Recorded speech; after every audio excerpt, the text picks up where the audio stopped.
say this is obviously a matter for the inquiry to judge.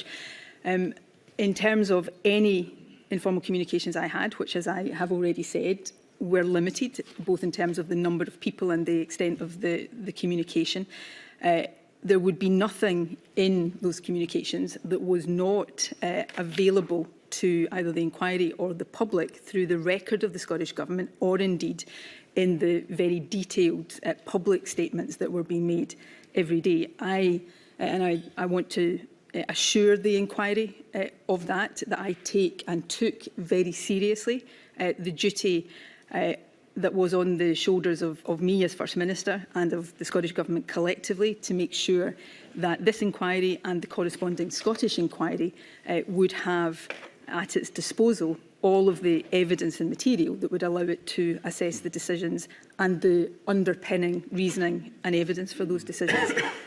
Over the course of the pandemic, and forgive me if I'm getting ahead of your line of questioning, we will no doubt talk about Cabinet papers and minutes.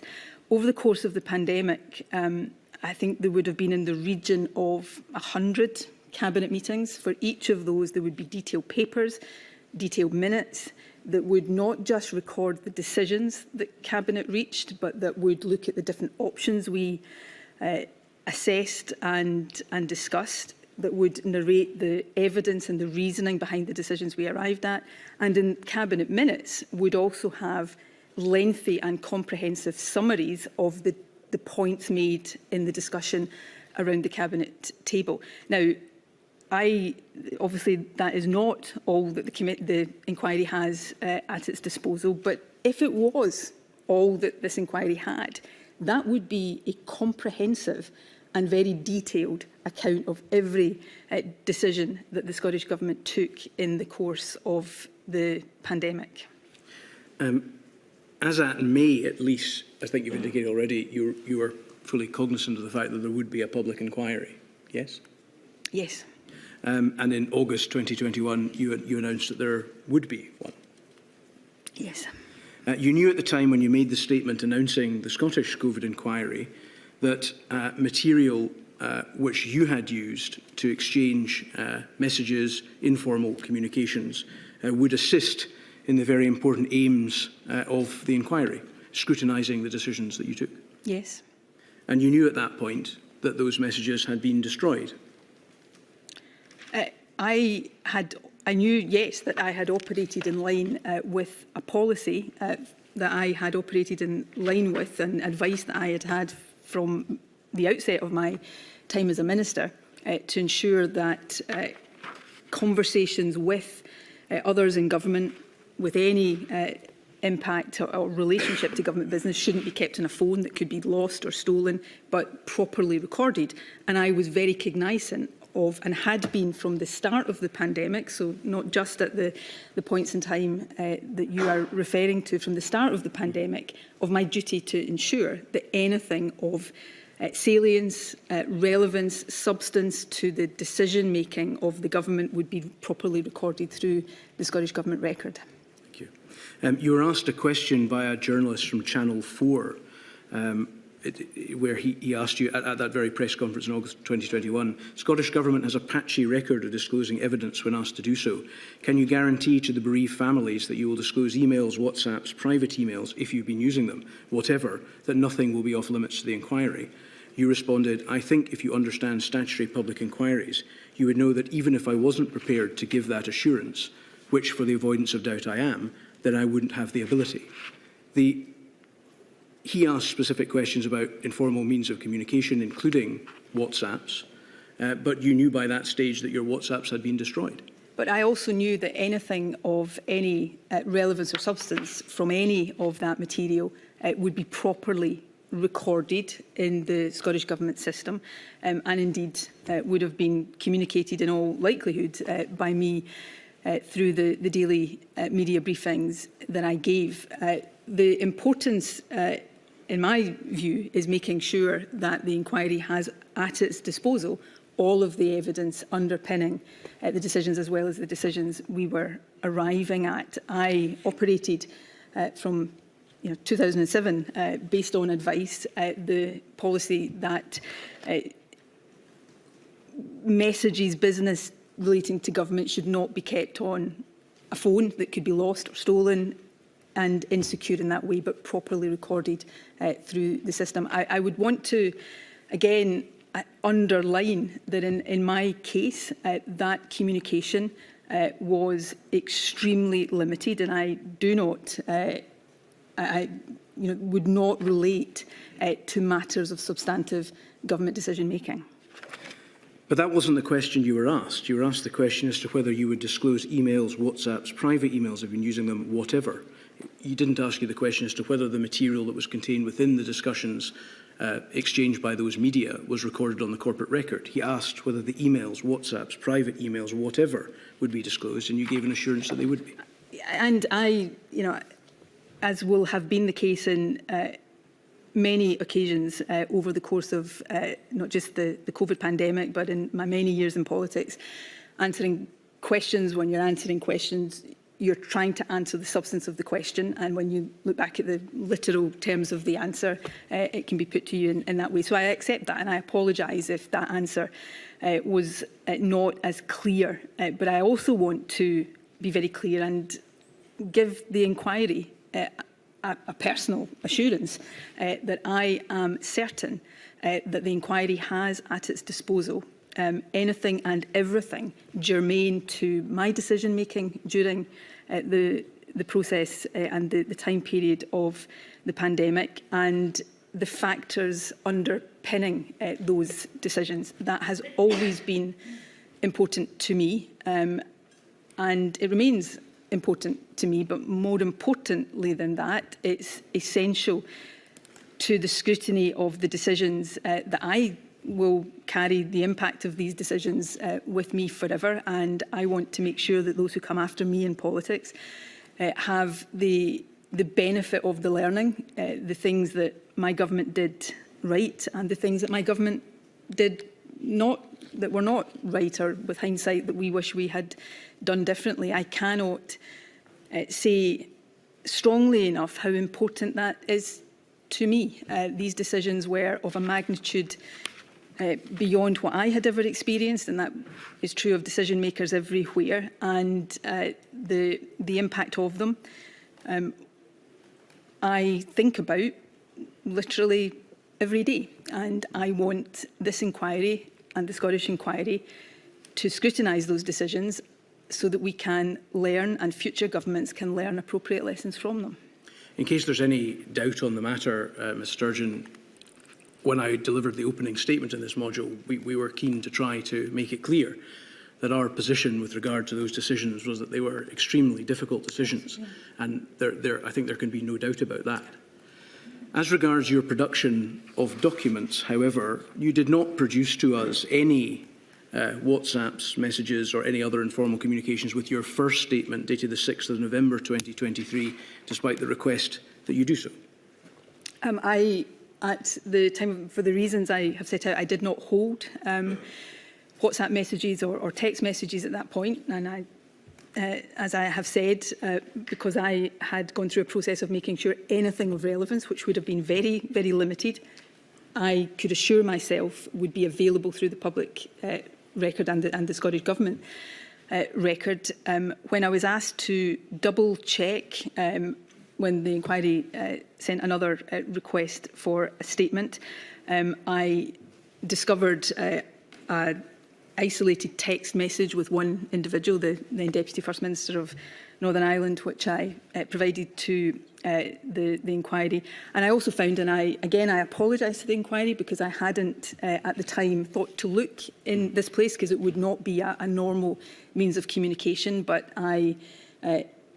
when I was racking my brains to see where I could find anything that might be relevant, I looked at the DM function of Twitter and found there some messages with Professor D.V. Schridder and also some very limited messages with Professor Jason Leach, which I then provided to the inquiry. I also sought and was provided through the government with messages between me and Liz Lloyd and Humza Yousaf, which I was aware the inquiry would have from them, but nevertheless, because I then held them, passed them to the inquiry.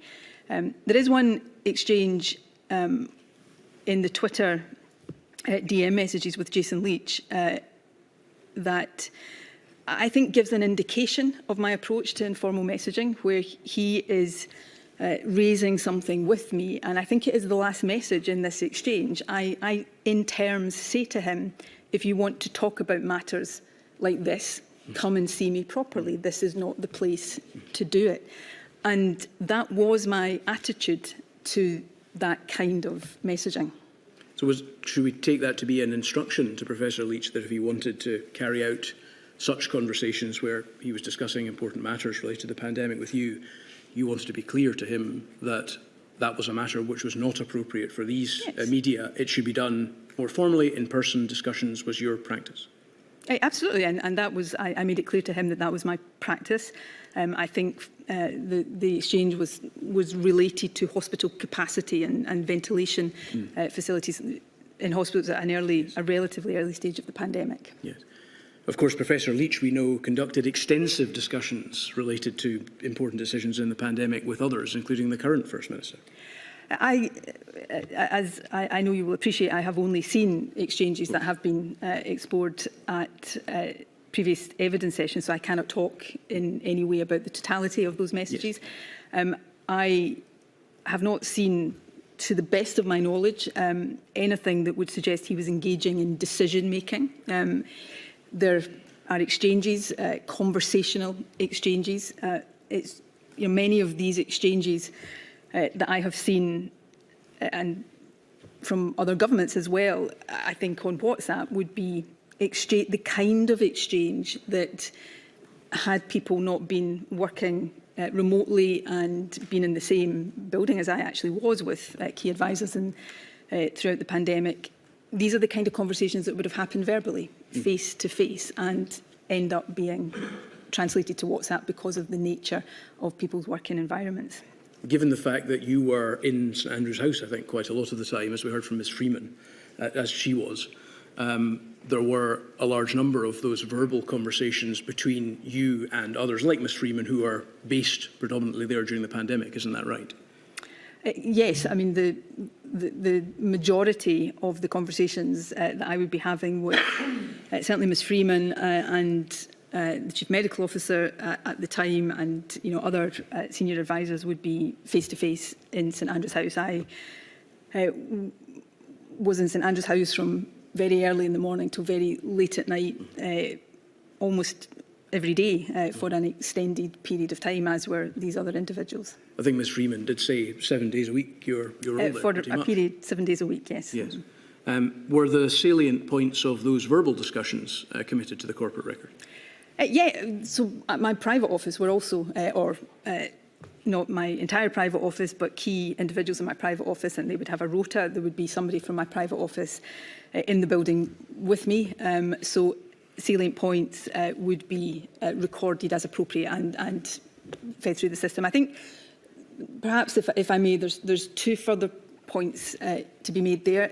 If I, as First Minister, am having a discussion with anybody that then requires action to be taken, if that's not inputted to the system, action won't be taken. That is how conversations turn into actions that are necessary. The second point is just to reflect, particularly in the very early stages of the pandemic and in the early stages of, well, certainly through March and into April 2020, there was a frenetic pace of decision-making, and we were taking decisions at very short notice. The situation was changing several times a day, and we were all working at pace. I would have conversations in the morning that by the afternoon the situation had changed, and so the nature of those conversations would be different. And I think it's 3-4 years on, it is difficult sometimes to appreciate just how frenetic the pace of activity was at that time. The fact that you're working at pace, though, doesn't alter the obligation to make sure that salient points of conversations and messaging are on the corporate record. Oh no, absolutely. But for example, I remember on the 23rd of March 2020, the day that we entered what became known as lockdown, having conversations because the advice that was coming at that point was that we required very strict measures to suppress the virus at that stage. The measures that had been introduced previously weren't bringing the R number down sufficiently. I remember having conversations with Ms Freeman, the Chief Medical Officer at the time. We then, of course, went into COBRA, and those decisions were formalised through the COBRA meeting, and they'd be recorded that way. So I suppose what I'm saying is the ways in which these conversations would become decisions and then be recorded was perhaps different in the environment we were in at that point than would be the case in normal times and normal government business. Whereas with these verbal conversations, it wouldn't be possible for us to work out whether the salient points of those had been transcribed to the corporate record, because although we might have the corporate record, we don't know what the conversations were. In contradistinction, we do now have some messages, so we could compare the corporate record to those messages and work out for ourselves whether the salient points have been transcribed. Yeah, I am absolutely sure that you would be able to take messages and go to the corporate record, go to the public statements that were made at the time and see all of that reflected. It may not be the case that in every instance you will see, conversation between on this date and the reference on the corporate record tying those up, absolutely. But I am absolutely certain that the salient points that we were discussing then would be reflected on the corporate and indeed on the public record. These were, by their very nature, these were decisions that could not be kept secret, even if we had wanted to, which we didn't, because these were decisions that were asking the public to do things, or more regularly not to do things, that had to be communicated. They were also decisions that had very significant impacts for the private sector, for the public sector, for society as a whole. They had to be recorded in a way that they could be actioned and communicated clearly, quickly and effectively. That may apply to the decisions themselves, that they couldn't be kept secret because also ultimately the public found out about them, the restrictions and everything. However, the discussions relating to the decisions and how they had been reached could, it would appear, be kept secret. Well, I would like to give an assurance to the inquiry that contrary to there being any desire on the part of me or my government to keep things secret, I would suggest that the opposite was the case during the pandemic.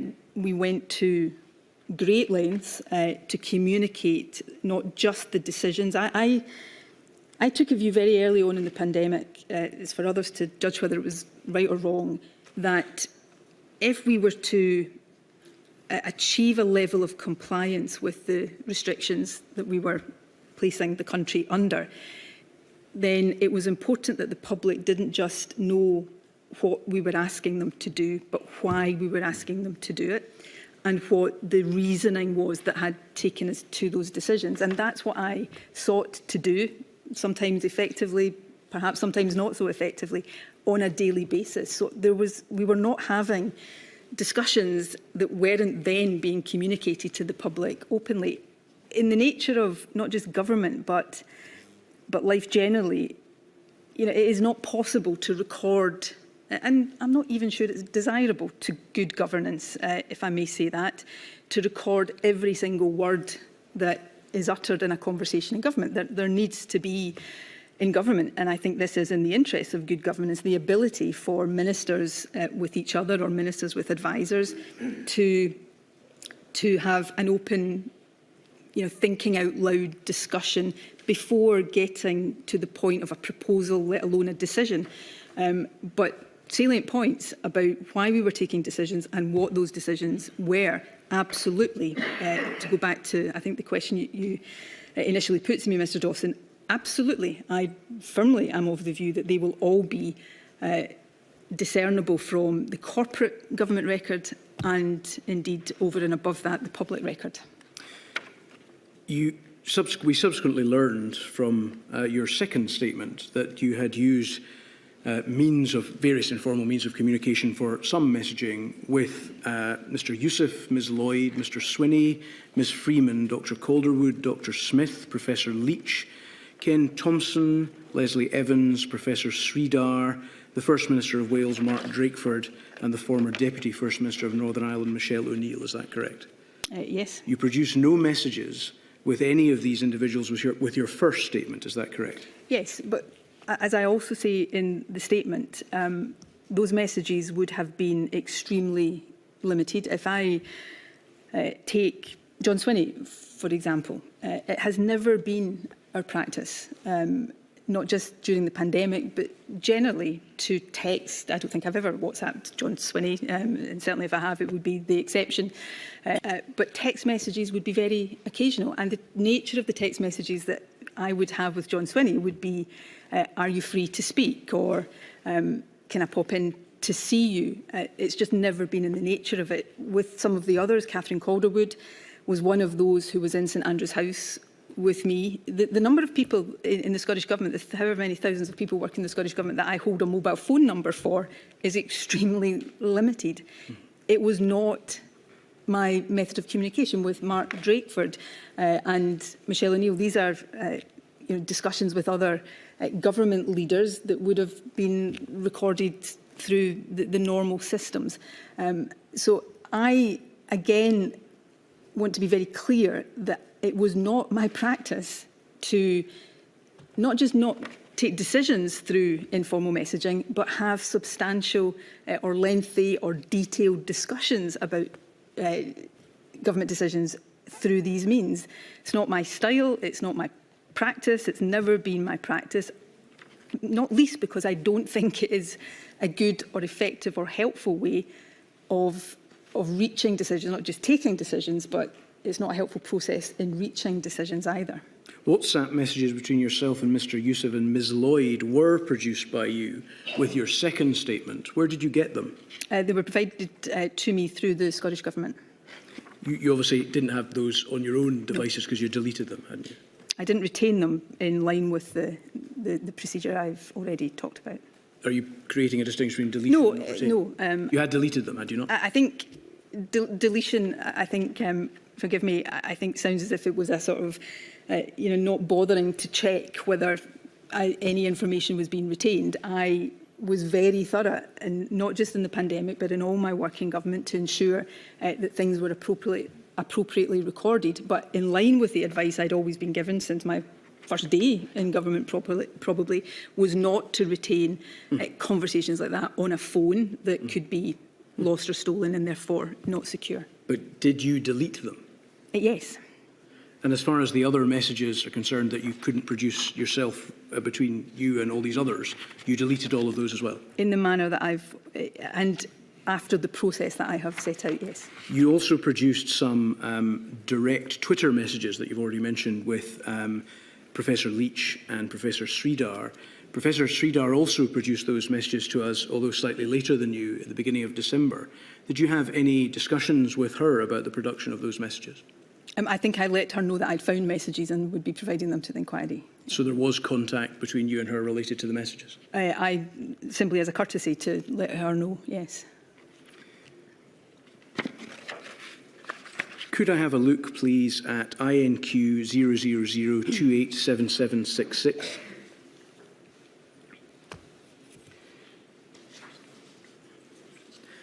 We're both being admonished, I think, Ms Sturgeon, for speaking too quickly for the stenographer. So if we can both try and speak a little more slowly, that would be very much appreciated. These are some extracts from messages between yourself and Ms Lloyd. I'm starting with the one on the 27th of October 2020, 7:10. So just reading through them, it says, I'm having a bit of a crisis, this is you speaking, I'm having a bit of a crisis of decision-making in hospitality, not helped by the fact I haven't slept. The public health argument says stick with 6 PM/NO alcohol, no alcohol for level 3, but I suspect industry will go mad, and I worry we could derail debate, though I suspect that won't happen, and we could commit to listening and changing if we felt necessary. To which Ms Lloyd replies, my instinct is 6 PM. That's the same as Central Belt now, but some more places open. They have offered further mitigations, so we work with them on delivering those extra mitigations and review at that point. She then follows up, the only alternative would be 8 p.m, but no alcohol. Restaurants would like you for that. To which you say it's the same as non-Central Belt. Places can open, but only for food, non-alcohol. 8 p.m. would be better. I guess, but not sure we can make much of a public health argument for 8 p.m. alcohol at level 2 and 8 p.m. no alcohol at level 3.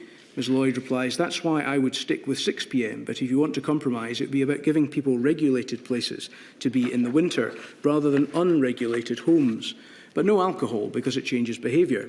The difference from now would basically be it's colder and it's darker, so people will be less likely to be outside. You say, OK, we should stick with 6. It's also random, but I think we need to be prepared for a bit of backlash.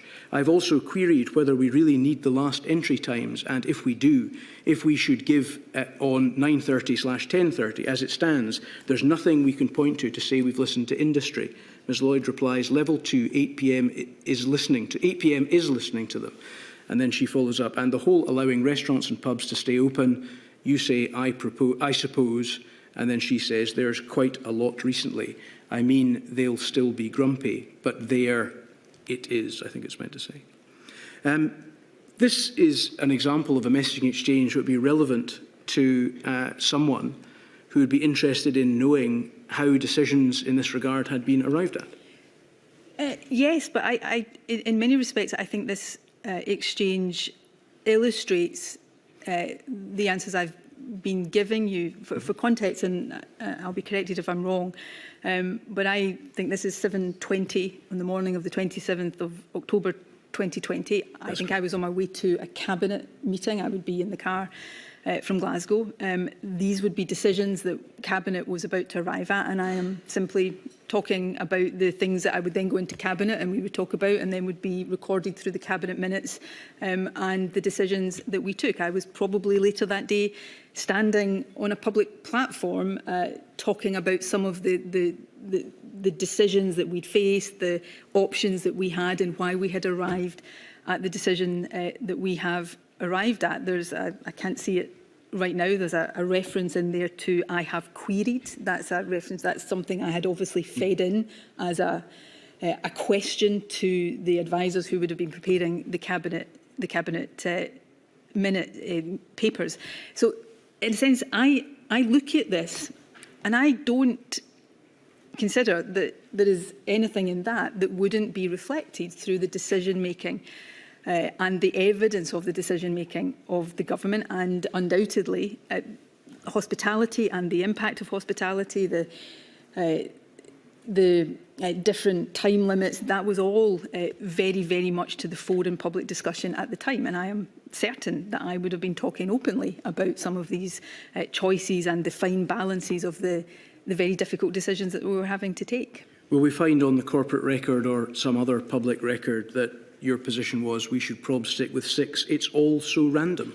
That's the message exchange Mr Dawson starts with, and again I said earlier on, the reason I don't think WhatsApp messages should be used to have substantial government discussions is because we can look at them almost 4 years later and they're open to different interpretations. That message exchange that you read out started with me, perhaps this is the kind of thing I would prefer not to be on the public record, having a crisis of decision making. It, perhaps is not what I wanted people to know, and that I hadn't slept. At the 27th of October 2020, wouldn't have had a day off since much earlier that year, before March, and had been working. I'm not saying that for sympathy. That was my job and my duty.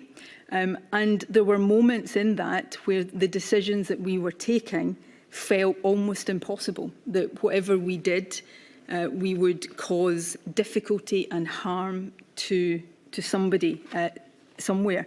And so a phrase like "it's all so random," that probably simply reflects how I felt at 7:20 that morning when I hadn't had much sleep. But by the time I got to Cabinet, I'm sure that I would have collected my thoughts and that we then had a proper discussion and reached a decision that was properly recorded with a good and robust process around it. This is a discussion related to an important decision made during the course of the management of the pandemic? That would have then been discussed at Cabinet and recorded through, you've seen all the minutes of the Cabinet, but the minutes of all Cabinet meetings, they don't just record the decision we arrive at. They will record if there's a paper given different options, they will record that, and they record a summary, a précis of the discussion and the points made in these discussions. Does that record record that your position was, as it stands, there's nothing we can point to say we've listened to industry? I would so I don't have the Cabinet minute from that date in front of me, but I absolutely am certain that around this point in particular, I will have spoken not just in Cabinet meetings, but publicly about the need to listen to industry, to listen to different groups in Scottish society as we arrived at the decisions. We were trying to take decisions that none of us wanted to be taking, and we were trying to reach those decisions in a way that we thought struck the right balance. I'm sure we'll come on to talk later on about the four harms approach that the Scottish Government took. And in that, we were listening as much as we could to different viewpoints. We were not always able to take account of those viewpoints because of the nature of the decisions. So, you know, I am absolutely certain that it would have been not news to anybody that we were struggling with the impact on industry of some of these decisions, and that we were at pains to show that we, as far as we could, given the nature of the decisions that we were taking, we were listening to reasonable points that were being made. Do you think that an interested member of Scottish society, or indeed this inquiry, should take no interest at all in the process by which this decision is made and this discussion's role in it, including the fact that you say it's also random? There's nothing we can point to say we've listened to industry. Ms Lloyd's response, Ms Lloyd's involvement in the discussion, either generally or in relation to this specific issue. Oh, no, I am not saying the inquiry should have no interest in that. On the contrary, I think the inquiry does have an interest in this, and I think the wider Scottish public would. What I am saying is I do not accept that it would have been unknown to the public at the time that these were the issues we were grappling with. Every day I was taking the public through the different issues that we were grappling with, the balances we were trying to strike, the trade-offs that we were having to make, and the different viewpoints that we were trying as best we could to balance. So, you know, in a sense, this is an example of an exchange that, you know, we look at it now in a WhatsApp, but I don't consider that there is anything in that exchange that would not have been known, that was either on the record and through the Cabinet minutes or in public statements, that these were exactly the kind of issues we were trying to reach considered and balanced judgments on. Thank you. Could I take you to another document, please? This is INQ 000268017. This is another exchange. This is not a group that features you, but it's another piece of evidence that we've seen. And I'd be interested in understanding your reflection on some of the content of the exchange. This is in your capacity as the former First Minister and First Minister at the time. This is in a WhatsApp group chat called COVID Outbreak Group. These messages were provided to the inquiry by Dr. Jim McMenamin of Public Health Scotland, who did not delete his messages, and not by the Scottish Government or its officials. In the exchange at 27th of August 2020, you'll recognise, no doubt, the individuals involved. Ken Thompson says, just to remind you seriously, this is discoverable under FOI. Know where the clear chat button is, to which Nicola Sturgeon replies, yes, absolutely. Jason Leach points out DG level input there. Mr Thompson says, plausible deniability are my middle names. Now clear it again. Jason Leach says, done. Nicola Sturgeon, me too. And someone called Donna Bell and me. Were you aware in your capacity as First Minister that these sort of exchanges took place and that a senior member of the civil service considered plausible deniability to be his middle name? As you said at the outset of the question, I was not a member of this group until some of these exchanges were explored in evidence sessions last week. I had never seen these messages before. Did I know that there would be WhatsApp groups where officials were exchanging information? I'm not sure I was particularly conscious of it, but I would have, had I been asked to stop and consider that, I would have said, well, I would assume so, given the nature of how people were working. I would absolutely expect all officials in the Scottish Government to retain, in line with Scottish Government policies, information relevant to our decision making. I look at that exchange, and what I don't see is an exchange about the decisions we're taking. I see a light-hearted discussion between officials. Ken Thompson, I know, has been before you and has given his interpretation of that, so he can answer and has answered for himself. I would read that as him reminding people of the need to be professional on WhatsApp, even when discussing light-hearted things. The other thing I would say about all of these individuals on the screen before me is that they are all, in my knowledge and experience, and with some of them, particularly Ken Thompson, this is extensive experience. They are public servants of the utmost integrity, and at this point and throughout the pandemic, they were public servants who were working in a committed and a dedicated fashion in terms of the hours, and they were working the pressure under which they were working above and beyond probably the call of duty. Ken Thompson is somebody I've worked with throughout my time in the Scottish Government, and he is a civil servant, as I say, of the utmost integrity and the utmost professionalism. This group was called COVID Outbreak Group, obviously connected to the COVID pandemic, yes? If that is what you're telling me, yes. One assumes, yes, that is the name of it. One assumes, therefore, it's to do with COVID Outbreak Group, to do with COVID, and therefore relevant to the pandemic. What Mr Thompson does here is that, despite recognising that material in this chat is discoverable under freedom of information legislation, is to tell other individuals in the group that they should clear it or delete it. Is that not correct? That is what is in front of me, yes. Could I just go a little bit further down, please? I'm just tracing the messages down to 1617, so very shortly after the exchange that we've had. At 1617, so this is just a couple of minutes after. Further down, you can see in the background other what happens in between. There is something which Jason Leach says at 1617 which is redacted, and then Ken Thompson says the information you requested is not held centrally.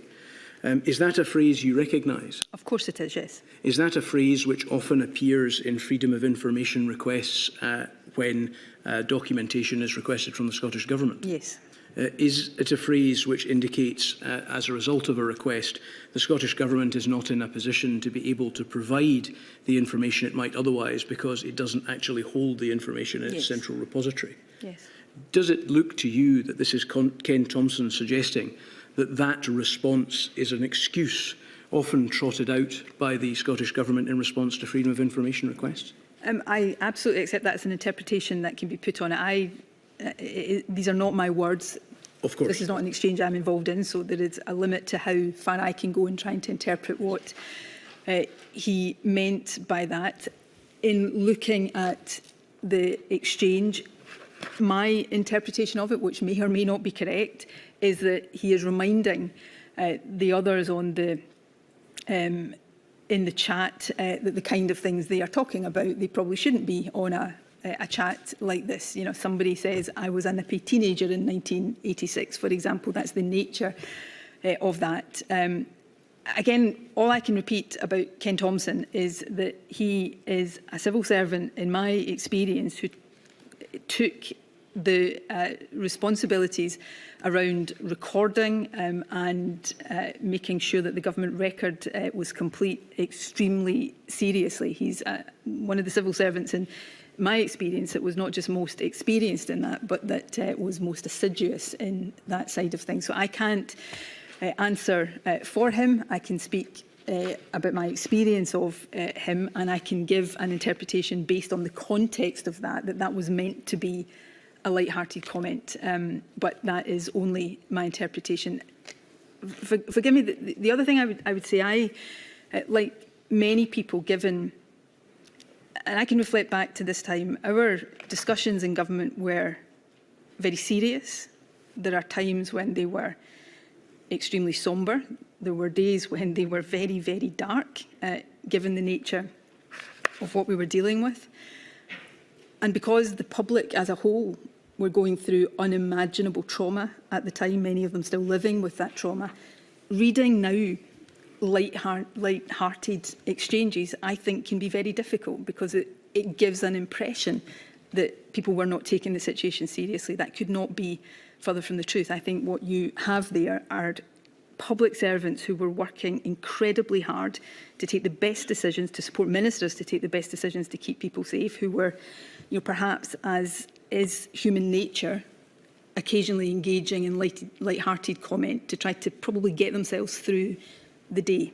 That's my interpretation of what's before me, but I appreciate others may arrive at a different one. If it were ultimately to be determined that there was a culture of plausible deniability, a culture of deleting messages that would be recoverable under FOI requests, a culture of suggesting, in order to get out of FOI requests, that documents are not held centrally, these would be abhorrent revelations, would they not? Absolutely, and to be very clear, that is not the culture that I believe existed in the Scottish Government during my time as First Minister, or indeed in my time as Deputy First Minister. And if those things were deemed to be the reality of your time, the culture in your time as First Minister, that would be a serious breach of the bond of trust between the Government and the Scottish public, which we discussed as being very much at the cornerstone of your whole approach. If that was the case, and let me repeat, it is not my view that it was, then yes, what you're putting to me would be true.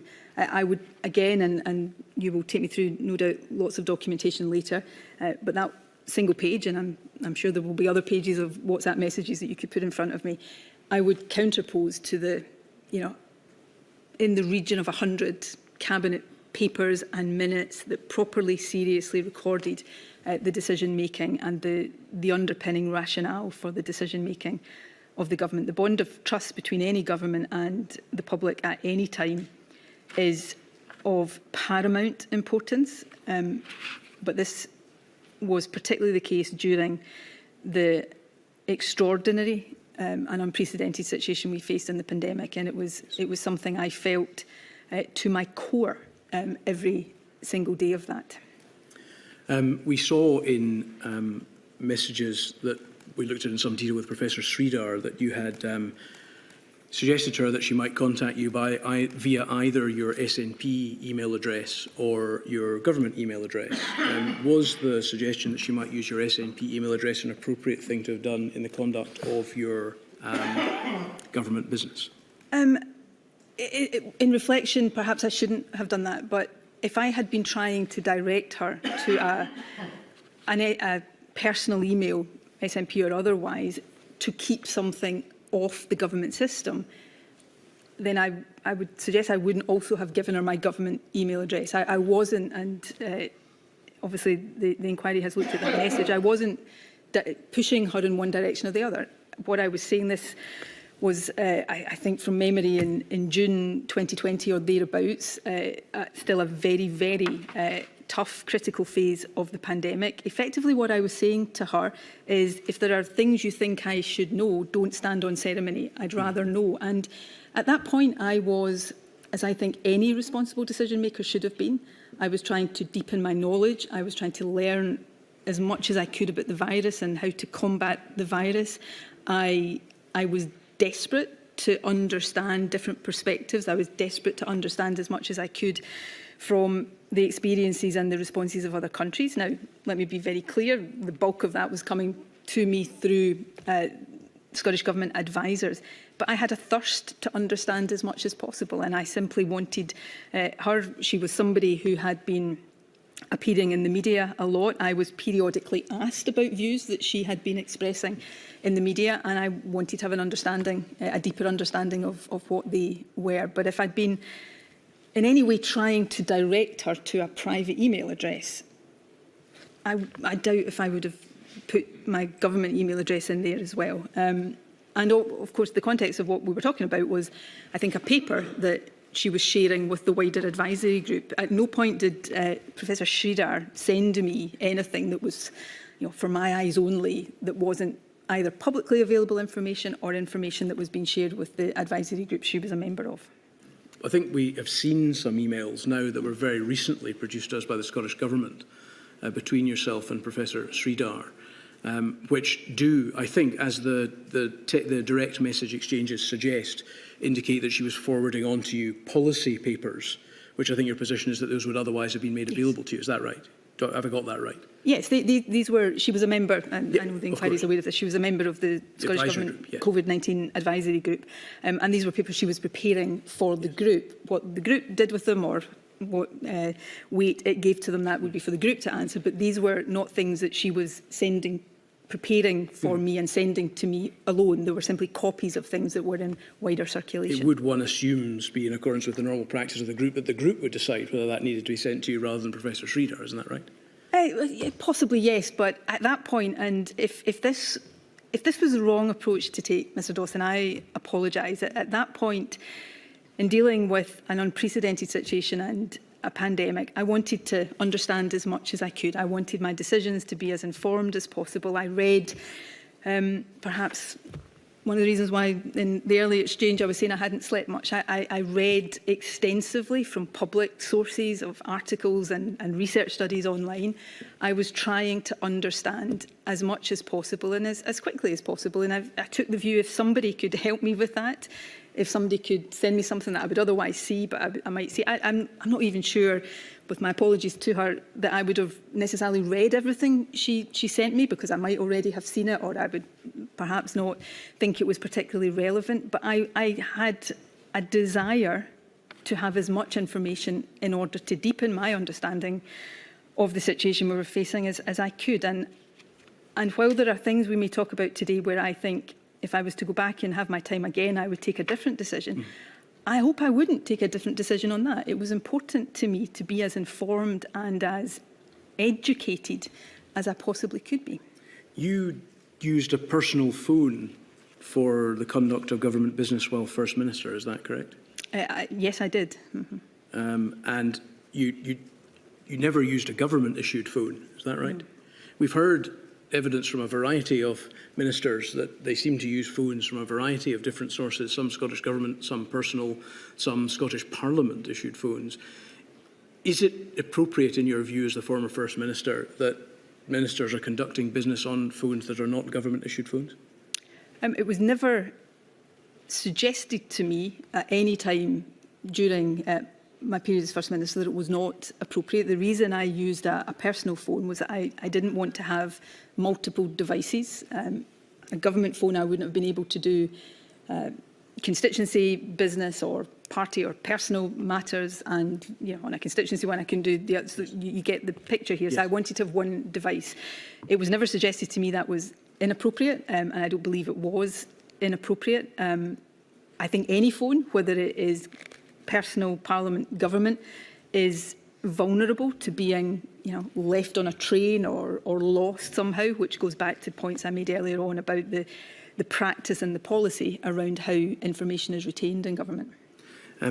We've been made aware of an article which appeared in the press just yesterday suggesting that your expenses claims indicated that on the 19th of March you purchased a phone and a number of SIM top-ups. And the article also suggests that you purchased a second prepaid phone in between 2020 and 2021 because it's based on your expenses claims, I think, and the amounts are there. Why did you purchase those phones, and why did you?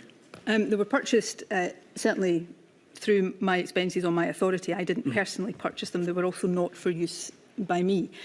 Many MSPs, I believe, did the same when the pandemic started. And my constituency office staff could no longer work. Sorry to interrupt, Mr. Sturgeon. Just to be clear, we're obviously keen on understanding whether they were used for your business related to the COVID pandemic in the conduct of your role as First Minister? They were not used by If they're me used at for some all. other purpose, we have no interest. They were the phones that my constituency office landline were diverted to in the homes of my constituency office staff. I have never, to the best of my knowledge, seen, held and certainly not used any of these phones. Thank you for clarifying that. My lady, as I'm about to move on to a different topic, if that's an appropriate moment. Certainly. I suspect we may be getting messages that the stenographer is struggling. I appreciate it's very difficult to change one's pattern of speech, but maybe if you paused before asking the next question, Mr Dawson, so the stenographer can catch up. I'll try my very best, my lady, yes. Thank you. 11:30.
So this is an exchange in which they are discussing a cabinet meeting. The reference to she is you, I think. I assume so. Yes. Do you recall this period just broadly, and we'll get into some of the details? I recall the period, not just broadly, I recall it in detail. I recall the cabinet meeting in detail too. Excellent. Yeah. I think what the context is, if I understand it from the evidence that we've heard from Mr Youssef and indeed Ms Forbes, is that there were discussions around the possibility of having further measures, but there were issues pertaining to whether or not there would be funding to support business if there were a further lockdown or further restrictions. And that at the Cabinet meeting, Mr Youssef, Cabinet Secretary for Health and Social Care, had suggested somewhat out of the blue, I think Ms Forbes told us, that he, despite efforts made to try to find funding to assist for that purpose, he had managed to find within his budget £100 million, which wasn't previously known about. Is that correct? Please correct me if I've got that wrong. I think it's broadly correct. If I may, I can go into... What I'm really interested in is the possibility, is the suggestion that I'll make to you, that this is indicative of a culture in which you did not take kindly to people bringing up at cabinet meetings things that you had not already had brought to your attention and on which you had not already made a decision. No, that is absolutely not the case. There was no such culture within the government I led. I think, if I may, in order to answer that question properly, I need to set out the circumstances of that cabinet meeting. I had, in advance of that cabinet meeting, asked Ms Forbes, as the Finance Secretary, to undertake an exercise across government to ascertain, we were finding it difficult with the UK government in the financial discussions at that point, to ascertain if there was money we could redirect, free up, make available from within the Scottish Government budget to give additional support to businesses should we require to impose additional restrictions. Ms Forbes had done that exercise. She had done it rigorously and robustly, and she had reported at Cabinet that the outcome of this, having gone round all of the portfolios, was that there wasn't really any money of any significant scale to have. At which point, Mr Youssef, and let me say, Mr Youssef was doing this for the best of intentions, I'm not questioning his motives, said, well, actually, and I'm paraphrasing here, obviously, I can make £100 million available. In that moment, I felt he was doing a real disservice to the Finance Secretary, because she had just reported that she had done a job and it had resulted in no money being available, and then he, seemed to take the feet from her in that. I supported and believe is important that there were robust discussions around the Cabinet table. There were robust discussions around the Cabinet table, but I expected all my ministers to operate on a basis of mutual respect and of making sure that they were operating collegiately. And in that moment, I didn't think that was the case, and I was not particularly happy about it. I have to concede that. I think that was probably exacerbated by the fact that, and I can't recall the date, you perhaps will be able to show it to me. I think sometime maybe a couple of weeks before that, Mr Youssef had indicated to me on WhatsApp that he might be able to find some money in this order. And my response to him was, speak to Kate. And at that meeting, it appeared that he hadn't done so. So that was the context. And I perhaps was also sceptical given the pressures on the National Health Service at that point, that it would be sensible to take £100 million from dealing with the acute pressures on the Health Service to fund business support, but that is more of a substantive issue. So that is the context of that. I, as First Minister, I make no apology for this. I always tried to lead from the front. I always took the buck stops with me attitude. I always took Cabinet meetings extremely seriously, made sure I was briefed and had done all the preparation and reading, and I expected similar from my Cabinet Secretaries, and I think that is how good government should work. So that's the context of that. That was not a regular occurrence at Cabinet. It was a very particular set of circumstances that as it happens, I'm not sure that exchange doesn't slightly overstate it, but I do concede that I expressed some displeasure at the process by which the offer had come to the table. And it was more on behalf of Ms Forbes, because I thought it did a disservice to her and the very professional job that she had done. But we've heard Ms Forbes on this very subject, so we know what her position in that regard is. Do these messages show, Ms Sturgeon, that whilst Cabinet Secretaries might complain in private, as in these as we've just seen, they would ultimately be expected to fall back in line behind your view on matters? No, absolutely not. I suspect in every government everywhere across the world, and I would imagine that the Scottish Government was no different, that ministers will, moan about the First Minister or the Prime Minister to each other. Maybe I used to do it in a previous job in the Scottish Government as well. So that is normal. But I expected Cabinet discussions, and Cabinet discussions were full, robust, detailed. I expected all Cabinet Secretaries to come to those discussions able to argue their point, put their point of view across, and then for us to come to a position at the end of that. That's how Cabinet government works. It was absolutely not the case. And I've referenced Cabinet minutes before, and you have seen all the Cabinet minutes in relation to COVID, but this would be true of Cabinet minutes generally.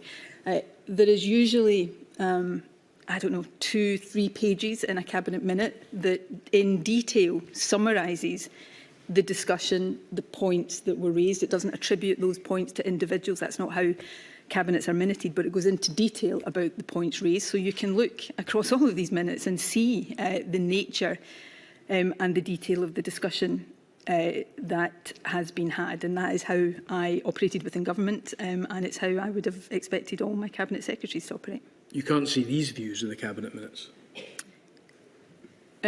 Possibly not, but that I think certainly not. You would see,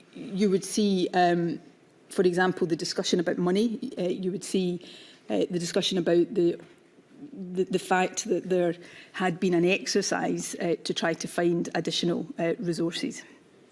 Could I ask you to go, please, to INQ 000214734, please?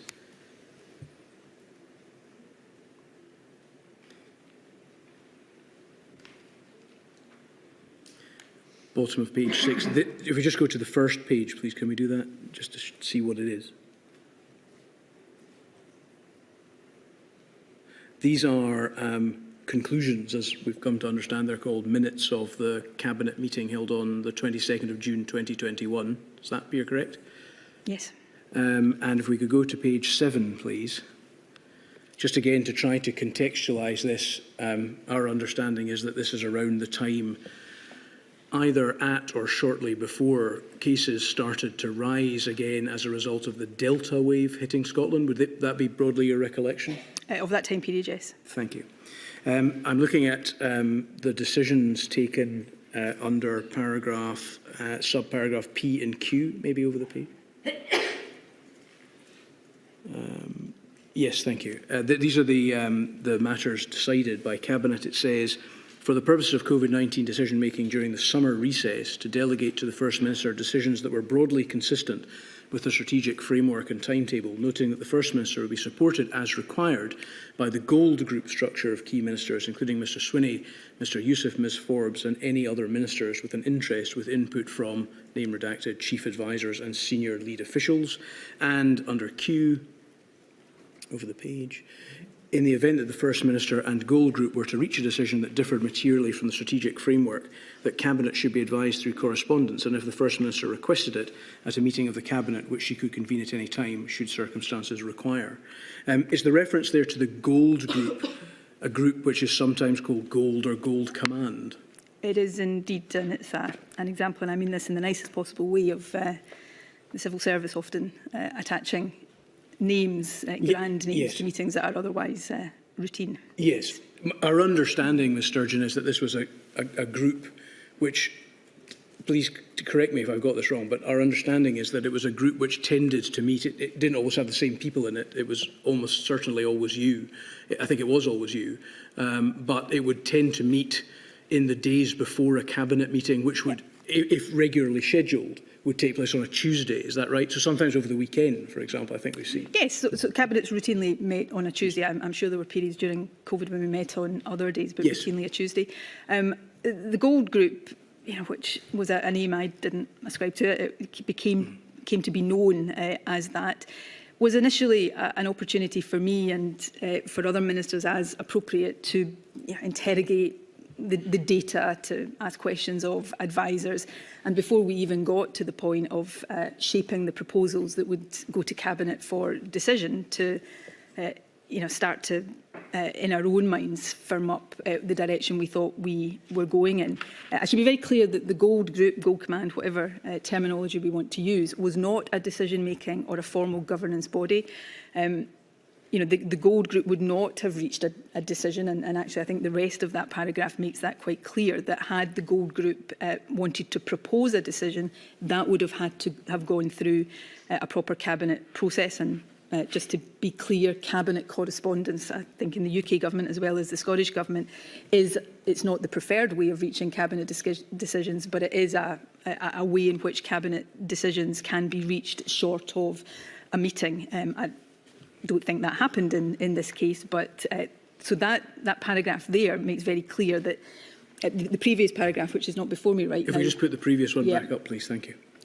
Again, it is, it's making, so this was in the summer of 2021. People are aware of how far into the pandemic that was. I suspect this was an attempt to give ministers some time off over the summer period. Everybody had obviously been working in some periods round the clock on this, but it's very clear that I am not being given through a delegation a carte blanche to take decisions I want to take. It is talking there about any decisions that are broadly consistent with the strategic framework and timetable. So we had already set out at that point the milestones that we wanted to reach, and as sometimes was the case, Cabinet would delegate to me. So Cabinet would say, we want to do this, assuming the data on such and such a date supports it. And when we got that data, I would make a judgment, well, does the data support it? And so formally, I would have delegated power to make the final decision. But the process of decision-making was through Cabinet, and I think that makes that clear. Well, might I suggest to you, Ms Sturgeon, that contrary to your interpretation, this in fact gives you an incredibly wide discretion as to what to be what you might wish to do in the management of the pandemic, saying that all you need to do is to make decisions, and it is making decisions, which were broadly consistent with the strategic framework and timetable. That would mean you could do virtually anything. With respect, I would challenge that and say that that is not the case. The strategic framework, by its nature, strategic frameworks are broad and high level, but the timetable was very detailed. To depart from that, I would not have had latitude to depart from that. Departing from that would have required me to go through a decision-making process, and I did not have carte blanche, wide latitude to take decisions, and nor should I have had, incidentally, nor would I have wanted to, given the seriousness of what we were dealing with. I'm not sure anybody would have chosen to take solely onto their own shoulders the decisions that were falling to be made, although I always accepted that the final accountability and responsibility as First Minister lay with me. So I respectfully don't think the characterisation of that is accurate at all. And I think if you were to look at Cabinet, forgive me, there was a Cabinet minute discussed with Mr Swinney yesterday, I think from the 19th of December 2020, where conclusions were put to him similar to that. Decisions are delegated to the First Minister. Looking at only those conclusions would have given the impression that has been given now. But when you look at the minute in its entirety, the previous 2 pages of that narrate the Cabinet discussion, make very clear that Cabinet agreed with the decisions that were being proposed, and that there had been a full and comprehensive discussion. So yes, when we look at paragraphs like that in isolation, I accept that gives a certain impression that is, I would say, is not accurate, but also would not be the impression given if these minutes are read in their entirety. You mentioned in your explanation, your helpful explanation, that the process would be that there would be a discussion to ascertain whether Cabinet agreed with the decisions that were proposed. Does that not lead to the conclusion that decisions had already been reached and that Cabinet was in effect a decision ratifying rather than a decision-making body? No, that's not the case, because in many of these instances there was not one proposal put forward. Cabinet would have a range of different options. One Cabinet we may come on to talk to later on at a later stage to this, as we go into the latter part, into Christmas of 2021, when Omicron has been identified. That Cabinet has, and I'm using this just as an illustrative example, there will be many others, it has three options. Effectively stick with the measures we have in place just now, enhance them in some way, or have a circuit breaker. Cabinet has a full discussion and then it reaches a decision. So it was not always the case that Cabinet simply had a proposal put to it that it could take or leave. Cabinet would have a range of options. The exchange that we talked about before the break between Liz Lloyd and I is reflective of that. There were options that Cabinet would have been chewing over and coming to a balanced view of. We can judge that ourselves, as you said earlier, from the Cabinet conclusions. Absolutely, yes. The gold or gold command meetings, accepting that you don't like the term, that seems to be what they were at least colloquially referred to as. They are somewhat mysterious to us in the sense that they weren't minuted, were they? There were not minutes taken of them in the way that you have Cabinet minutes. That is certainly the case, because they were not decision-making meetings in the way Cabinet meetings were. However, and I believe, forgive me if I'm misinformed here, I believe the inquiry has papers that went with and around those meetings, slide packs that would inform the discussion, agendas of the issues we were going to discuss, and where there had been actions out of these meetings, usually to do further work to inform decisions, then notes of action points. And I've certainly, the committee, the inquiry, apologies, had asked me to review some of that. So I've reviewed that paperwork, and I know that that is there.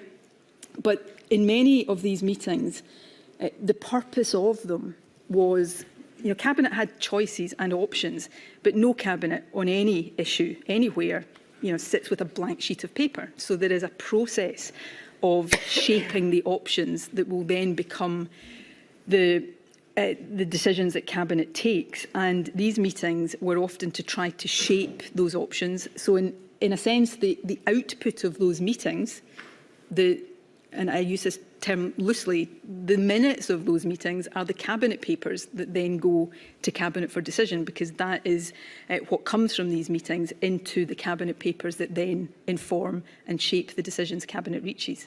We've certainly had access to certain action points. They don't relate to every gold meeting. We've struggled rather to work out even when the gold meetings took place. We have to look at other documents to tell us when they might have happened. We have seen action points, not in relation to all of the meetings that appear to have happened. But the action points appear very much to be effectively the conclusion of the meeting, rather than any discussion as to how those conclusions were reached. Therefore, is it fair to say that the documentation to which you refer does not tell us the salient points that were discussed in the conduct of government business at those meetings? So I think, yes, I think that would be fair, and there is undoubtedly a learning point for government here, and it is not any longer for me, but I'm sure the Scottish Government will be reflecting on this. I think around, the impression that can be created when you give, grand names to fairly routine meetings, and I've already made that point, but more substantively, to make sure that there is a clearer record of these discursive, non-decision-making meetings that are discursive and there for the purpose of shaping the decisions that have to be taken by Cabinet. So, yes, I would accept that can, to somebody outside the process, it would be helpful if that was clearer. I can look at Cabinet papers, not minutes, but Cabinet papers, putting the proposals for decision or the options for decision to Cabinet, and I know that that effectively reflects the discussion that we would have had in these meetings, because that was how we shaped options and decisions that were coming to Cabinet. Is there a theme developing in the areas we've already looked at, Ms Sturgeon, that the Scottish Government does not like light to be shined on the way in which discussions leading to decisions have taken place? No, I would very, very strongly refute that. And, you know, this is a point I've made a number of times already this morning, and forgive me for repeating it, but I do think it is extremely important. You know, I have, in preparation for coming here today, and some of these, the committees specifically drawn my attention to, I have looked at all of the Cabinet papers and minutes over that whole period. It runs to, you know, thousands of pages. And that paperwork doesn't simply record the decision that was reached. It records the options that Cabinet considered, the pros and cons of each of these options, the reasoning and the evidence that underpinned both the presentation of the options and the decision that was reached. And then the Cabinet minutes, often over several pages, records a very detailed summary of the discussion around the Cabinet table. And I do believe that not only gives a comprehensive record of the decisions that the Scottish Cabinet reached in relation to COVID, but also the thought processes, the reasoning, the rationale, and the factors that were considered in the process of reaching these decisions. The gold meetings, as we're calling them, were often attended by Mr Youssef, is that right? I don't have the attendance list in front of me, but yes, broadly, that would have been the case when he was Health Secretary, yes. And often attended by Ms Lloyd?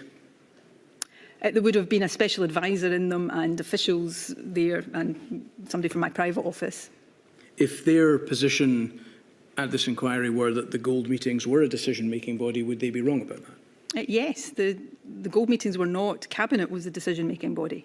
How was the list of attendees decided? I think you said that Mr Youssef would attend in one role, but perhaps not in another. It would depend on the nature of the decision that we were about as Cabinet to consider. So that would vary depending on the state, you know, the stage of the pandemic and the state of things that we were dealing with at the time. So sometimes that would be very health focused, particularly later as we go into 2021, when finance to support our public health decisions was becoming more of an issue.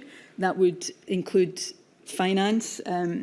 You know, I was, again, at the committee's request, reviewing the inquiry, my apologies, request, reviewing some of these papers over the course of yesterday.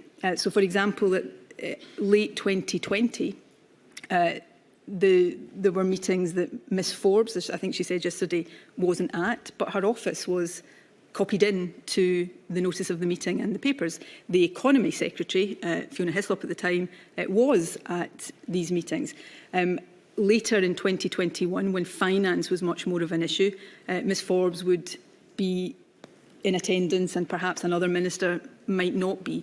These were discursive opportunities for us to throw around issues. Well, firstly, to look at the state of the pandemic, the data, what we were dealing with, the choices and the decisions that we were having to take, what the implications of those decisions were, what factors we had to take account of in order that all of the proper work could be done to then shape and inform the decisions that Cabinet would take. To be clear about Ms Forbes' evidence, her position was that she did not attend any meetings in 2020. In fact, she didn't even know of the existence of the Gold Group in 2020.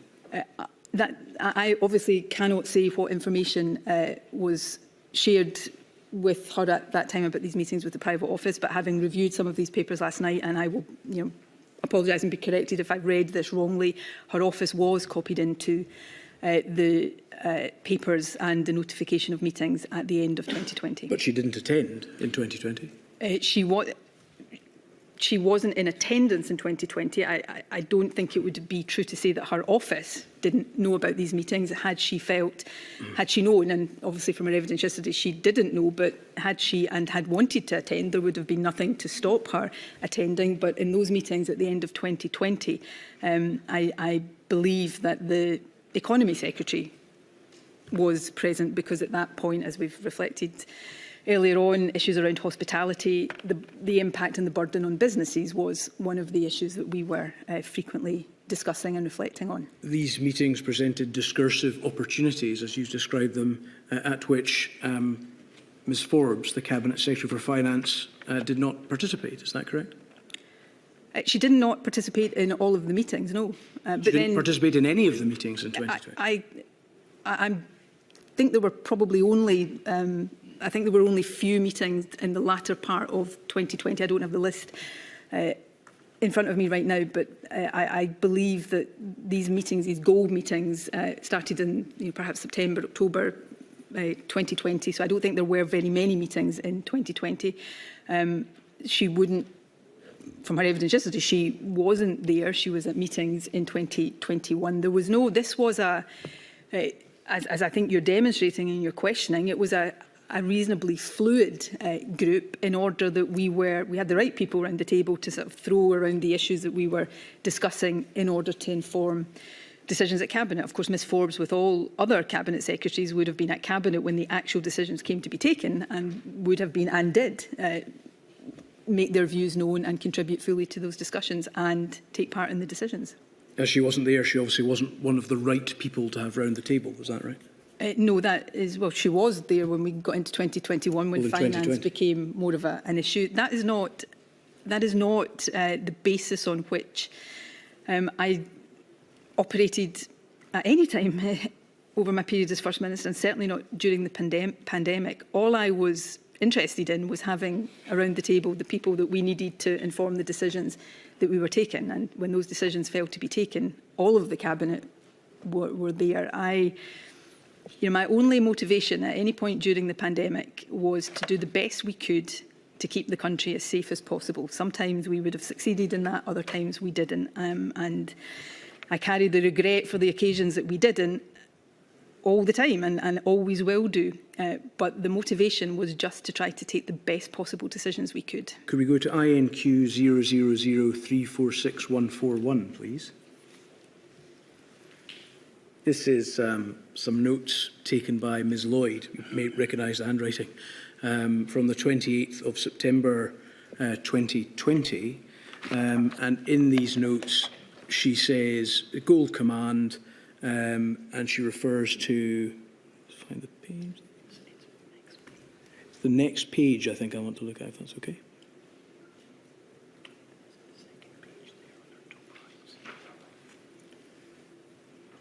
Yeah, just the passage at the top, which is obviously in that context. Navigate economy, avoid blunt instrument.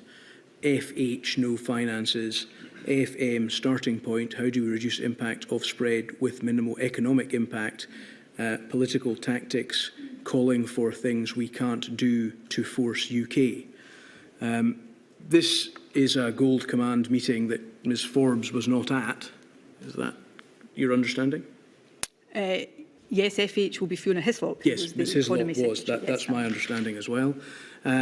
This is a meeting in which there is a discussion about important financial matters relating to how we would reduce the financial impact of possible restrictions that were being contemplated at that time. Is that correct?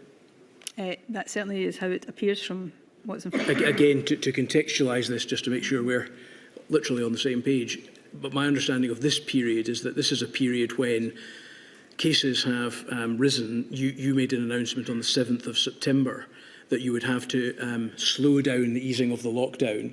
There was advice being given in this month by SAGE and others within the Scottish Government as well that there may need to be a circuit breaker.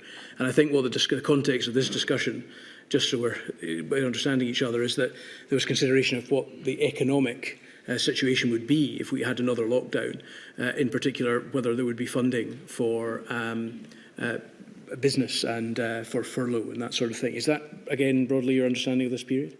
Yes. We discussed this, I think, with Ms Lloyd, in particular the part where she talks about political tactics calling for things we can't do to force UK.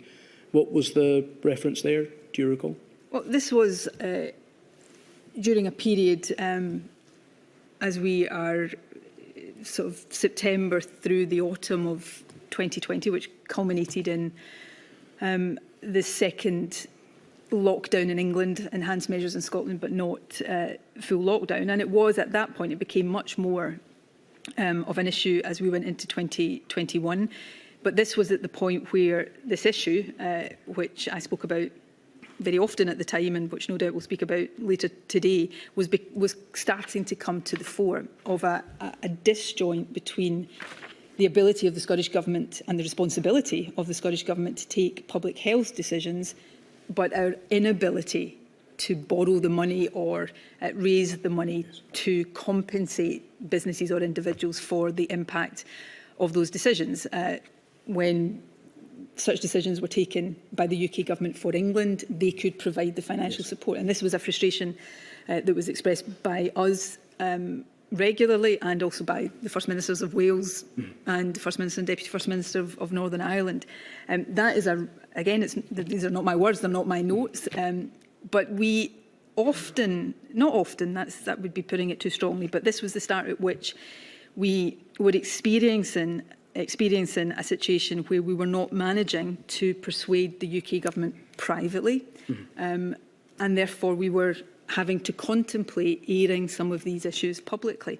I think that did happen, Ms Sturgeon. I think you made an announcement in this regard about what the situation was on, in fact, the 1st of November, just a few days after this, which then, on the very same day, led the then Prime Minister, Boris Johnson, to respond saying that furlough would be available in the event of a further Scottish and indeed Welsh or Northern Irish lockdown. I don't think we ever, in fact, I'm not sure to this day we ever got the actual pinned down detail of what that meant, whether it would be 80% furlough for as long as a Scottish lockdown lasted, or whether it was just a sweeping statement to... To be clear, that this wasn't, in fact, it was slightly late. It was the this was November, this was earlier than that. Yes, this but was September. I'm just trying to illustrate what this was. It was a time when these frustrations were beginning to surface, which hadn't been there in terms of the financial aspect of this up until now, where, I mean, this was, to be blunt, this was about making sure, the Scottish Government seeking to make sure that if we had to apply tougher restrictions or impose another lockdown, Scottish workers would get their wages paid, Scottish businesses would be compensated for that in the same way that the UK Government would be able to make possible for individuals and businesses in England. And that's what that is, I believe that is what that is referring to. Ms Forbes told us that prior to and around this time, she had been involved in considerable discussions with the Chief Secretary of the Treasury around this and other financial issues. This was a discussion in which she should have participated, is it not? It may have been. If what is being put to me, and forgive me for if I'm reading into things that are not there, but if what is being put to me is that Ms Forbes was somehow being excluded from discussions that she should have been party to, then that is absolutely not the case. Ms Forbes was an extremely highly valued member of my cabinet, an extremely competent and professional member of my cabinet. If she, any discussion she would have been having with the Chief Secretary to the Treasury would have been properly reported to me and through the government. There, were many different meetings at many different levels within the Scottish Government at which different ministers and cabinet secretaries and officials would have participated. Fiona Hislop, and we at that time had a finance secretary and an economy secretary. She was there that day clearly to represent the broader business financial interests. And I'm sure, again, you'll be able to check whether I'm right or wrong on this by reference to the corporate record, is that if there had been issues raised there that required answers or considerations around financial impact, then Ms Forbes' office would have been contacted and she would have been part of wider discussions. I did not operate on any issue at any point of the COVID pandemic in a way that sought to exclude people from decision making. I tried to lead from the front. I tried to shoulder my fair share, sometimes deliberately more than my fair share of the burden of decision making, given the severity and the difficulty of the decisions that were being made. I thought that was appropriate for a First Minister. unlike Cabinet Secretaries who have their own portfolios, I also had a responsibility to see the whole picture. But I tried to use the best resources I had available, ministerially and in the civil service, for the Scottish Government in the whole to reach the best decisions. And I absolutely accept that it's the case that we can look at a single note of a single meeting and look at, well, a particular person wasn't at that, and reflect now. So I am sitting here thinking, yeah, I don't know why she wasn't there that day, and probably she should have been, but that was not some deliberate attempt to exclude her. On the contrary, she was crucial to the pandemic response in many ways. Well, we have her evidence on that matter. We've looked at another exchange between Mr Youssef and Professor Leach, actually around the time that Mr Youssef took the role after the election of Cabinet Secretary for Health and Social Care, in which they start to discuss the exposure of Mr Youssef to all the information that he needs to take on board to try to make decisions in his new role.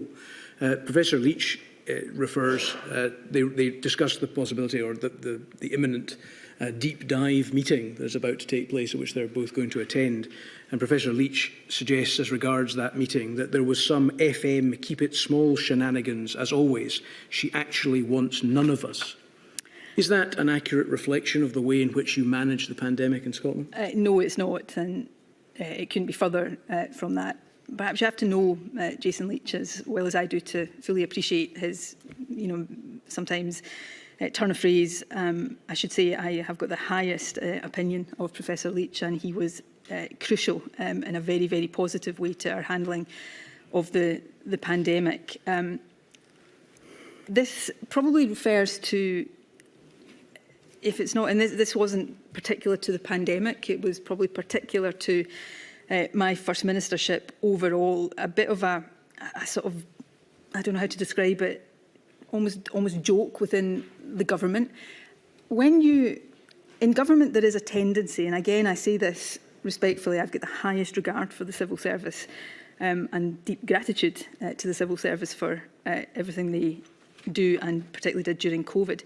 But when you have any meeting involving ministers, particularly the First Minister and the Deputy First Minister, there is a tendency kicks in, everybody wants to be in the room, whether they, strictly speaking, need to be there or not. And you could end up with meetings where there would be literally a cast of thousands of people, many of whom just wanted to be in the room to hear what was said and didn't need to be there. I didn't have a great deal of patience with that. I wanted the right people. By that I don't mean people, whether I liked them or not. I meant with the right expertise and ability to, and experience to and knowledge to offer round the table. So that's, I suspect, again, Professor Leach would have to answer what he meant there. I suspect that's a reference to that thing that was said about me in the Scottish Government, that I didn't like casts of unnecessary thousands in meetings. I absolutely wanted the people who were critical to making decisions around the table when either decisions were being discussed and shaped, and certainly when they were being taken. And she actually wants none of us. Don't get me wrong, there are days during the pandemic I would gladly not have had to see Jason or Gregor or Hamza or all of these people. This was an incredibly stressful period for all of us, but I wanted all of the people with the right expertise in the room so that we could take the best decisions we possibly could. The word shenanigans has the words "as always." I think I've set out what I think that means. I think it probably shows Professor Leach was not discriminating in the comments, who he chose to make comments about in these discussions. You gave some previous evidence when you helpfully appeared in Module 1 about your experience, ministerial experience, having been Health Secretary, Deputy First Minister and First Minister. And you told the inquiry about the fact that you had in fact had, I think in your role as Health Minister, experience of dealing with the pandemic before, as you had dealt with Scotland's response to and position in the 2009 H1N1 swine flu crisis. Is that correct? That is correct. Although her ladyship is still to make determinations on the matter, It was suggested by a number of witnesses in Module 2 that the then Prime Minister, Mr Johnson, was the wrong Prime Minister for this crisis. Did you share that view? Yes. I'm risking here going further than I should and being reprimanded for sounding political. I'm not meaning to be. I suppose I'm trying to put that into context where I don't think I'm betraying any secrets here when I thought Boris Johnson was the wrong person to be Prime Minister. Full stop. So I think that answer has to be seen within that context. Did you consider yourself, against that background and your considerable ministerial experience, to be precisely the right First Minister for the job? No, that's not how I would have thought of it at all. I was the First Minister when the pandemic struck. There's a large part of me wishes that I hadn't been, but I was, and I wanted to be the best First Minister I could be during that period. It's for others to judge the extent to which I succeeded. Thank you.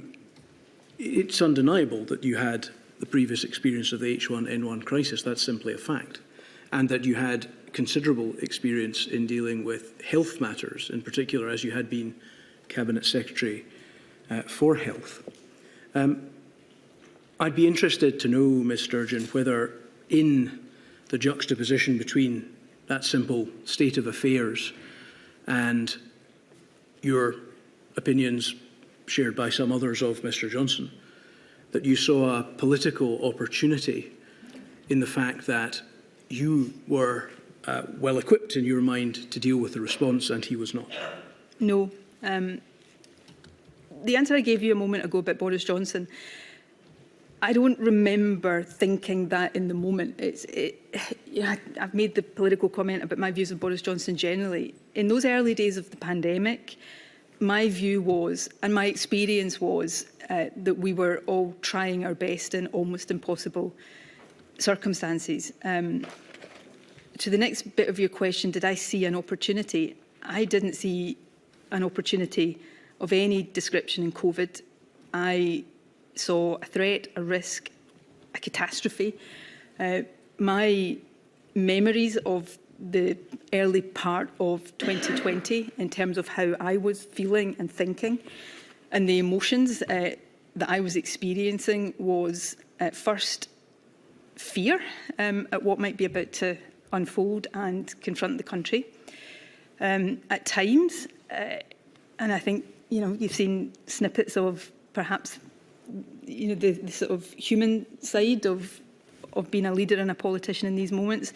At times in those early days, I felt overwhelmed by the scale of what we were dealing with. And perhaps more than anything, I felt an overwhelming responsibility to do the best I could. And so the idea that in those horrendous days, weeks, I was thinking of a political opportunity, I find, well, it wasn't true.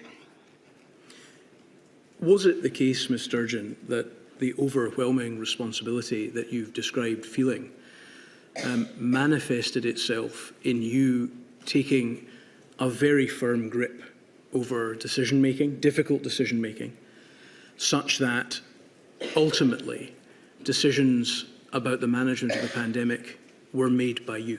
No. And again, I would say any reading of the Cabinet documents, I think would show that that is not the case. Decisions were made by my Cabinet. Did I, in those discussions leading to decisions, have views? Of course I did.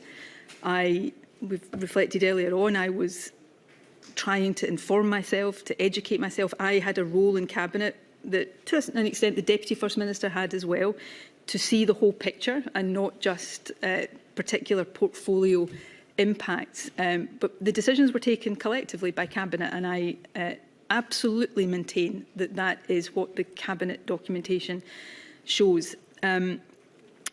You asked me if, at the start of that, given that overwhelming responsibility, did I take a firm grip of leadership? And I hope I did.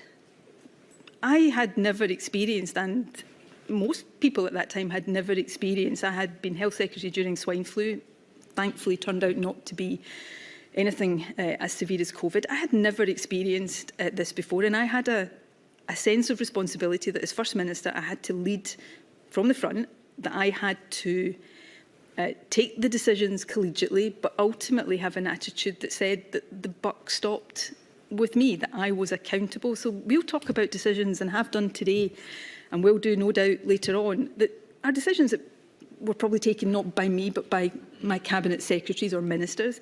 There is no part of me that will ever say, well, that wasn't anything to do with me. I was ultimately accountable and responsible, and that's the only way it could have been, and I tried to do that to the best of my ability. You've mentioned, Ms Sturgeon, on a number of occasions the very initial stages of the pandemic, and that's what I'd like to turn to next.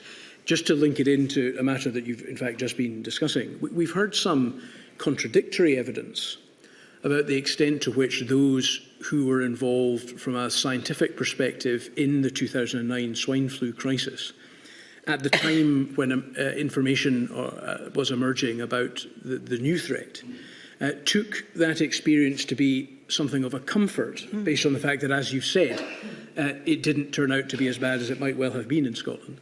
And from others that use that experience really almost in completely the opposite way, to lead to the conclusion that the threat was incredibly great.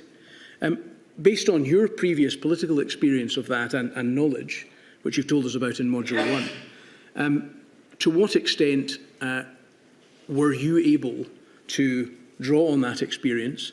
And in particular, what advice do you recall having it in the first couple of months, January, February time, about whether that experience should be something from which one should take comfort, or something from which one should, in fact, sense considerable alarm?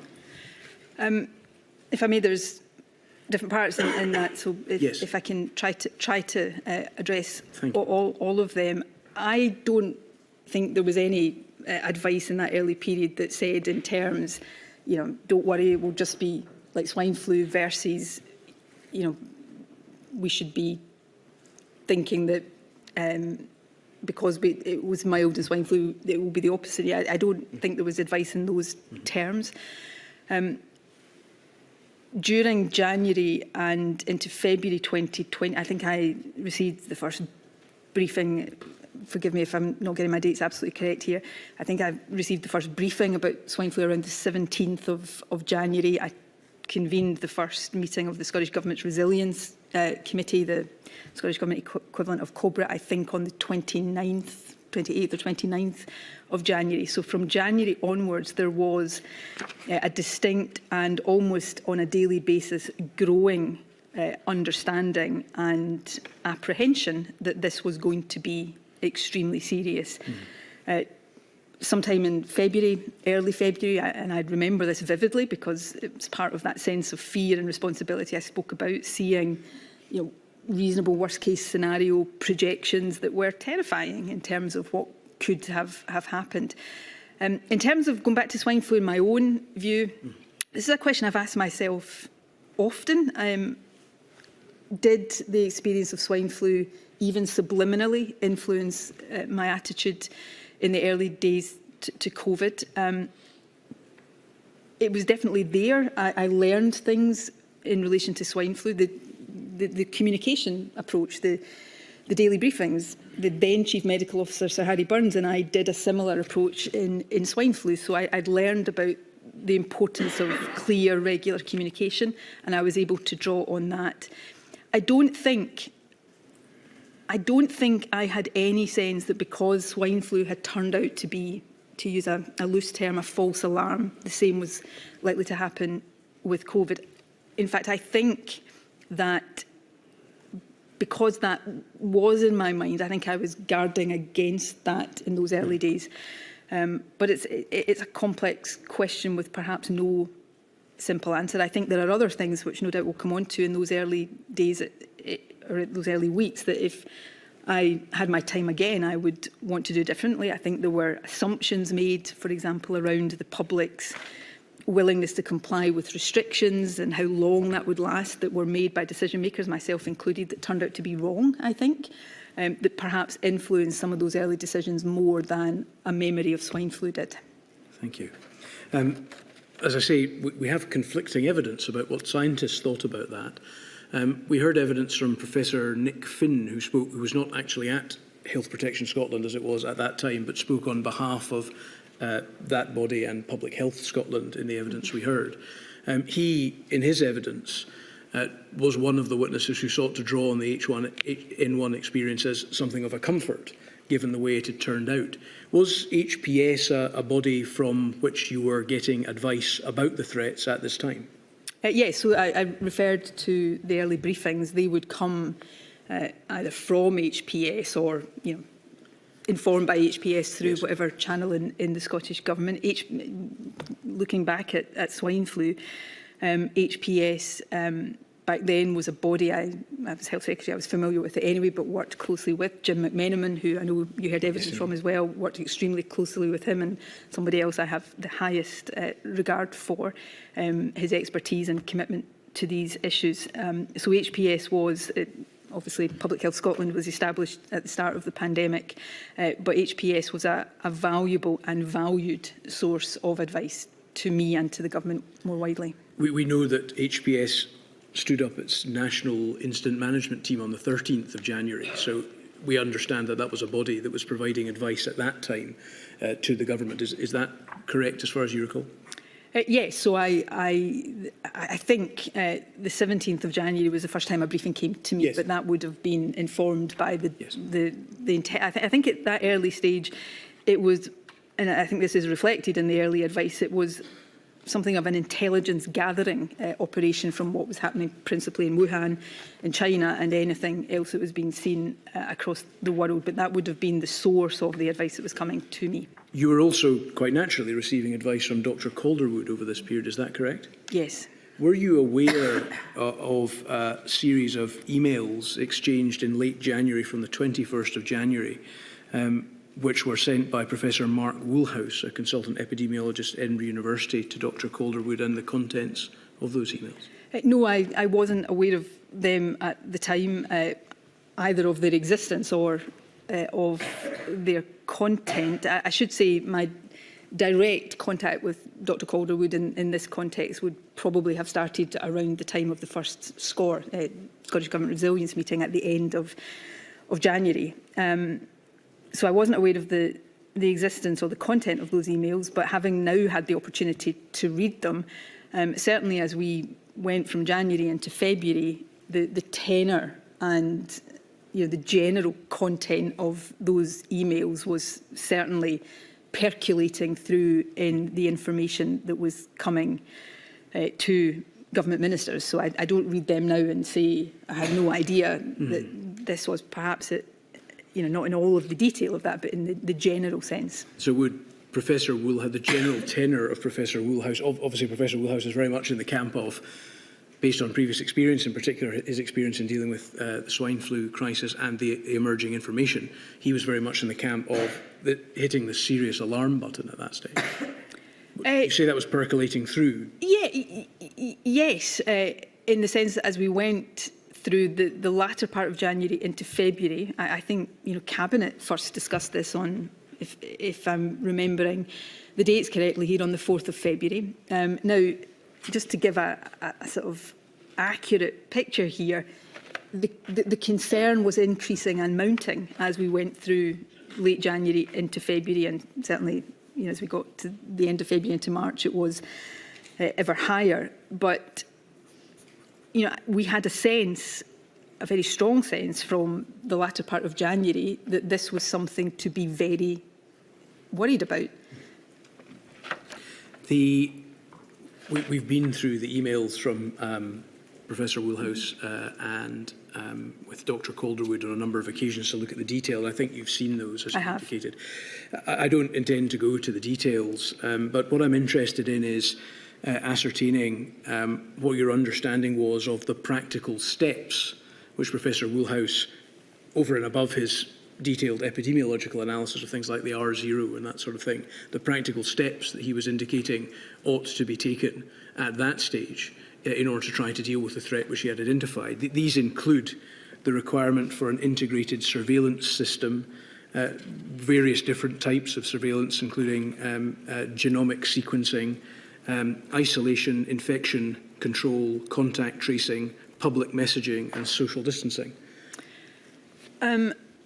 If I can, these are, and I'm not sitting here, notwithstanding having been a minister through 2 pandemics, to claim to be an expert on these technical matters, but all of these are things that were built up and developed in Scotland. It will be a matter of judgment for the inquiry as to whether all of these things happened as quickly as they should or could have happened, and we can go into any of these in individual aspects in more detail if you wish me to.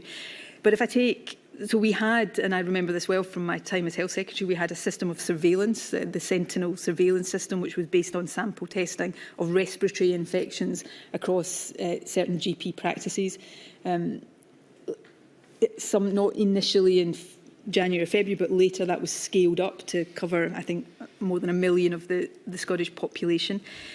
We very quickly established, from having no ability to carry out COVID tests in Scotland, I think by the 10th of February, we had established COVID test processing facilities in Edinburgh and Glasgow.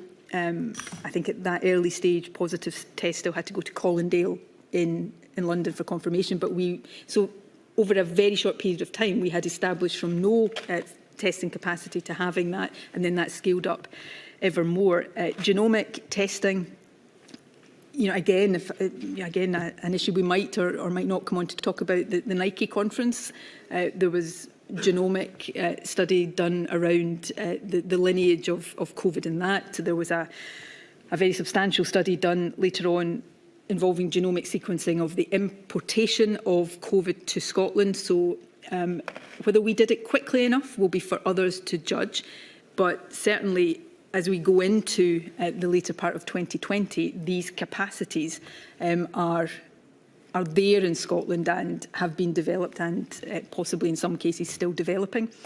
Social distancing, of course, came later through the early COBRA decisions. We, started to give advice, I think, sometime in March about people being careful about contacts, but the formal COBRA decisions around isolation and distancing came later on in March.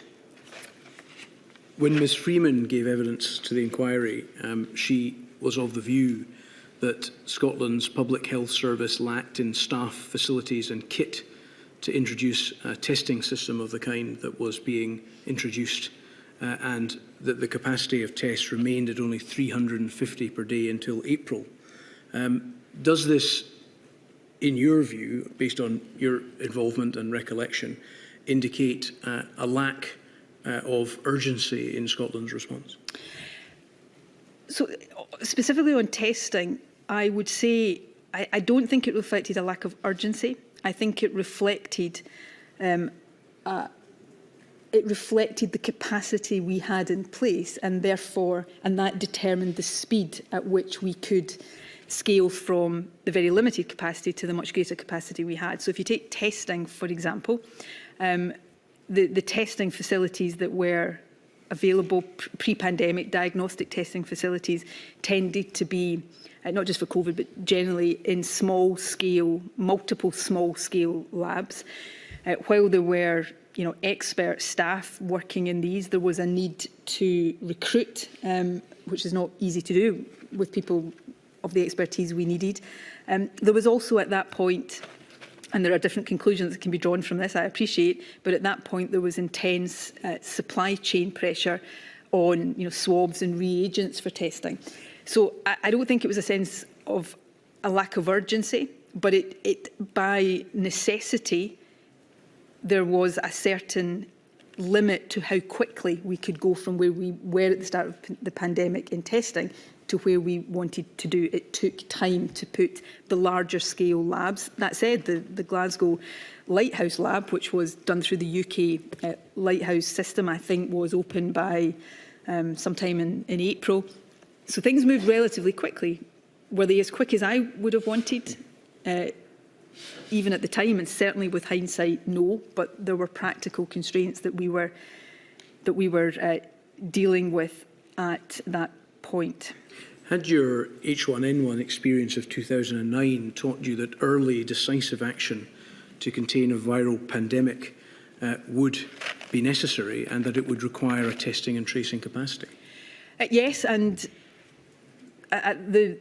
because of what we've already talked about, swine flu and the way it developed or didn't develop, the limited testing and contact tracing that we had in place at that time was much more capable of dealing with the scale of the threat. So yes, it did teach me that. I think there is, and it's certainly a point I have reflected on with hindsight, and I think governments now have to reflect on with foresight, is the level of testing and contact tracing infrastructure that is kept in place outside pandemic periods.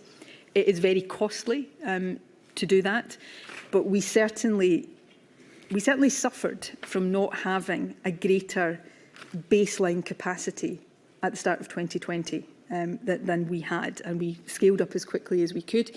My own view, I'm no longer in a position of responsibility around this. My own view is there should be a greater baseline capacity infrastructure in future, but that comes with costs, and it comes with opportunity costs, and there are obviously issues that governments have to grapple with in that.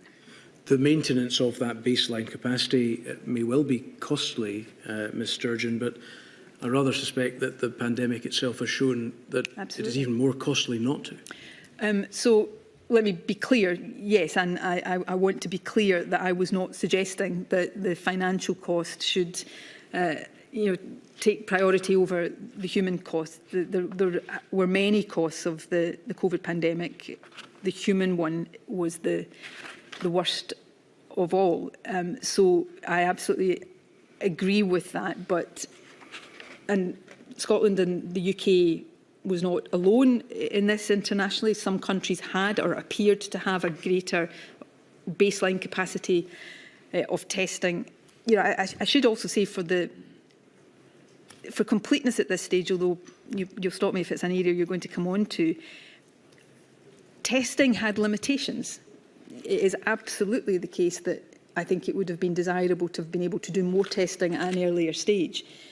But particularly in people without symptoms, there was not a degree of confidence then. I'm not sure what the degree of confidence is now that the test would pick up the virus in everybody. So we talk about testing. I think it is really important that we understand how central testing is. My personal view is we've also, in doing that, got to be careful we don't blind ourselves to the limitations of testing. Although there might be limitations related to false negativity in testing, you would have found, would you not, that you would have got more positive tests than the actual situation of not carrying out tests at all? Self-evidently, yes. The point I'm making is that if I'm at risk of sounding as if I'm arguing against the importance of testing, and I am not, but some of the clinical which were expressed in some of our decision-making around putting too much reliance on testing, is because of the potential for false negatives. So if somebody does a test one day, it's negative, and then they think, well, I don't have to worry about social distancing or face covering or all of the other protections, then that could, at least hypothetically, have a negative effect. So I think that's more what I was talking about. I am not arguing against the importance of testing, nor am I suggesting that it would not have been advantageous for Scotland in a whole range of ways to have had greater testing capacity at an earlier stage of the pandemic. One other aspect of the plan, the practical plan that Professor Woolhouse suggested, taps into an area that you've already mentioned. He suggested that there would be a need, it would be extremely important, in fact, in his correspondence, that there would be public messaging And of course, that was something later on that a strategy was developed for. Were you aware at around this time that there had been a recommendation by a consultant epidemiologist that public messaging, keeping the public informed even at this early stage, was a very important part of the strategy, rather than simply later? No, I wasn't aware of the content of those emails, so I wouldn't have been aware that that had been a specific recommendation. Although the regular, which became daily public messaging in the form of the daily briefings, didn't start until March, sometime in March 2020. And I'd have to check exactly what the dates were here. I recall, understandably, given that this was becoming a dominant global story, I recall certainly in advance of that, more regularly being asked questions about it in interviews, so that the public messaging was something that we were aware of and were starting to seek to do, although not in that formal, very structured sense that you refer to, which kicked in later. We've seen some evidence related to various matters around this period, really up to the first lockdown, where there are matters that are not communicated to the public, and that appears to be broadly on the advice of Dr. Calderwood. I'm thinking in particular around the emergence of the threat and the matters raised by Professor Woolhouse, the threats from the Nike conference and the genomic efforts to try and trace individuals who had been infected as a result of that, the identity of the first person in Scotland to die from COVID in the middle of March, concerns that had been expressed around the rugby international which took place at Murrayfield between Scotland and France on the 8th of March. None of these matters were communicated at that time to the Scottish public with any degree of detail. Is it correct in the first instance that it was on Dr. Calderwood's advice that those matters were not communicated at that time?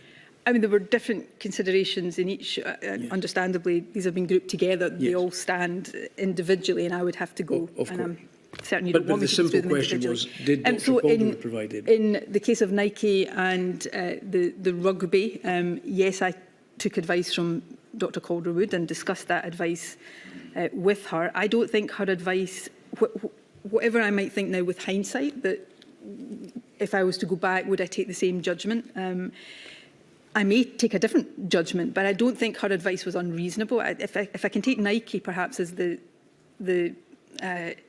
instance to illustrate this with, Nike was an event that the Scottish Government hadn't known about before it happened or until after it happened. So it wasn't an event that we had been asked to approve or not approve going ahead. When in the first few cases that were associated with that conference, there was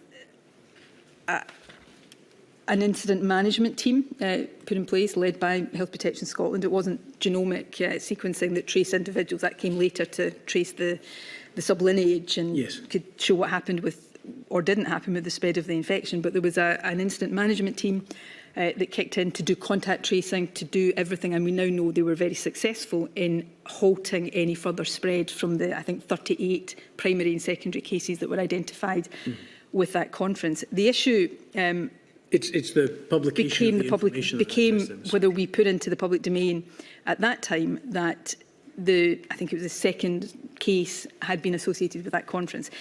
That was a fine judgment. This was a conference, I think I heard in evidence last week that there was a couple of hundred people at that conference. There wasn't. There were 71 people at that conference. Only 10 of them were from Scotland. And there was a concern that was put to me in the advice from Dr. Calderwood that to say that the case was somebody from that conference would have risked identifying that person because of the small numbers involved.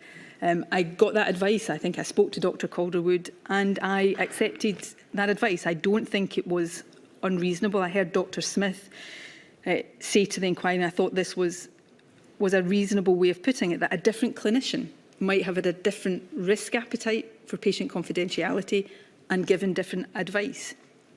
That's not to say that Dr. Calderwood's advice was wrong or unreasonable, but a different clinician might have given different advice, and a different politician might have decided not to accept that advice. And the same politician, going back again, might have decided not to accept it, because even though I don't think, when that did surface, I don't think it did undermine confidence in public messaging, I can see now that it had the potential to do that, and I would not have wanted to take that risk. We, of course, know that it didn't lead to any further spread.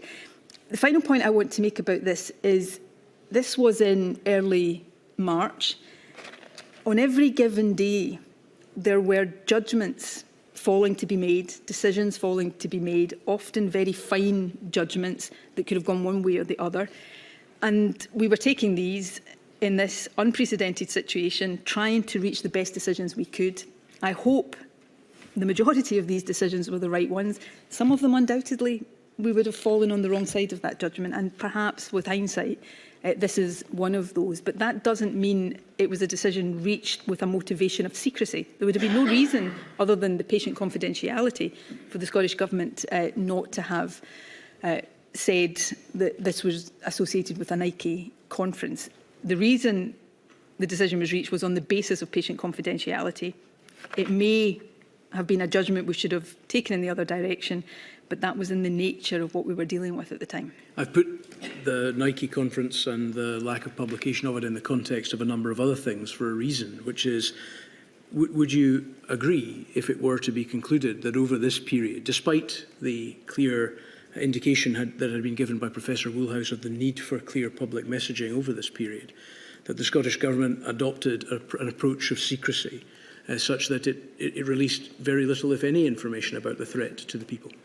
No, I wouldn't agree with that at all. I think, if we're talking about the time period in which the Nike decision was made, which is around the same time period decisions were being made around the Murrayfield rugby match, there was copious amounts of information. I think on the day that I got and accepted advice around the rugby match, we had just published the Four Nations strategy document. We were putting lots of information out there about how we perceived the risk and what we thought the steps that had to be taken were, and how that was going to unfold.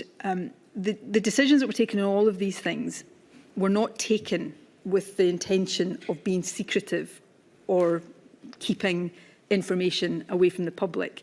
They were taken on the basis of, in the case of Nike, considerations of patient confidentiality that I accept. Other clinicians, other politicians may have taken a different view on, but they were the genuine considerations that were being taken into account.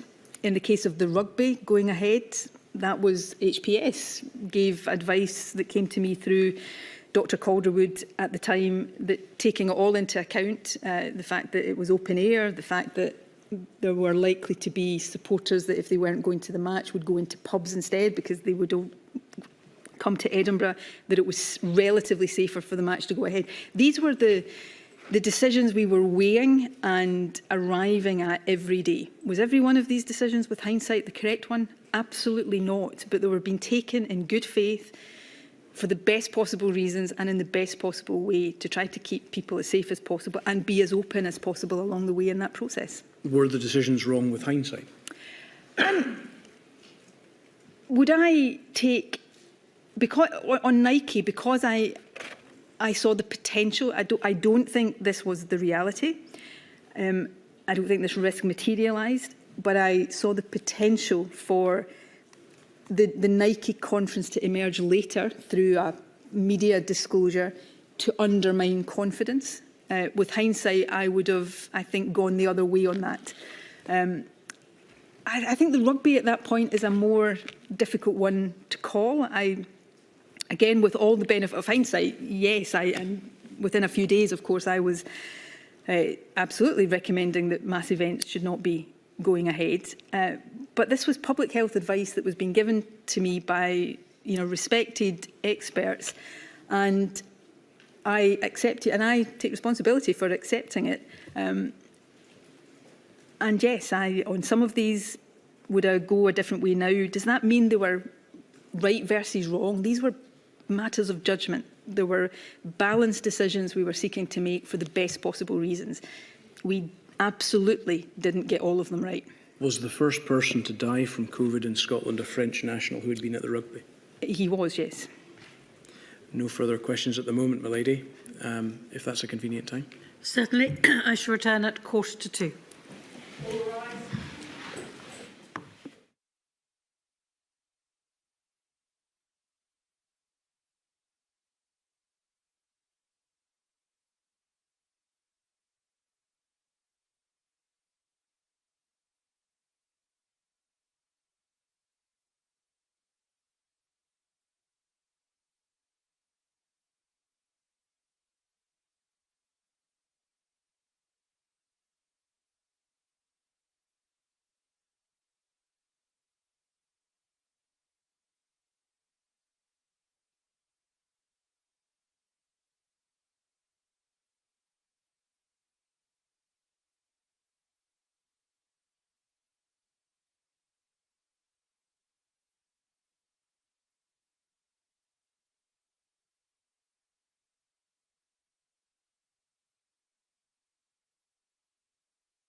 Thank you, Lady.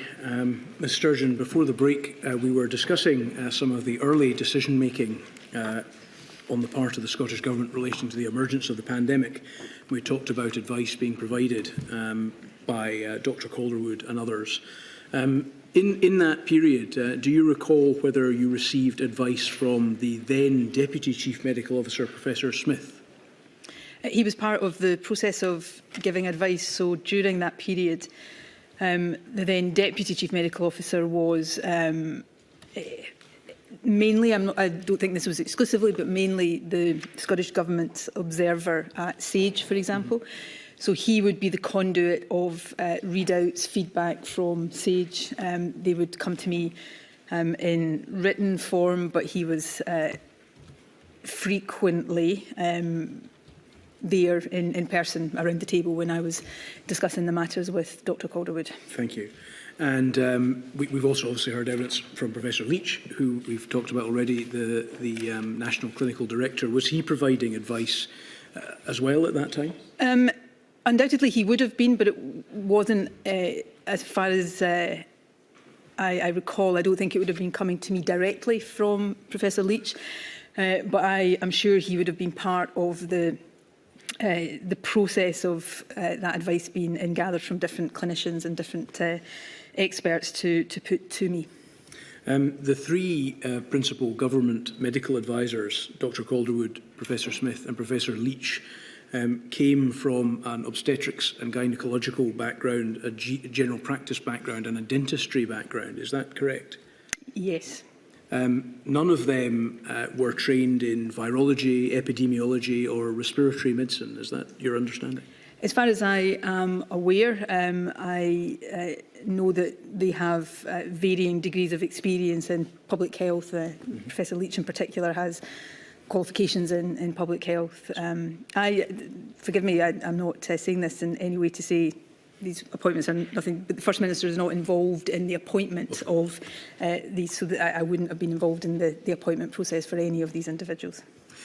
We've seen in this module and others that advice was provided to the UK Government by Professor Chris Whitty, who is an expert in infectious diseases, public health, Sir Patrick Vallance, who had a background in clinical pharmacology and had worked in industry dealing with, amongst other things, vaccines.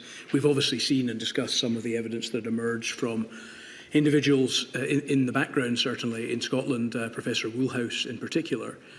Professor Woolhouse was also in his advice able to draw on discussions he had with other experts, such as Neil Ferguson and others who he mentions.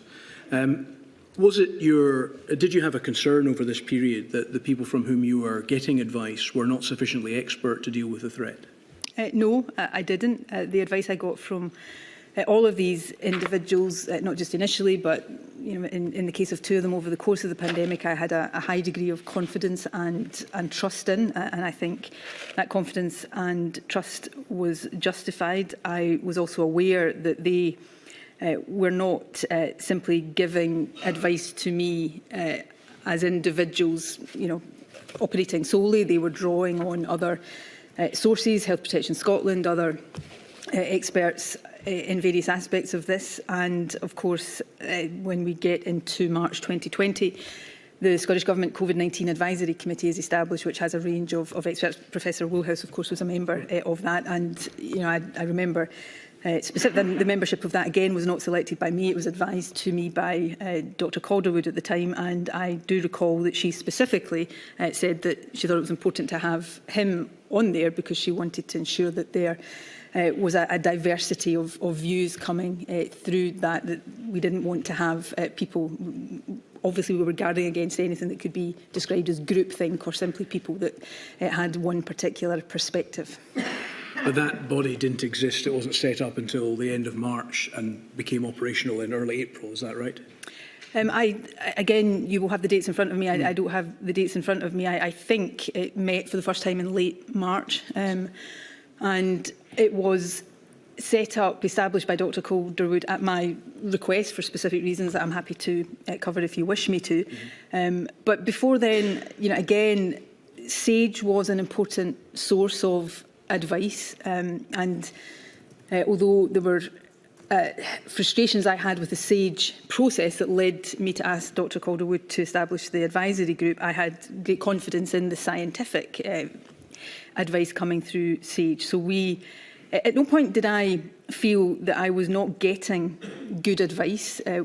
It was an uncertain time. The knowledge of the virus was developing. There was significant doubts and uncertainties around different aspects of how it transmitted, which became less uncertain over time. But I had confidence in the advice I was getting, and I have great respect for and indeed real gratitude for the work that Dr Calderwood, Dr Smith and Professor Leach did in that period, and in the case of the latter two, subsequently to that. We've seen some evidence to suggest that Dr Calderwood didn't appear to have very much of a plan as regards the testing aspect of the pandemic response. Was that your experience of dealing with her over this? Forgive me, I didn't hear whether you said did or did not. The evidence is that she did not have a plan I wouldn't testing.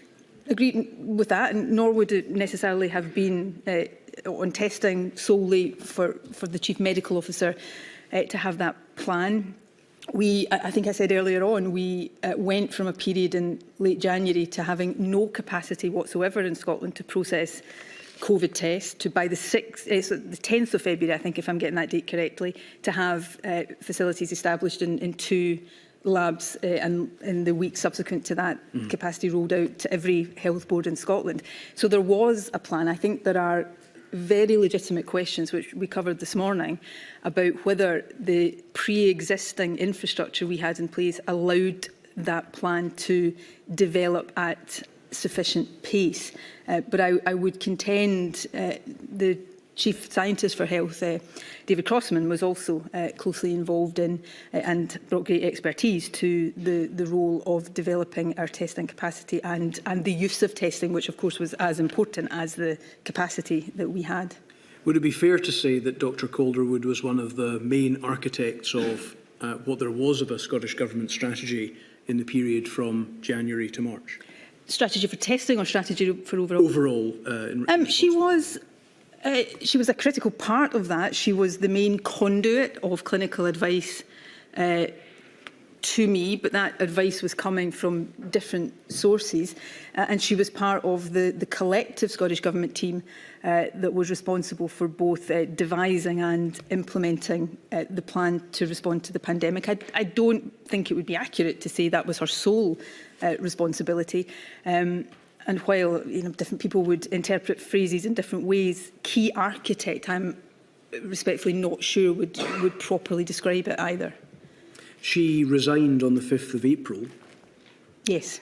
When did you become aware of the circumstances which led to her resignation? On the evening of the 4th. The Saturday night. She resigned on the Sunday, if that's the 5th of April. Right. I struggle sometimes with the precise dates.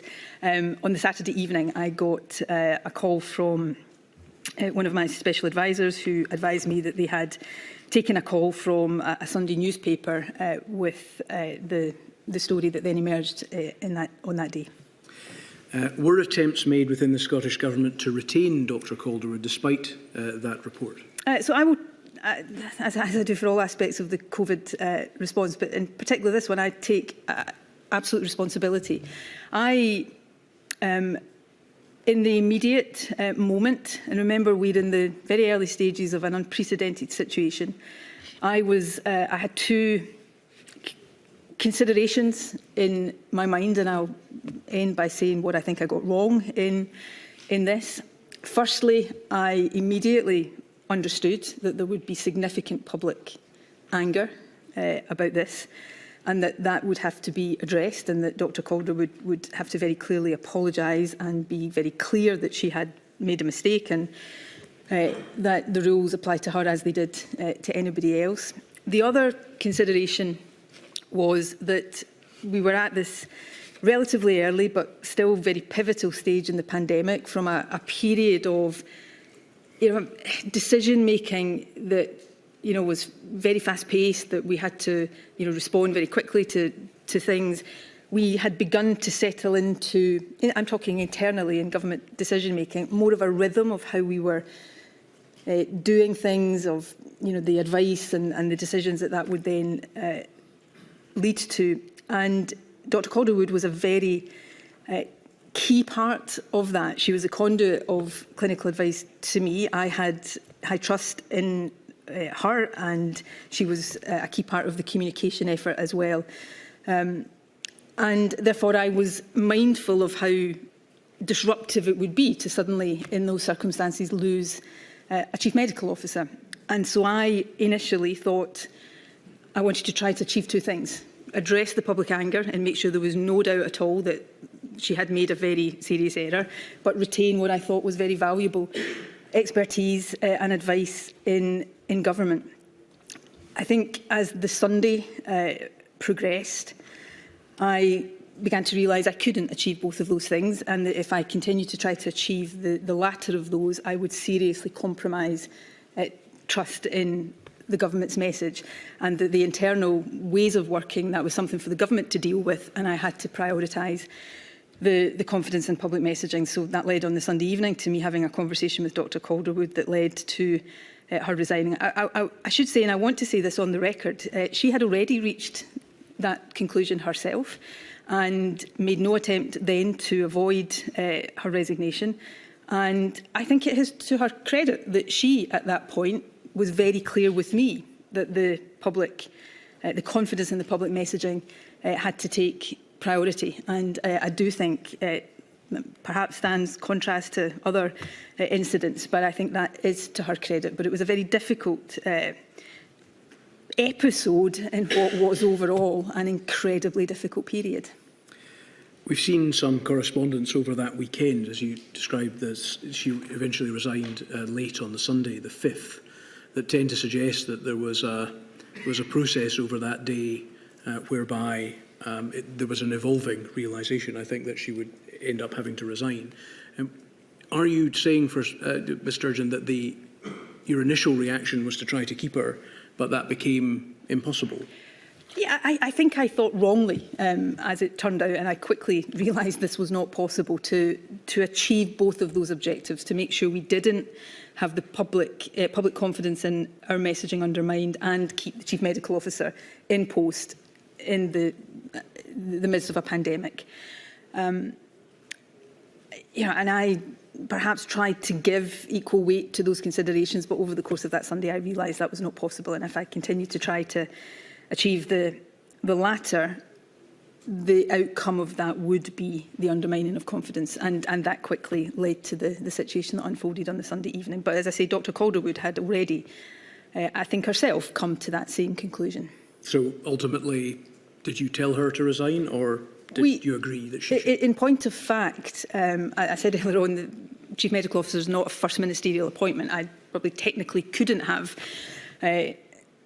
made her resign, but that wasn't necessary. By the time I spoke to her on the phone on the Sunday evening, I was clear it was an inevitable outcome, and she was clear it was an inevitable outcome. So the conversation really became that is what was going to happen. We've also seen some internal correspondence involving Professor Smith and others that tended to suggest that the way in which the resignation had been handled had undermined their position, and they felt that it had undermined the confidence that they felt was in them to be able to continue in that role. Was that something of which you were aware? I wasn't aware of it at the time. Looking back on it and having now seen that correspondence, I suppose that is not surprising. It was as I say, in the midst of a really tough, difficult time for everybody. This was an episode that, I hadn't known Dr Calderwood or worked with her for as long as others had. It was, it was upsetting, the whole circumstance.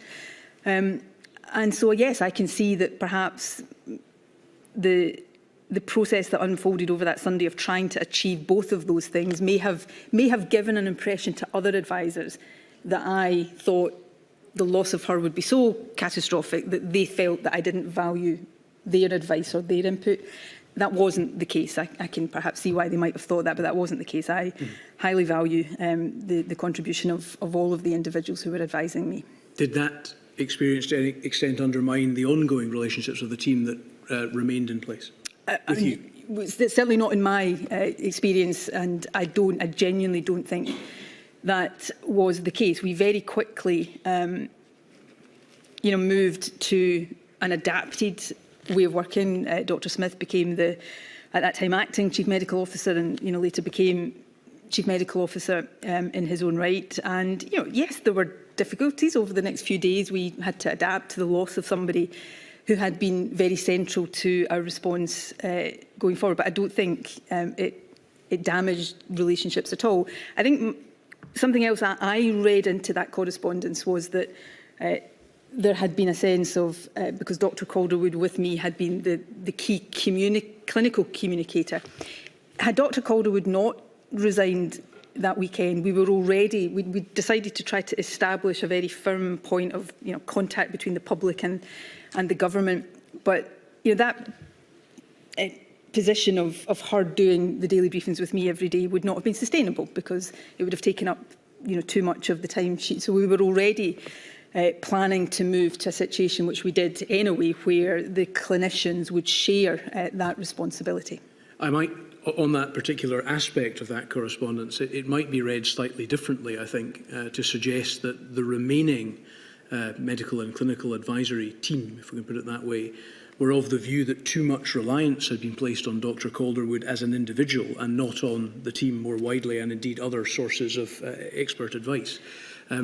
Was that, if that is the correct interpretation of that documentation, is that a fair representation of the way in which advice was taken from medical sources by the government? I don't think so. I can absolutely see why that would be an interpretation that could be put on that, and it may indeed be what the author of that correspondence meant by it. Dr. Calderwood was the principal conduit of advice to me. She was not the sole author of that advice. I said earlier on, I interacted regularly with Dr. Smith in the period before Dr. Calderwood resigned, so it wasn't as if he wasn't a key part of the response. He was, and a very valued part of the response. And you asked me earlier on about my experience as Health Secretary when we were confronted by swine flu, and I've had, albeit as Health Secretary at the time, although if swine flu had developed differently, no doubt the First Minister would have adopted this role. But I developed at that point a very key working relationship with the Chief Medical Officer, who at that time was Sir Harry Burns. And so again, that was part of the lesson I'd taken from that, the importance of that relationship, of having a clear conduit for advice was important. But of course, she wasn't giving me advice that she was the sole author of. She was drawing on multiple other sources in giving it to me. But in translating, if you like, those sources of information to you, and her being the person that you're speaking to, there was a risk, was there not, that in that translation the right information might not be getting to you?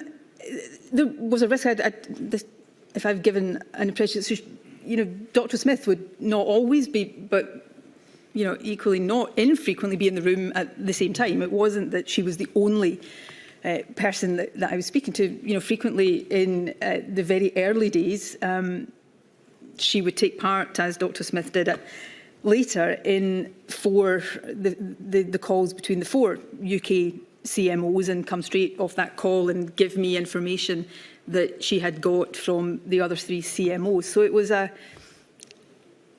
situation where she may have been the principal conduit of information to me. She wasn't the only person in the room during these discussions, and I was absolutely aware that she was bringing to me information that came from different sources. Her resignation was it not, Ms Sturgeon, a cataclysmic event for the ability of the Scottish Government to react appropriately to the threat, and also had an enormous effect on public confidence in the government strategy?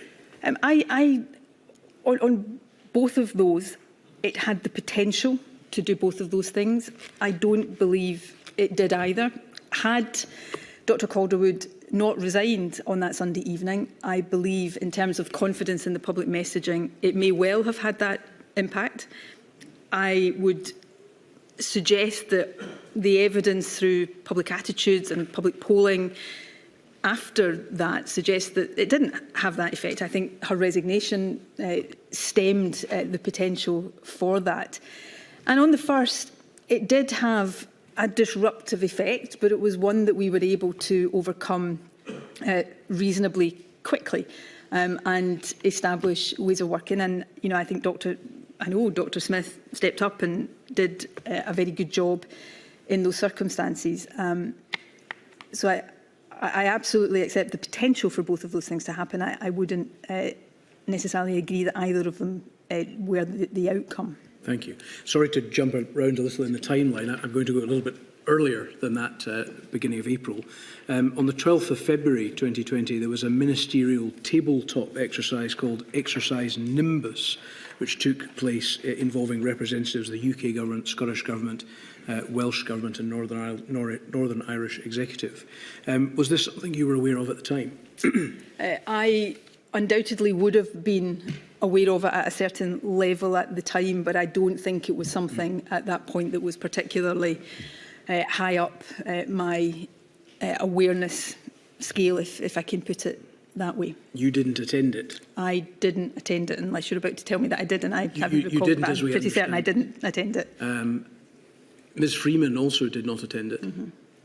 Is that your understanding? Yes, that is my understanding. Yeah. It was attended by Mr Fitzpatrick, who is a minister in the health area as well. Should either you or Ms Freeman have attended such an event, which was, we heard from Ms Freeman, an event which sought to update pandemic planning in order to apply more specifically to the circumstances of the emerging threat? I think, forgive me, I haven't, in advance of today, reviewed Operation Nimbus. I hadn't been aware you wanted to question me on this, so I would have to go and review the detail of that to give you, and I'm happy to do so if you wish me to give you an answer about whether, with hindsight, on reflection, I think I should have been at it. Personally, I suspect my answer to that would probably be no. You know, having a minister, Mr Fitzpatrick, involved in that would not be in any sense abnormal in these circumstances, and you know, he would have fed back through the normal processes in government what the findings and conclusions and any recommendations from that would have been. There would have been, I'm absolutely certain, senior officials in attendance at it as well. I think and Dr Calderwood was at it as well, to be fair. Dr Calderwood was at it. Then that makes part of my point. I think, and again, you know, we may come on to other aspects of this. I think in government, in normal times, but particularly in the times we were in, not everybody can be at everything. And just because a particular minister or a particular civil servant is not present at a particular meeting doesn't mean that that minister is not engaged in the outcome or the deliberations around that meeting. But it's a matter of priority between conflicting commitments, one imagine. Most days in government, yes, that is absolutely the case. That there will always be an element of prioritisation. Would this event not have been, in the circumstances, given the evidence we've heard about the extent of the threat, something which should have been prioritised more than it appears to have been? Possibly. I'm not genuinely not trying to avoid answering the question. I've not, in advance of this, reviewed Operation Nimbus, so I don't want to, without having done so, I don't want to be more definitive than I've been. It may well be that what you're putting to me I would answer yes to, and I'm happy to give some written evidence to the inquiry on this point if that would be helpful. Thank you, Ms Sturgeon. We have seen in a notebook from an individual named Mr Derek Grieve, the Deputy Director for Health Protection Division within the Directorate of Population Health, a number of entries ranging from the 26th of February to the 5th of March, which read as follows. On the 26th of February, it says that he attended the Cobra M meeting with the Cabinet Secretary, Ms Freeman. He noted that it's clear all departments in the UK government are fully engaged and mobilised in a way that the SG simply isn't. The next day, he indicates that despite attempts to encourage them, still no real engagement. They then spent 20 minutes talking about internal SG comms, completely amazed. And even by the 5th of March, he notes, I attended directors' meeting, laid it out thickly, but few believe this is going to be serious. Is that, as far as you're concerned, and as far as you were aware at the time from your position, an accurate understanding of the state of preparedness and urgency amongst directors in the Scottish Government, in particular the observation that it appeared that the UK Government's operation was sufficiently further advanced? I couldn't comment in any detail on the UK Government's operation at that point, and perhaps I should limit myself to commenting on the government I was responsible for. That wouldn't be my understanding or experience. That said, and I didn't know about these views at the time, Derek Grieve is a civil servant that I have worked with in various capacities over my time in government. Again, you know, he is a civil servant of the utmost professionalism, integrity and skill and expertise, so I would take seriously what he says. I would make two, I suppose, in acknowledging that I can't directly comment on a meeting I wasn't at and a note that I didn't write, beyond saying that was not my experience at the time. I think there's two other things I would say. In preparing for today, it struck me that at a cabinet on, I think, the 10th of March 2020, I make some quite extensive comments about the fact that this is going to be a whole government, whole society challenge and not just a health, I'm paraphrasing. So clearly at that point, it was something I was certainly stressing, that it had to be something everybody saw as their business and their priority. The other comment I would make, which possibly is not fair to ascribe, and I'm not trying to ascribe it to Derek Grieve, but I remember at the start of swine flu, as Health Secretary, that a sense when you're in a crisis that is very much initially focused on health, it is absolutely all you're thinking about. And even people who are thinking about it a lot, but maybe not as much as you, there is a sense of frustration that they're not as seized of it as you might be. And of course, swine flu, thankfully, didn't progress beyond it being largely a health challenge in the way that COVID did. My recollection, my experience, my understanding is that there was certainly an increasing over that period realisation of how serious this was in the Scottish Government, but there was a realisation that this was something that was serious and that was going to affect everybody and every section of our society. Can we go to INQ 000238-705, please? These are the minutes of a cabinet meeting held the day before the entries that I've started to read out from Mr Grieve's notes. On the 25th of February 2020, you're noted as being in attendance. Can we go to paragraph 44, please? It says, under any other business, novel coronavirus, the First Minister informed Cabinet that later that day she will be chairing a further ministerial meeting in the Scottish Government Resilience Room to discuss Scotland's response to the global outbreak of the novel coronavirus, COVID-19, about which there will be a fuller discussion at the following week's meeting of the Cabinet. It would be particularly important to ensure that messages to the general public were as informative as possible and couched in appropriate language. Was it appropriate, given the information we've looked at emerging from Professor Woolhouse in particular, that as at the 25th of February, novel coronavirus was being dealt with under any other business with no substantive discussion of what might be done to prevent its spread? I think if that had been all that note was communicating, I would agree with you.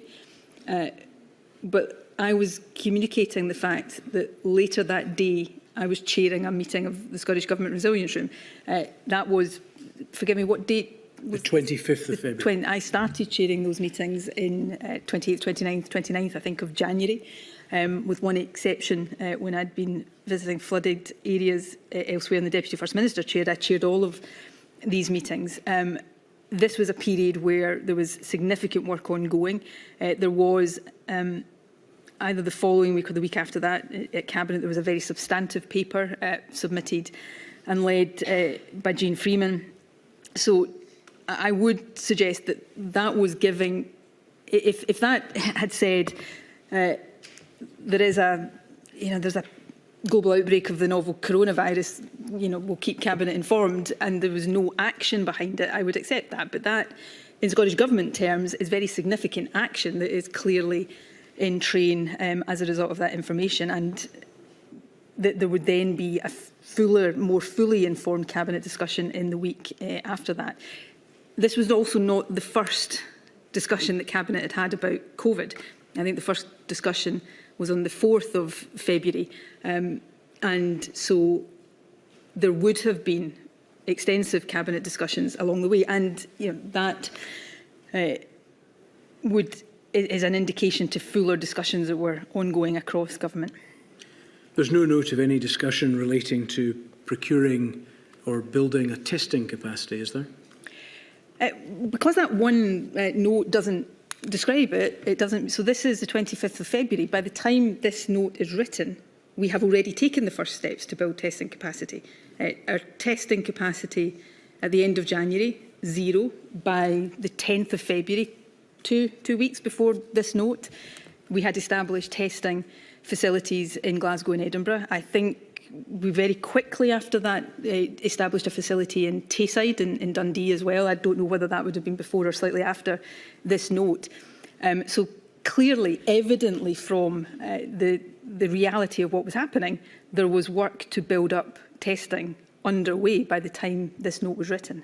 There's no note of any discussion of the current state of building testing capacity, though, is there? I would, but no, that note suggests there wasn't, but that doesn't mean that work wasn't underway. The Health Secretary would have been leading that work. The Scottish Government Resilience meeting that I was chairing later that day undoubtedly would have touched on that work. And we know from what was happening, had already happened, that work was underway and was progressing.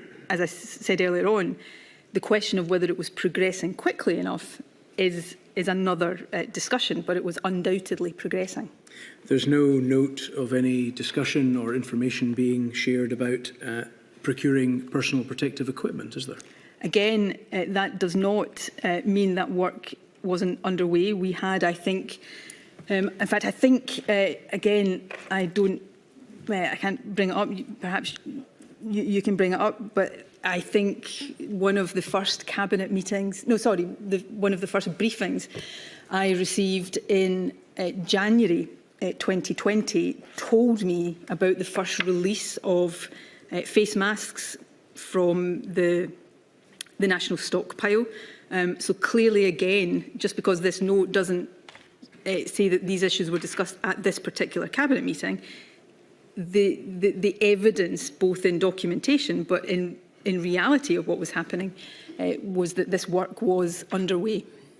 The earliest predictions in January from Professor Woolhouse had involved a prediction of a pandemic fuelled by mild cases with mortality amongst the vulnerable. Scotland was known at this stage to have an elderly and vulnerable population, that there were recognised health inequalities amongst those with protected characteristics and in lower socio-economic groups. Isn't that exactly why a project had been put in place to introduce Public Health Scotland to address those issues? Could you repeat that question? Sorry. Yes, certainly. I'm pointing out that the earliest predictions in January 2020 from Professor Woolhouse had involved a prediction of a pandemic fuelled by mild cases with predicted mortality amongst the vulnerable. Scotland had an elderly and vulnerable population with recognised health inequalities amongst those with protected characteristics and in lower socio-economic groups. I've asked you, this was why Public Health Scotland, by this stage, was in the process of being set up to deal with those very problems. Isn't that right? Yeah, sorry, it was the very final part of the question yes. I hadn't quite caught. Yet one of many reasons why Public Health Scotland was being set up. Public Health Scotland was due before COVID arrived with us. Public Health Scotland was due to be formally established, I think, on the 1st of April 2020, and that was a long-standing programme of work. I think it's important to say that it is not the case that the Scottish Government only started dealing with these issues when Public Health Scotland was established. The Scottish Government, through many of its pre-existing bodies and processes were acutely and intensely focused on health inequalities and the needs of older people. Public Health Scotland was established because it was thought that having a body of that nature, particularly one that brought the health service and local government more closely together, would be better able to do that, amongst other things. There's no discussion here, no mention here of any discussion or any information being provided about any steps to try to protect that vulnerable part of Scotland's population.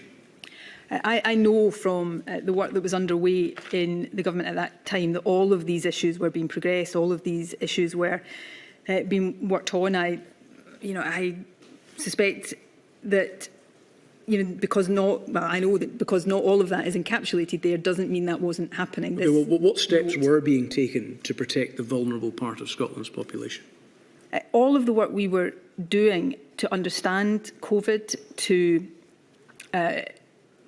to make sure we were preparing and scaling up facilities like testing, making sure that we were in a position to supply PPE. And I know there were many concerns raised about all of these things. I'm not suggesting all of that worked perfectly. All of that was designed to protect, as far as it was possible to do in the face of a pandemic, the entire population, and within that those who we were beginning to understand were going to be more vulnerable to a virus of this nature. It was part and parcel of all of the work we were doing. At this stage, the Scottish Government was asleep at the wheel, wasn't it, Ms Sturgeon? No. Could I ask you some questions, please, about the COBRA meeting, which took place on the 12th of March 2020? We went through some evidence in this regard with Mr Gove. It's a meeting which was chaired by Mr Johnson. If we could go to INQ 0000562221, please.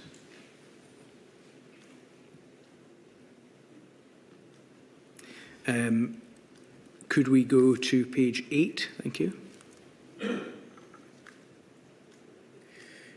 You may recall, Ms Sturgeon, that there was some discussion around this stage as regards Scotland's emerging position, that it was interested in seeking to cancel mass gatherings, which did subsequently happen. At paragraph 15, it says, continuing, the Chair said that the GCSA should use the announcement to set out what stage 2 should be and begin socialising options 3 and 4 to protect the most vulnerable. The general public would not be asked to do options 2, 3 or 4 immediately, but these policies would come in the next few weeks. He respected the Scottish Government's decision to cancel mass gatherings to manage pressure on emergency responders, noting that as the pandemic progresses, this approach may need to be taken by the whole of the UK to protect public services. However, it was crucial for the Government to stick to the sage advice as far as possible. The 4 nations should try to stick together as one united kingdom. And at page 10, there's a list of actions where it states Chief Medical Officers for all 4 nations, Department for Health and Social Care and Department for Digital Culture, Media and Sport to prepare advice for consideration by COBRA on approach to mass gatherings. And then the decision reached underneath at number 5, COBRA will keep under review the policy towards mass gatherings with particular reference to their impact on public and emergency services. We can see from the first page of this document that this meeting, chaired by Mr Johnson, took place at 1:15 p.m. Do you read that, as I do, to the effect that there was an agreement that COBRA would keep the issue of cancelling mass gatherings under review, and that further advice in that regard would be provided by, amongst others, the Chief Medical Officers for all 4 nations? I accept the reading that you have put on the minute. I was at the meeting, and yes, there was no doubt in that meeting that the Scottish Government was going to confirm a decision to advise that day. It was later, before we had legal powers to enforce it, but that we were going to advise the cancellation of gatherings of over 500 people. You rightly point to the time of that meeting, 1:15. Just before that meeting, I had taken part in the weekly session of First Minister's Questions in the Scottish Parliament, and I advised Parliament that that is what the Scottish Government was minded to do. We would obviously listen to other views at COBRA, but this was a Scottish Government decision to take. I was in no doubt in that meeting that that is the decision the Scottish Government was going to take. By this time, I was increasingly concerned that we were not moving fast enough to deal with the rate of transmission of COVID. I heard it referred to, I think, perhaps by Mr Gove in evidence to you, that I jumped the gun on mass gatherings. I would counter. I think by this point, none of us were jumping the gun. We were arguably all going more slowly than we should have been. I think the public was ahead of governments at this point and the action they thought was appropriate. My view on mass gatherings, which I set out to COBRA, was that for three reasons I thought it important to take this action at this time. Firstly, that while the medical advice was that open-air events were relatively less risky than others, it was not the case that there was no risk of transmission.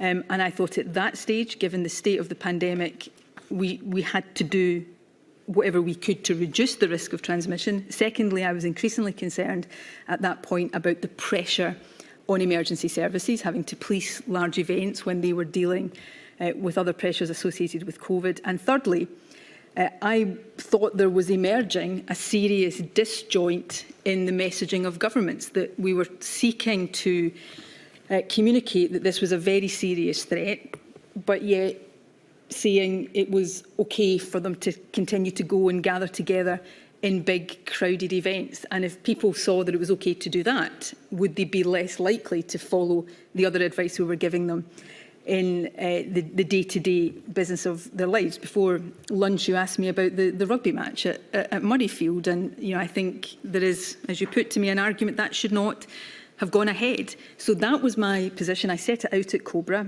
and I indicated that the government would confirm that decision. Jean Freeman went back to the Scottish Parliament that afternoon to announce, to confirm what I had said at First Minister's questions. And I announced a decision that the Scottish Government had taken, and I would assert very strongly then, and I would now, that having taken that decision, we were perfectly within our rights to take that decision, and I was perfectly not just within my rights to announce it. It was important that I announced it, alongside, which we may come on to, the other important decisions that were taken at COBRA that day, that it was essential the public were given quick and effective information about. Are the minutes wrong then? If what you're saying, if what the reading of that minute is, forgive me, if your reading of that minute is putting a question to me that says I somehow breached good faith and that I did something that was against the agreement in COBRA, there was no doubt in that COBRA meeting. I mean, I think it's not on the page that's in front of me just now, where it says the Prime Minister respected the Scottish Government's decision, or words to... I think it was the passage that I referred to earlier at page 8. Yeah, yes. which... Yeah, he respected the Scottish Government's decision. I mean, it's clear that he understood we had taken a decision. Well, to be fair, Ms Sturgeon, if one reads that passage in isolation without looking at the subsequent actions, one might conclude that. But one obviously needs to see what's reached by the end of the meeting in the actions, which involved further advice being taken on the issue. All I can say is I was in that meeting. I recall it very clearly. And there was no doubt that that was the decision that I communicated. I tried to persuade the other governments to follow suit. As it happens, they all did, I think, follow suit within 2 or 3 days, because the situation was developing at pace and in a not good direction. I believe the Scottish Government was right to take that decision then. And if I have a regret about that decision, it's not that I took it that day, it's that I didn't take it days earlier. Including in relation to the Rugby International? I tried to reflect in my answers earlier.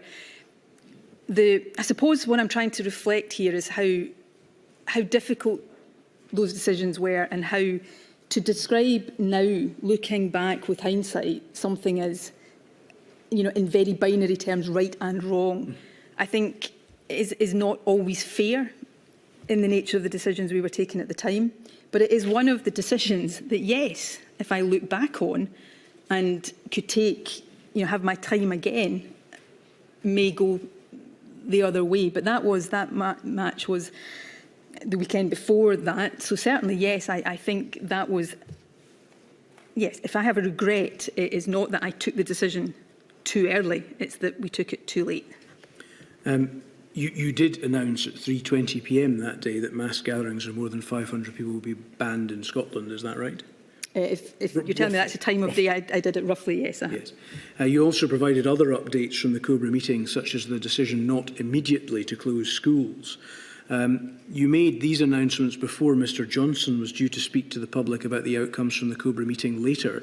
What were the reasons for the timing of your announcement of these matters? Well, I'll give you the reasons for the timing very clearly in a second, but perhaps just to be clear, and I don't mean this in a political sense or in any way seeking to be adversarial. My responsibility as First Minister was to the Scottish people, not to Boris Johnson. I tried and he tried. I'm sure we all tried to work as collegiately as possible. But my responsibility was to the Scottish people. Why did I announce those? The very nature of the decisions we were taking, we were in a pandemic of a rapidly transmitting virus. The nature of the decisions we were taking meant that they had to be communicated quickly and clearly to the public. At this particular point, the 12th of March, my strong sense was that the public were anxious for their governments to act, to do more, to be much more on the front foot. We were in that meeting, as well as the discussion about mass gatherings, we had decided at that meeting to advise isolation of symptomatic cases. That was really important in trying to stem transmission. These were not decisions that were meant to be kept secret. It wasn't just important that they were communicated, it was important that they were communicated quickly.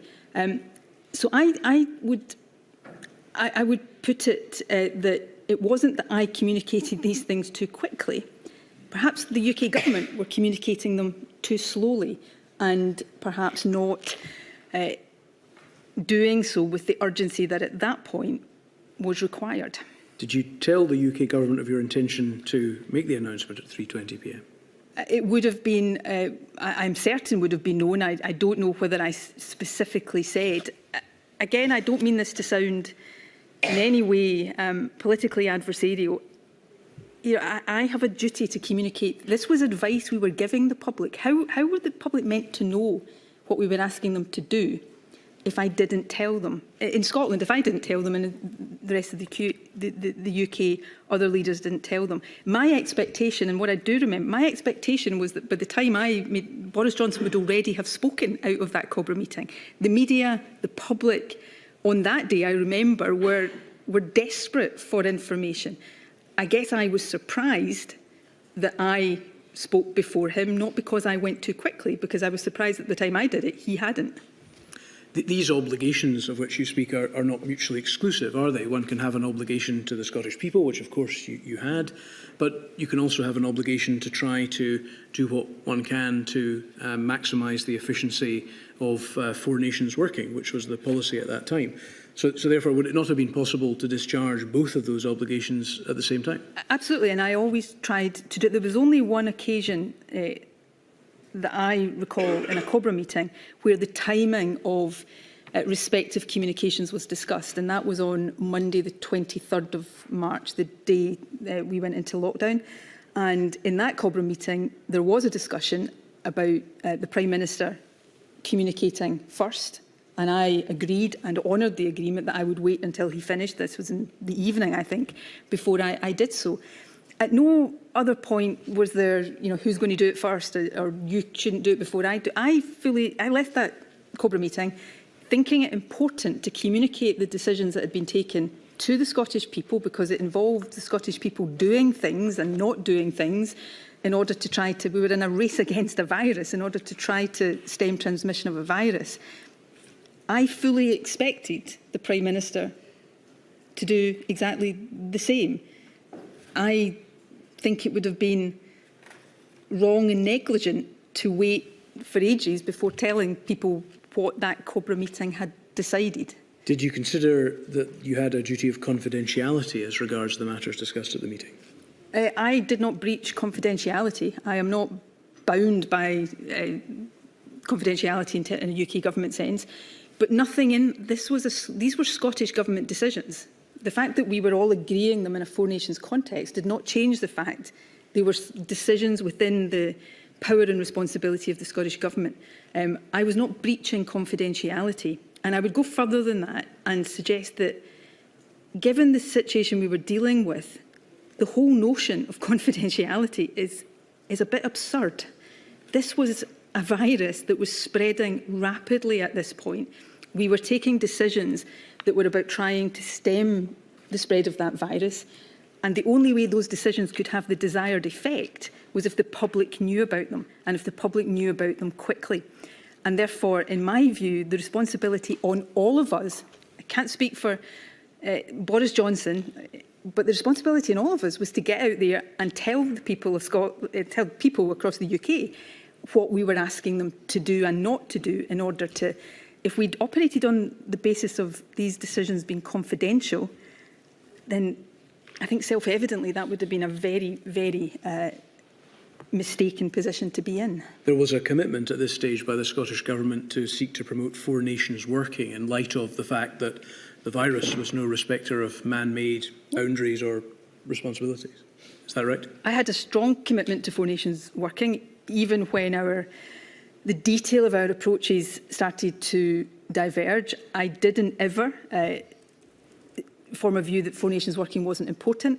My understanding of Four Nations working is we aligned our approaches where we could and where we were, for legitimate reasons, taking different approaches. We tried to nevertheless work together, understand each other's position and coordinate where we could. But I had a duty as First Minister of Scotland to the people of Scotland. If I had simply, in order to keep a notion of Four Nations working that I know some people hold to, which is that it should mean we all do this exactly the same at all times and that should be decided by the UK government, I would have ended up, and the Scottish Government would have ended up, acquiescing in decisions that we thought were wrong and not in the interests of keeping people as safe as possible. But I had many, and I know Michael Gove spoke about this on earlier Monday, I think he was here, and we worked. I would pay tribute to Michael Gove in particular on these matters. We had didn't always agree, but we had very constructive discussions. I always sought to work as collaboratively as possible within the Four Nations framework, but I couldn't allow that to usurp my duty as leader of a government with particular responsibilities to take the decisions we thought were best in the circumstances. It would be necessary in order to try and promote the likely success of Four Nations working to work with respect for the other participants in that process. Do you think that's a correct principle? I do. You said a moment ago that you considered the UK government's expectation that these discussions would be conducted confidentially to be absurd. Does that suggest any respect on your side? I don't think it suggests a disrespect. I was making a point about the nature and status of decisions being taken in the face of a spreading virus, and making the point that by the very nature these can't be confidential decisions because otherwise the public doesn't know about them and therefore can't implement them. And that's the point I was making. I always tried to be respectful in all my dealings with the UK government. There were, not just in COVID, but in many things, moments and issues of tension where no doubt they found me difficult to work with. At times I would find them difficult to work with, but I always tried to be respectful and be constructive in those interactions. Mr Gove gave evidence to the fact that what had happened on that day caused considerable irritation, at least on the part of a number of individuals, including the Prime Minister, on the basis that there was a perception that you had not behaved respectfully and breached confidentiality. Was that a phenomenon of which you were aware at that time? It wasn't particularly. I suppose I can see why that would have been the case. At that point, the last thing in my mind was I wasn't setting out to irritate anybody, but equally I wasn't, I had reached a view, the Scottish Government had reached a view that to try to stem transmission of the virus, we should advise the cancellation of mass gatherings. COBRA had taken a decision that was asking people with symptoms of COVID to isolate and not leave their homes. I took the view that it was vital to communicate these decisions and to communicate them quickly and effectively. I wasn't doing it to irritate anybody, and I'm sorry if that was the effect, but my overriding, I got lots of things wrong in the whole process of this. I don't suggest otherwise for a second, but my overriding motivation and priority was to try to reach the best decisions, communicate those decisions so that the public could comply with those decisions and we could collectively try to stem the spread of a virus that was already doing significant harm. The phenomenon of you making announcements about matters before the UK government would go on to become something of an issue between the governments. Were you aware of that? Yes, I was. I didn't think then, and I don't think now, it was fair or rational. Fairly early on, I can't remember exactly when, my daily briefings became set at a time of day, I think 12:15, slightly later in the day, when I gave statements to Parliament, because that was determined by parliamentary sitting times. So my public announcements were at a fixed point in the day. The UK government decided to have theirs, and I'm not making any criticism, but they decided to have theirs at 5 p.m. or thereabouts. That was their choice. If they had wanted to speak before me every day, they had the choice of doing that earlier. I was simply trying to communicate decisions to the public that we were relying on the public to comply with. I was trying to do that openly. I was trying to do that as clearly and as effectively as I could. At no point in my thinking was I trying to steal a march on anybody else or trying to get ahead of it. I was simply trying to do my job to the best of my ability. Your job, however, as we've identified, involved a responsibility to the Scottish people, of course, but also a responsibility to try to promote four nations working. Why was it that those two obligations were not able to coexist? I don't believe it is the case that they didn't coexist, but in order for me, I have to choose my words carefully here, in order for me not to use the phrase that's been put to me, irritate Boris Johnson, I think I would just have had to adopt a position of doing whatever Boris Johnson wanted me to do. Now, as First Minister, if I thought we will focus here on areas of disagreement or divergence. There was a huge amount of good joint working and alignment and the different governments working together effectively. But where I thought the UK government was taking a decision for England that was not the right one, I would have been negligent in my responsibilities just to go along with that in order to avoid bizarrely irritating people. I suppose another point in this is it's been described, it's often described as if the UK government's position on these things was the orthodox one, and any of the devolved administrations that diverged were stepping out of that orthodox position. That's not, I think, the right way of looking. Often in these issues where the Scottish Government was in the language the UK Government would use, diverging from their four nations preferred road, we were joined in that by Wales and Northern Ireland. So often Wales, Scotland and Northern Ireland were in exactly the same position, but the UK Government, as was their right, had decided to take a different position. In effect, they often became the outlier in four nations decision-making, not Scotland. Surely that can't have been the UK government's position, Ms Sturgeon, because in the schedules to the Coronavirus Act 2020, the UK Parliament had granted power to Scotland, we'll avoid the word to diverge, to differ, to take a different path. I'm not sure I understand the question you're putting to me. You were suggesting a moment ago that the UK government thought that the way this should work is that their position should be the orthodox one, and there should be some limitation on Scotland's ability to take a different path. The legislation made it clear that the UK Parliament had granted that power. No, indeed. So that cannot possibly be the UK government's position. What I'm saying is often that some of the comments you're putting to me about me being, or others being irritated at things I did. Those aren't my words. No, putting those words forgive me, Mr. I know they're not your words. But that gave the impression that while the legislation was exactly as you set out, when the reality of that manifested itself in different decisions, then somehow that was an irritation. It was not intended to be an irritation. We were all trying to do our best based on the epidemiology, on the demographic and health profile of our countries, to try to take the best decisions we could. I simply make the observation, the first, I suppose, significant policy divergence was in early May over the stay-at-home advice when the UK government decided to move to stay alert. It's often been suggested that that was the point at which the Scottish Government diverged from Four Nations decisions. In actual fact, at that point, Scotland, Wales and Northern Ireland stuck with stay at home, and the UK Government for England moved to stay alert. I'm just making the point that when things are described as the Scottish Government moved outside of Four Nations decision making, we took the decisions we thought were best, but often we were in the same position as two of the other four governments that made up the Four Nations.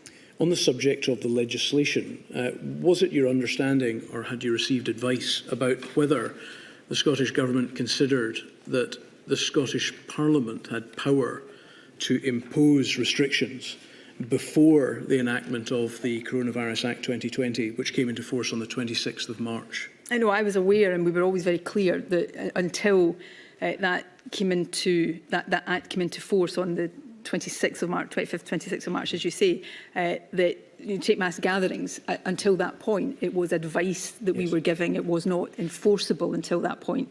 And similarly, I think with the initial stay-at-home advice for a period of a day or two, that was advice until the legislation came into force. So the position, as you understood it before the enactment of the Act, was that the Scottish Government and the Scottish Parliament did not have the power to impose restrictions, hence those decisions were issued on an advisory basis? Yeah, we wouldn't have had the power to enforce restrictions. We, of course, had the power to advise people to do certain things. Which is what you did over that period.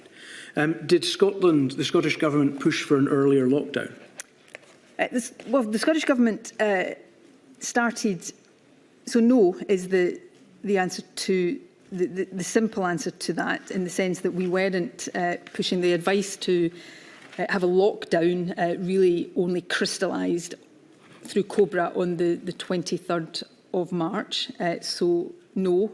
But as I think we have just been reflecting on in the context of mass gatherings, the Scottish Government was starting to move, or argue that we should be moving more quickly. One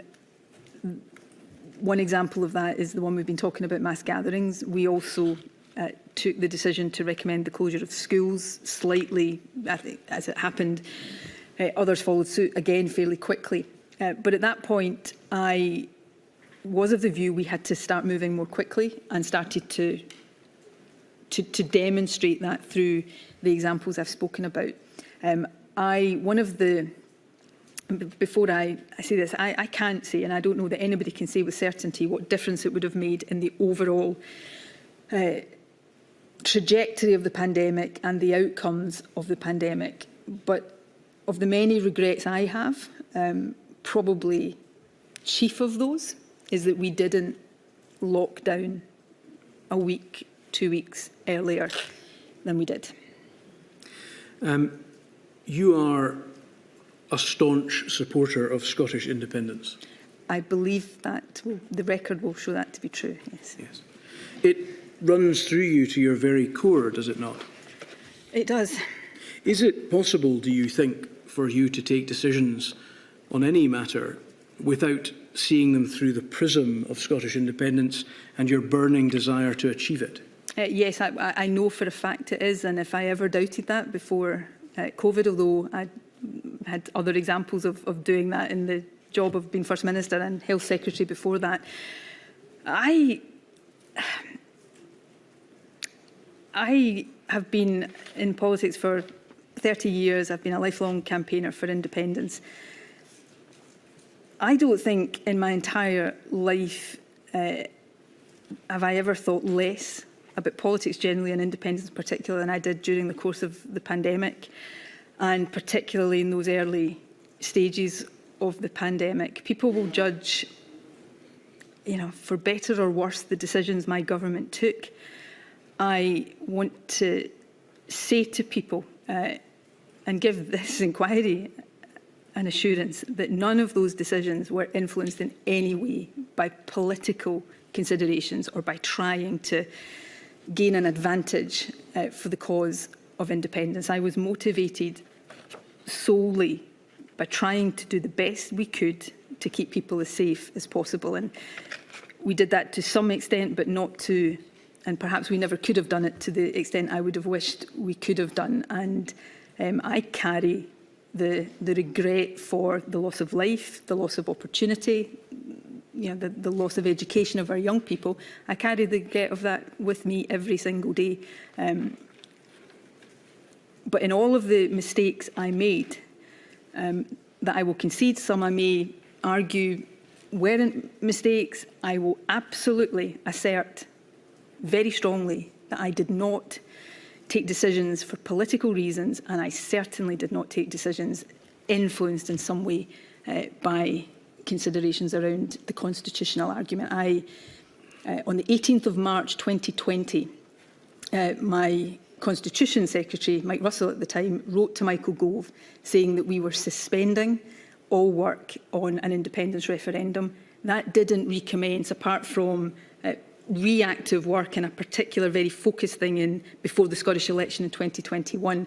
That didn't recommence until much later in 2021. The government I led focused entirely on trying to do the best we could through COVID. It's a matter of instinct for you, isn't it, to seek to promote the cause of Scottish independence? Yes, it is, but perhaps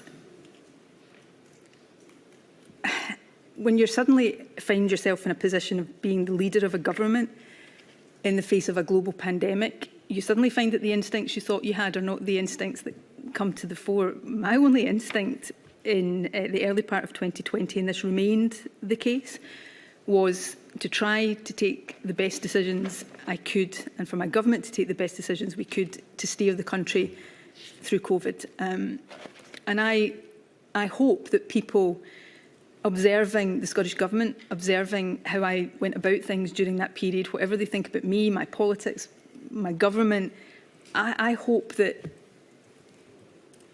any reasonable person will have seen that. It's a matter of instinct to seek division between the Scottish Government and the UK Government to achieve and promote the cause of Scottish independence, isn't it? No, it's not. As you said, the position, as at the beginning of the pandemic, I think you said the 18th of March, was that Mr Russell had written, in fact, to Mr Gove to indicate that campaigning for a second independence referendum would be suspended. Yes, I think we also requested at that time that the UK Government did likewise around the constitutional project of Brexit, and that was declined. The UK Government never suspended any of its work on Brexit. One of the reactive things that the Scottish Government officials had to do during COVID was respond to consultation on the Internal Market Act, for example. It was the transition period for Brexit, wasn't it, in 2020? There were... So work was required on that? Well, I think that is perhaps a matter of opinion rather than fact. Okay. Could we look, please, at INQ 000214408? Page 13, paragraph 56E. This is the 30th of June Cabinet minutes. An agreement is reached at the end of this Cabinet meeting that it was agreed that consideration should be given to restarting work on independence and a referendum, with the arguments reflecting the experience of the coronavirus crisis and developments on EU exit.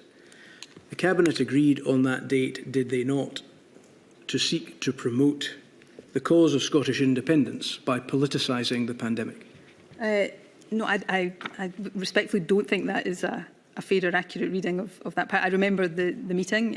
There was no particular discussion. This was a Brexit paper. Again, we were having to consider issues around Brexit. We had no choice in that matter. This was a Brexit paper. There was no particular discussion around that recommendation, as far as I recall. We agreed that consideration should be given to restarting work. In matter of fact, work did not restart. It was not consideration that led to that happening. And that is the fact of the matter. We agreed to consider something. I certainly am not aware of being part of any real consideration, because in my mind there was no prospect of starting work on independence at that time. But in any event, it didn't happen. Why would there have been any mention of this at all, given Mr Russell's announcement? I think it would have been very difficult in the context of a debate or a paper on Brexit, perhaps for that not to have, so that would have arisen in the context. This was not a COVID paper that this conclusion was attached to. This was a paper on EU exit. It was a paper on Brexit. The words say what they say, Ms Sturgeon. Consideration should be given to restarting work on independence in a referendum, with the arguments reflecting the experience of the coronavirus crisis. I appreciate the words say what they say. I'm not arguing with that, but the facts also say what they say, which was that whatever consideration may or may not have been given, I certainly wasn't part of it at that point. And if somebody had come to me after that and said, right, OK, should we consider this and restart work, I'd have said absolutely not. The facts are that no work did restart on independence at that point. You've told me earlier in other contexts that cabinet minutes are really the highest source of authority as to what was actually happening. Not in this case, apparently. Well, I'm not saying they don't reflect an outcome of cabinet. I'm saying that didn't happen. So we didn't restart work. Whether or not cabinet had, somebody in the course of a cabinet meeting had said we should agree consideration of this, the fact is it didn't happen. A few hours after this meeting, on the same date as these cabinet minutes, you appeared on your regular coronavirus briefing and said, frankly, anybody who is trotting out political or constitutional arguments is in the wrong place completely and has found themselves completely lost. Is there not a hypocrisy between saying publicly that anyone who is making constitutional arguments during the pandemic is in the wrong place and completely lost, and there having been a decision in Cabinet hours before that there should be consideration of restarting work on the campaign for independence, reflecting the experience of the coronavirus crisis? That had not been a significant part of the discussion. It was clearly a comment that was made, otherwise it wouldn't appear in the conclusions like that. But I did not leave that cabinet thinking we were about to restart work on independence, and I would have made my views clear that that was not going to happen if that had been the case. We didn't restart work on independence. We didn't, we had to, over the course of the pandemic, we had to respond to a court case that had been taken about a judicial review that had been taken. Governments have to answer PQs or FOIs.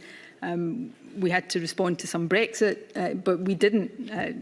All of the team that had been working pre-COVID on independence and an independence referendum had, at the start of COVID, been redeployed into COVID work. Sturgeon, that's not a comment. The minutes read, agreed. That means Cabinet agreed, doesn't it? Well, so are you saying you would have overruled Cabinet? If after that, so let me be clear what I mean. There was clearly some comment made in that Cabinet meeting that said, oh, maybe we should think about restarting work on independence. Remember, this was at a point where we were going into the summer 2020 where cases were falling and... No, just please focus on the point. It's agreed, it's not a comment. It's an agreement by Cabinet. But agreed that consideration should be given. What I meant is if somebody had come to me afterwards and said, we've done this process of consideration and we now think we should restart work in independence, I would have said, I don't want to do that. And I would have said to Cabinet, let's not do that because it's not the right time to do that. But I think more materially, that didn't happen. Nobody came to me and said, if that said, agreed to restart work on independence, that would mean something much more than that does. There was not a process of consideration that then saw somebody come to me with a proposal to restart work on independence. And I'm sorry, my lady, I'm genuinely sorry if it sounds as if I'm dancing on the head of a pin here. I don't mean to. But the key point here is that we did not restart work on independence at that point or anywhere near that point. If it were to be decided on the basis of the evidence before this inquiry that there was a politicisation of the pandemic and that you had used the pandemic as a means of pursuing your goal of Scottish independence, that would be a considerable betrayal of the Scottish people, would it not? With respect, I don't believe that conclusion would fairly be reached because it's not what I did, and I don't believe there is evidence to suggest. But you've given your position, Ms Sturgeon, as to whether you did it or not. My question was, if it were to be decided that that's not right, that would be a considerable betrayal of the Scottish people, would it not? If I had at any point decided to politicise a global pandemic that was robbing people of their lives and livelihoods and educational opportunities, and had decided in the face of that to prioritise campaigning for independence, then yes, it absolutely would have been as you described, which is precisely why I didn't do it and wouldn't have done it. If that's a convenient moment, my lady. Certainly. I shall return at 3:15.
think I beat most of the public gallery, so just wait a second. Of course. Yes, Mr Dawson. Thank you, my lady. Ms Sturgeon, moving on to a different topic, that of border controls. We heard evidence earlier in the module from Mr Halliday, who is the Chief Statistician to the Scottish Government, that the UK Government and Scottish Government would make decisions about restrictions of people coming into the country, going out of the country as regards visiting others or coming in, based on largely the same data about the threat of an individual country. I think he said that the data would often come through the Foreign Office, which would have contacts in the countries to try and work out what the threat was. Is that your understanding broadly of the evidence base upon which decisions was taken, although of course a different analysis of it might have been undertaken? Yes, that's broadly my understanding. I think as the matter progressed, the Joint Biosecurity Committee became central to the provision of that data. Yes. And it's fair to say, is it not, that there were, although not necessarily huge differences between the Scottish position as regards which countries people come in or go out to, there were periods where they weren't quite the same as the UK government. For example, on the 3rd of July, the UK government published a list of 59 countries for which quarantine restrictions would no longer apply to travellers arriving in England from the 10th of July.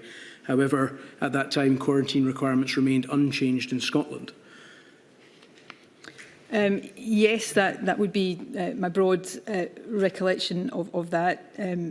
Generally, I think on international travel, rightly or wrongly, there was more alignment than divergence. I think when the air travel started to be opened up in the summer of 2020, the regulations took effect in June 2020.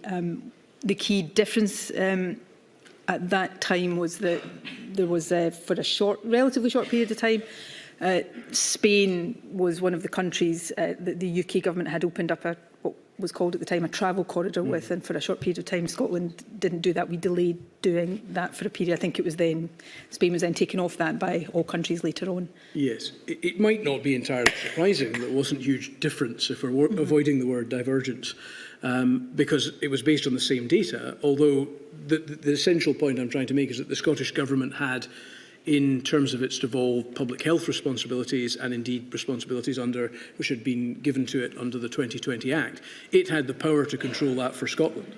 Yes, I think borders are one of these areas where the interface between devolved and reserved responsibilities is particularly complex. So the Scottish Government, I think under the Public Health Act 2008, Section 94, I think to be precise, has the ability to put limitations or restrictions on people coming into the country for public health grounds. So that's a statutory position. I think practically we rely on Border Force, which is a reserved organisation, to deliver that in a practical sense. There's then obviously the case that, as we encountered later on, that if there were differences between the two, one of the things that made it difficult for the Scottish Government, whether or not we thought it was desirable to take a different position, is if we may have had a different set of rules at, say, Glasgow Airport, but people, if they wanted to avoid those restrictions, could fly into London and travel up by rail or road. So it was an area where the differences in power and responsibility were often complicated by just the practical realities. Yes, I think we've seen some documentation that suggests that particular issue, going to Glasgow via Manchester or something like that, was an issue early on when travel was a big part of the decision making, and then it came back later on under Mr Yousaf's period as Cabinet Secretary for Health. Could we have a look, please, at INQ 0002925564?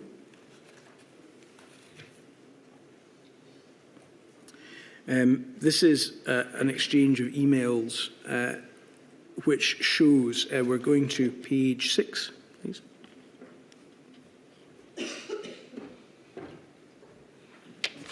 So the page at the top, I think, indicates that the position here, as at the 20th of July, is that the Deputy First Minister was requesting a call to discuss international travel, and that there were a number of people who were involved in that. Page 6, please. Well, where's the passage?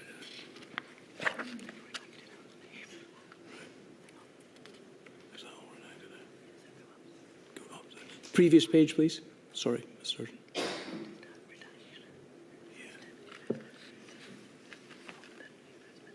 Yeah, this is, we can see here that it's an email from the Deputy First Minister, Mr. Swinney, to a number of people, including yourself. Is that right? Are we on the same page here? Yes, the 19th of July, Deputy First Minister and Cabinet Secretary Education Skills 2, and there's a number of people listed there. Oh yes, First one Minister, of whom is First Minister, and a number of others, some of whom actually we've heard from, Audrey McDougall, Roger Halliday, etc. And this is an email in which some details around the discussion which the Deputy First Minister had been interested in having on international travel, where it says, Ken, I'm extremely concerned about this. Spain is now being held to a much higher level of scrutiny and performance than other countries. If it is not added to the exemptions list, ministers will have to explain why not, when it has an estimated point prevalence rate of 0.015 compared to 0.33 when the decision not include was originally taken. 0.015 is verging on green. And there is visible action from the Spanish authorities to do whatever it takes to suppress outbreaks, compare and contrast with outbreaks in England. It won't matter how much ministers might justify it on health grounds. The Spanish government will conclude it is entirely political. They won't forget there is a real possibility they will never approve EU membership for an independent Scotland as a result. This is an email copied to you. To what extent were concerns about the possibility in the future that Spain would block an application for EU membership by an independent Scotland a factor in the decision-making around the Spanish travel corridor? They weren't. For me, this email is copied to me. I assume I would have seen it at the time, but I remember very well the decision-making around this. I think it was around the 10th of July that travel corridors were introduced, and we had significant doubts about adding Spain to that because the prevalence of the virus at that time was higher in Spain than it was in Scotland. But that was moving, and over the next couple of weeks, I think, if my memory is serving me correctly, that changed. Prevalence was reducing in Scotland. It actually was in Spain and rising in Scotland. These are decisions that were taken for public health reasons. They were, difficult decisions. They were often very finely balanced decisions. And if that concern had been the one driving the decisions, then presumably a great criticism, not least from our own airport sector at the time, we wouldn't have kept Spain off the travel corridors in the first place. Why is it, though, that there is discussion, if matters are being addressed solely on public health grounds, about the possibility that the Spanish government may conclude that there is a political aspect to things that they will not forget and that they may vote subsequently against EU membership for an independent Scotland? Why is that even part of the discussion?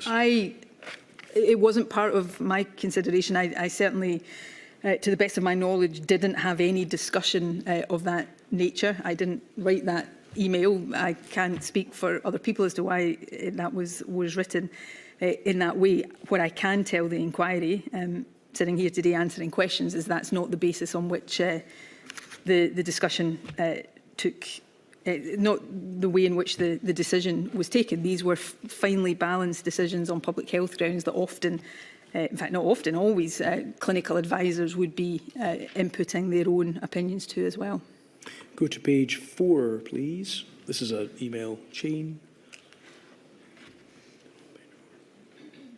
Yes, and an email from Ken Thompson to a number of people. It says there, colleagues, you were mostly on the call with FM and other ministers just now. The FM agreed to a pause in which we were to give her advice on the implications for the Borders review of non-care home COVID cases currently being investigated. We have to do this rapidly, obviously. I'm proposing to write the outline of the advice to ministers and to ask some people to comment and contribute to that. Is the position then that there was on the 20th of July, shortly after this, quarantine requirements for Spain were lifted? I don't have that date in front of me, but I know it was a relatively short space of time between the Scottish Government not lifting them and lifting them. But if memory serves me correctly, we then very quickly reapplied them. I think all of the countries in the UK That's correct, as I understand it. On the 20th of July, I think what happened is that you agreed with other ministers that there should be a pause to the restriction, but that those were reimposed from the 26th of July. The relative prevalence was changing at that point. We had reached a point where we thought, on public health grounds, that it was appropriate to add Spain to the travel corridors, and then the data obviously changed that position. Did the consideration regarding the political implications connected to Spain mentioned in the previous email feature on the call that's been referred to? Not that I can recall, so that is not my recollection. But you were the one that made the decision to pause the restrictions, despite the fact that there was concerns about the data upon which such a public health decision might be made? Well, at that point, the data had reached a position where we felt we could make that decision. I mean, I would suggest that had the consideration that appears in the previous email that was shown to me been guiding the decisions around this, we would not have taken the decision, which was extremely controversial at the time and attracted criticism, I think, from many people, and including very hefty criticism from airports in Scotland and airport in the city. We would not have done that in the first place. The fact that we were, in the face of that controversy, prepared to take a decision that was to continue to apply restrictions to Spain at a time when other parts of the UK were not doing that would, I hope, suggest that these were decisions being driven by data and public health considerations. But the decision on the 20th of July was that quarantine requirements for Spain should be lifted, but then they were reimposed on the 26th. And the data was, I mean, I don't know whether it's possible to put on the screen what the changing data around that time would have been. I remember that period. The data was changing. This is July 2020. We were, sadly, it was relatively short-lived, but we had reached a low point in cases in Scotland. At that point, Spain had been particularly high. That was the reason for our initial decision. Spain had taken, I think, further steps to suppress the virus. It was coming down there. I'm not sure whether at this point there was even the indication yet of cases starting to rise in Scotland. These were decisions that involved changing data, data that was often changing on a daily basis. Can we look at page 2, please?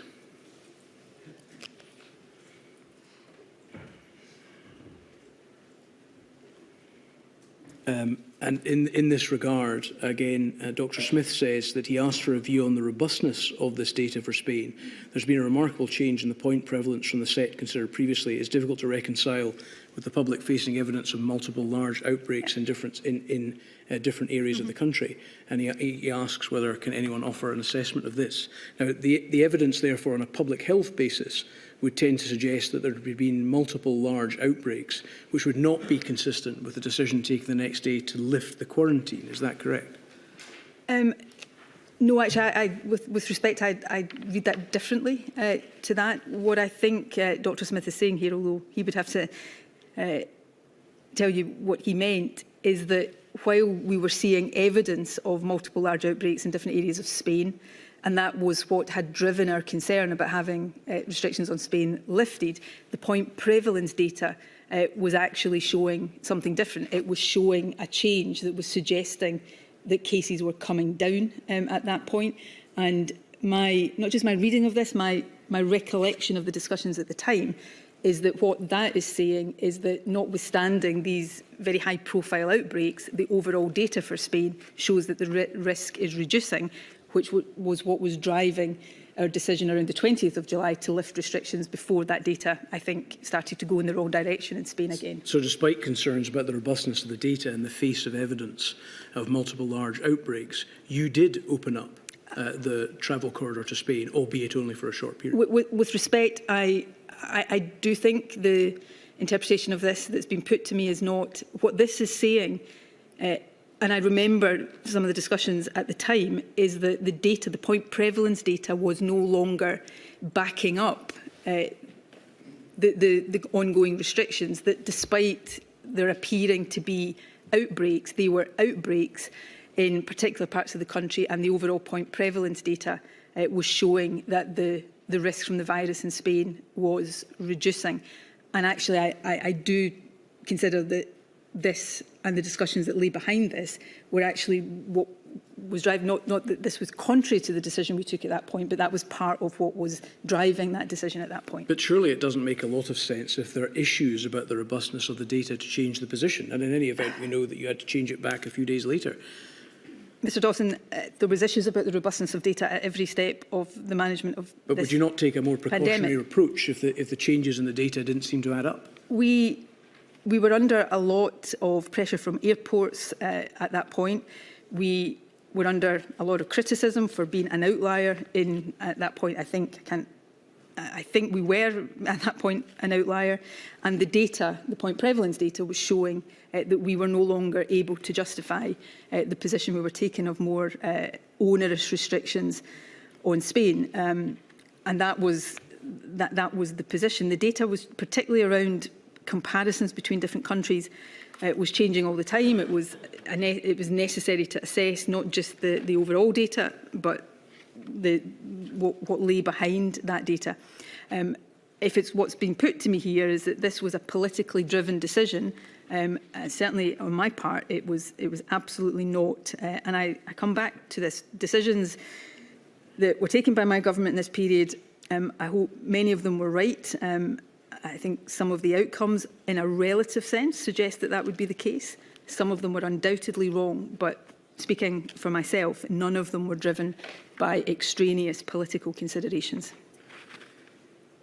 Could I go to INQ 000274-143, please? You will recall that Mr Johnson visited Scotland on the 23rd of July 2020, Sturgeon? I do. Yes, and this is a tweet by you where you say, "I welcome the PM to Scotland today. One of the key arguments for independence is the ability of Scotland to take our own decisions rather than having our future decided by politicians we didn't vote for, taking us down a path we haven't chosen. His presence highlights that."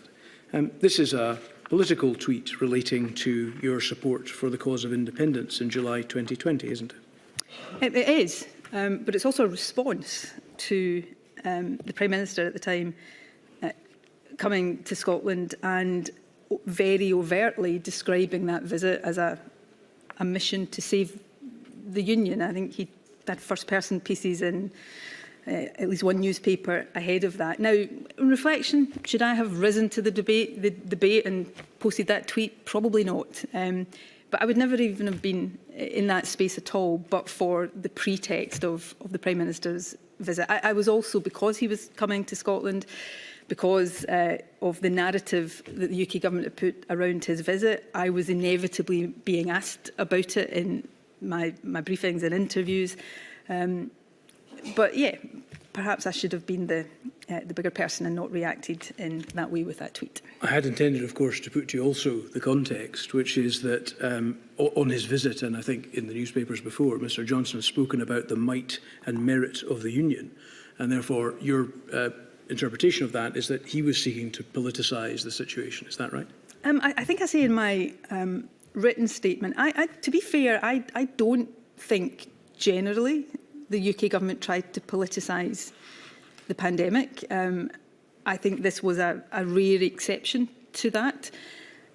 If they did... So you think this was? I think Boris Johnson, not coming to Scotland per se, but coming to Scotland with the narrative that they put around that, was an exception to what I've said. That I think generally they didn't try to politicise the pandemic. And other than this occasion, the occasions where I thought they did, it was more around, Brexit and the vaccine rollout being possible because of Brexit. So it's not a general accusation I would have levelled at them. I think this was an exception. I listened to parts of Michael Gove's evidence earlier in the week, and now realise that there may have been discussions at UK government level that led to this that I wasn't aware of at the time. Yeah. So this was a response. Was it as mature a response as with reflection I might have wished for? Perhaps not. But it wasn't. Yeah, it wasn't me deciding suddenly to start talking about independence apropos of nothing. It was a response to nothing. It was a response to the Prime Minister's visit and in particular the narrative of his visit. Again, Ms Sturgeon, in fairness, I was also going to refer you to the paper that we took Mr Gove to, the State of the Union paper, which he delivered to the UK Cabinet on the 21st of July, 2 days before the visit, in which he described the risk to the Union as the greatest challenge for the UK Government to confront, and said that protecting and strengthening the Union had to be the cornerstone of all that the UK Government did. So I put to him that put some context, which of course you were not aware of at the time, to the visit. But your position, as I understand it, was that I may have politicised the pandemic, but he did it first. No, I don't think I did politicise the pandemic at all. I responded to a particular narrative of his with a tweet and undoubtedly some answers to media questions. And the answers to media questions were unavoidable because I took lots of questions every day from journalists. The tweet, yeah, perhaps I shouldn't have, but I don't think a tweet adds up to politicising the pandemic. Perhaps I was just trying to defend the position against the claims that were being made. Perhaps, though, the accumulation of evidence which we've looked at might suggest that there was an attempt on your part to politicise the pandemic. I would strongly argue the reverse. And with respect, if the evidence that's been put to me today is the evidence of that, I would say it demonstrates nothing of the sort. In the period after the election, did you attempt to revive the campaign for a second independence referendum? I think the work that on a second independence referendum did not restart in government until much later in 2021. There was an announcement that you made in September 2021? Which is some 6 months or more after the Scottish election. What I'm interested in exploring is whether, in fact, there was within the Scottish Government an attempt to seek to do so before that. We went with Mr Thompson to an entry in his diary from a period in May 2021, shortly after the election, in which, amongst some reflections about his position and his future role within the Scottish Government, he wrote the words, "Indie back." Does that not suggest that it was a policy of the Scottish Government at that time to try to seek independence again, despite the fact that you made no announcement to that effect until September? As a matter of fact, it was not the case that work on independence restarted at that point. We were still in a very challenging situation with COVID through the summer of 2021. So I heard Ken Thompson's answer to what that meant, that he was looking ahead to things that might be on the horizon for civil servants and the varying degrees of challenges they might be facing. As a matter of fact, independence work did not restart at that point. So at risk of contradicting somebody I've got the highest regard for at that point, Indy was not back. I'd like to ask you some questions about the zero COVID or elimination strategy, which we've touched on already. You say in your statement, I was of the view that zero COVID in the period before a vaccine was available was an aim worth striving for. I knew that our circumstances, particularly if the rest of the UK was not following suit, meant it was unlikely to be completely achievable for any sustained period of time. Was there a zero COVID policy in the Scottish Government in the summer of 2020? There was a maximum suppression strategy. I think the phraseology that was used, and it was in, if not our first strategic framework, then later iterations of that was suppressed to the lowest possible level and keep it there. It is undoubtedly the case that we would have colloquially used terms like zero COVID and elimination, although emphatically not eradication, which is a very different concept, to describe that strategy in shorthand. Basically, what we and I was articulating, I on many occasions explained this at briefings and in response to questions. At no point was my belief that we would get COVID to a level where it was eliminated and went away. That would take a vaccine. But in the days before a vaccine and before effective treatments, when COVID, the direct harm of COVID was so severe, we needed to suppress it as far as possible, both to protect life, but also to create the conditions where we could start to safely open up the economy and society, and that the best way of achieving maximum suppression was to try to drive it as low or as close to zero as possible. And that was the position of the Scottish Government, certainly throughout the summer of 2020. That strategic objective changed later, I think around about the spring, early summer of 2021, when we got to the position where growing and significant numbers of the population were vaccinated. On the 14th of April 2020, the Scottish COVID Advisory Group provided a formal advice entitled Lockdown Review, in which the government was advised that it was the group's advice that in the context of there being no vaccine or specific drug treatments available to prevent or treat COVID-19, and to quote, "We do not believe that it will be possible for the foreseeable future to eradicate the SARS-CoV-2 virus, henceforth virus. We need to find ways of living with the virus as best as possible, which includes protecting the NHS and social care capacity to care for citizens." Around this time, what planning did the Scottish Government have about the prospect, the requirement that had been advised by the COVID Advisory Group that there would need to be found ways of living with the virus? We were already actively planning for that, and in fact off the back of the kind of advice that was coming through, we published in late April 2020 our strategic framework for decision making.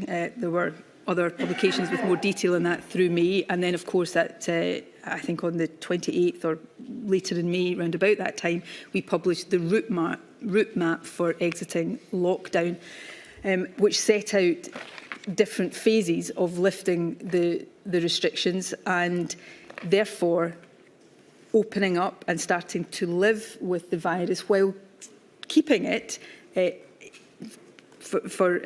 use an expression for shorthand, as under control as we could. The word eradication appears in that advice. I just want to stress it was never, eradication and elimination mean very different things. In preparation for today, I came across the way I articulated the elimination strategy in a briefing, I think in June 2020, where I say explicitly, elimination is not eradication. It is about getting the virus to the lowest levels you can, which doesn't mean it has gone away and doesn't mean it won't rise again. But it gives us more confidence that we can keep it under control with surveillance, testing and contact tracing, and with targeted measures as opposed to blanket lockdowns. That's what was meant by it. It was a way of, all through this, we got it, including from the COVID Advisory Group and certainly from SAGE. As we came out of lockdown, we had to come out of it in a way that avoided the R number going above 1 again.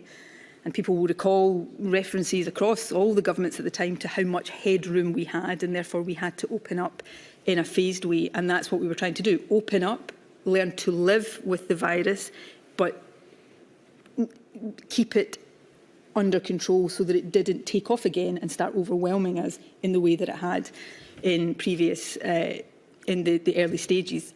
That was a very difficult balance to strike. It involved lots of judgments about what could open, what had to stay closed, what the phasing of that was, but that's what we were trying to achieve. Can I just check that we've got the note correct, because that is what I understood you to say.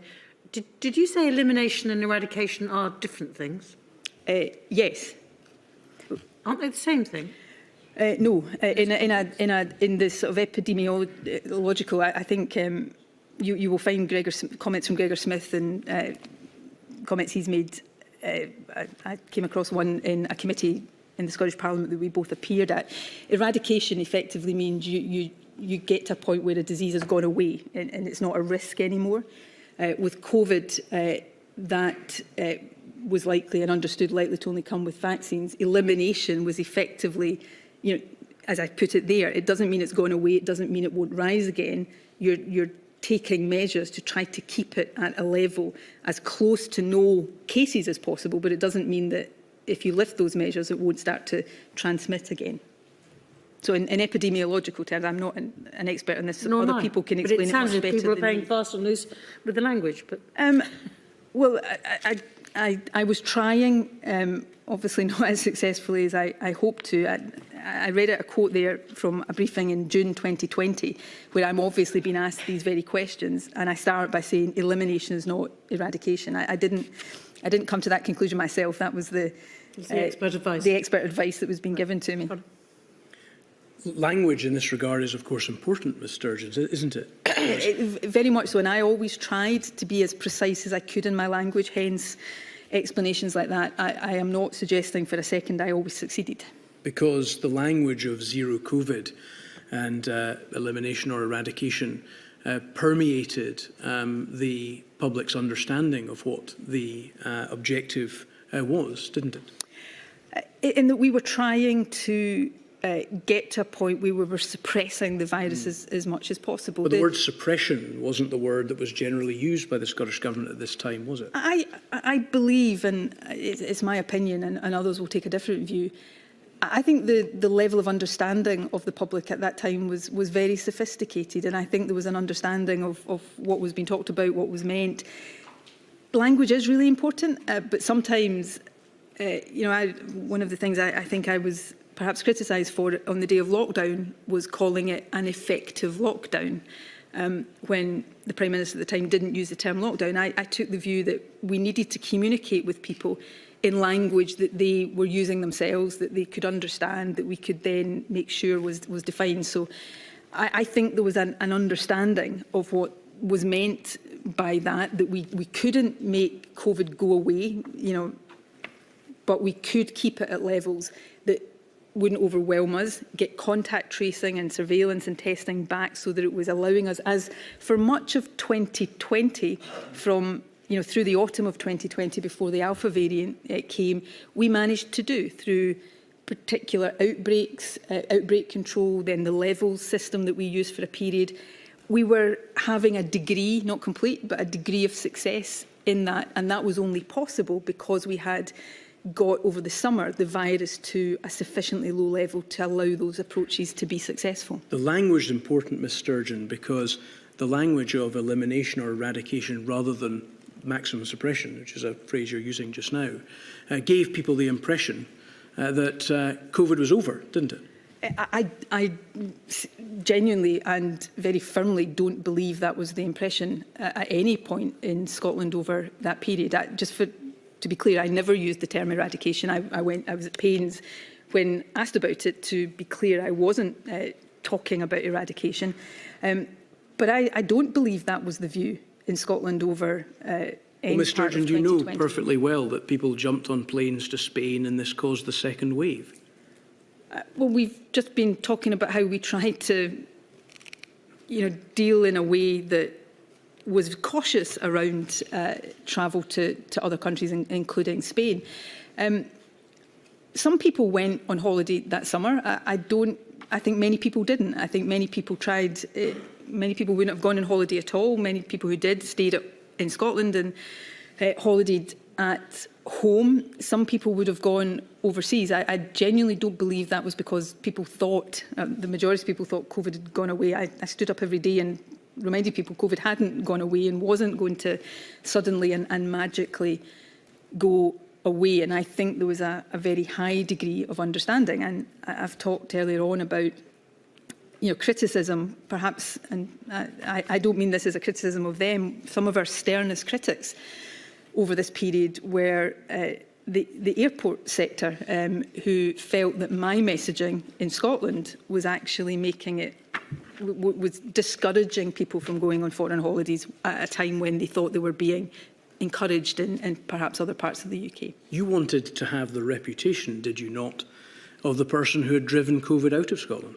I'd never thought I was capable of driving COVID out of Scotland. I hoped that the decisions my government would take would keep COVID at the lowest possible level so that it took the lives of fewer people. minimise the disruption to people's livelihoods and the education of children. The thing I find, I guess, forgive me, I appreciate I'm here to answer your questions, I'm not. I accept this, that there will be genuine and serious scrutiny about the content of decisions that were taken, and some of those decisions I wish my government had taken differently. Some, I think, were right. My motives in this were only ever about trying to do the right thing to minimise the overall harm that the virus was doing. The toll it took in Scotland, as in other parts of the UK, was far too high, so I didn't do that as successfully as I wish I had been able to. But perhaps in some ways, the measures we took had some impact. Professor Serene Diamond, the UK statistician's evidence to this inquiry, looking at the quite significant lower deaths in terms of COVID-19 on an age standardised basis in Scotland than in other parts of the UK, still far too high. We were always trying to protect people and to minimise harm in all of its forms. And the nature and the content and the substance of those decisions deserve to be scrutinised as closely as possible. It genuinely, I take it very, very personally when people question the very motives, because I know that the motives were absolutely in good faith and for the best reasons.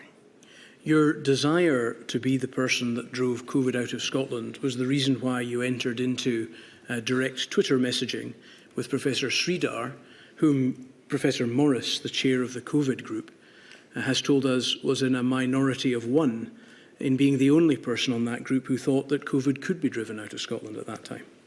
I don't think that is a fair representation of her view, but I'm not here to speak for her. Can I just say, I didn't... This wasn't about my reputation as the person who drove COVID out of Scotland. I desperately wanted to minimise the harm of COVID in Scotland. I was not under any illusions about the reality of the situation we faced. I reached out to Professor Sridhar, I think for two main reasons. One was that she was a member of the advisory group, but she was also somebody, I think, to her great credit, who was seeking to communicate through the media messages that she thought was important regularly. As a result of that, I was periodically being asked for my response to views she'd expressed, and I wanted to, make sure I understood where she was coming from. She was also, I knew, very plugged into the responses in different countries. I think she had connections into the WHO, the government of New York at the time, and other countries. And I was at that stage, I just wanted to understand as much as I could about the pandemic, about other countries' approaches. It was part of a process of me just trying to make sure I wasn't missing anything, I wasn't overlooking anything, and that while I wasn't trying to elevate one voice over others, I was wanting to make sure that if she was a minority voice, that I wasn't losing a different perspective, that I was able to hear, that it wasn't being lost in the consensus, that I was able to hear the diversity of views. And again, the motives were only, whatever mistakes and misjudgments I might have made, the motives were only about trying to equip myself as well as I could to do the job that I was in the position of having to do. Your messages with her demonstrate a coordination of the two of yours media strategy. What you were trying to equip yourself with was the view of a scientist who would support your view that elimination was possible, even although she was in a minority of one on your COVID advisory group. I don't believe that the messages... Well, whatever the impression the messages might give, I know there was no coordination of media strategy. My media strategy was fairly obvious and well established. She was speaking in the media generally. There was an alignment. I wanted the Scottish Government to be suppressing COVID as much as possible, and whether she believed that could go further than others believed it could, and that I believed it could, generally, the thrust of those messages was in vein with what the advice to me was and to the messages we were communicating to the public. She frequently runs what she intends to say in the press and in press interviews by you in order to ensure that your positions are aligned. The volume of Professor Sridar's media output would suggest that if she ever did that, it was on a very small number of occasions. But also in terms of, I would very, very frequently in the question and answers that followed my daily briefings be asked about her views. So some of what you're reading in messages about and putting to me as coordination was simply, flagging up things she'd said in order that I knew what it was when I was asked about it. I come back to a point I keep making. My decisions and judgments can and should be scrutinised. My motives were never anything other than just trying to do the best I could in a situation that at times, I'm sure for every decision maker, felt as close to impossible as I've ever experienced. The focus on the elimination strategy took the Scottish Government's eye off the need to prepare for a second wave, which experts would have told you was inevitable, did it not? We knew a second wave was almost inevitable, as close to inevitable as anything was. No, it didn't. Preparation was done for it. That I don't accept that is the case. We, through the autumn of 2020, we went from lockdown to an opening up of the country through the route map rather that we'd set out at the end of May. We got to a point where we couldn't go to the final phase of that because of the epidemiology at the time.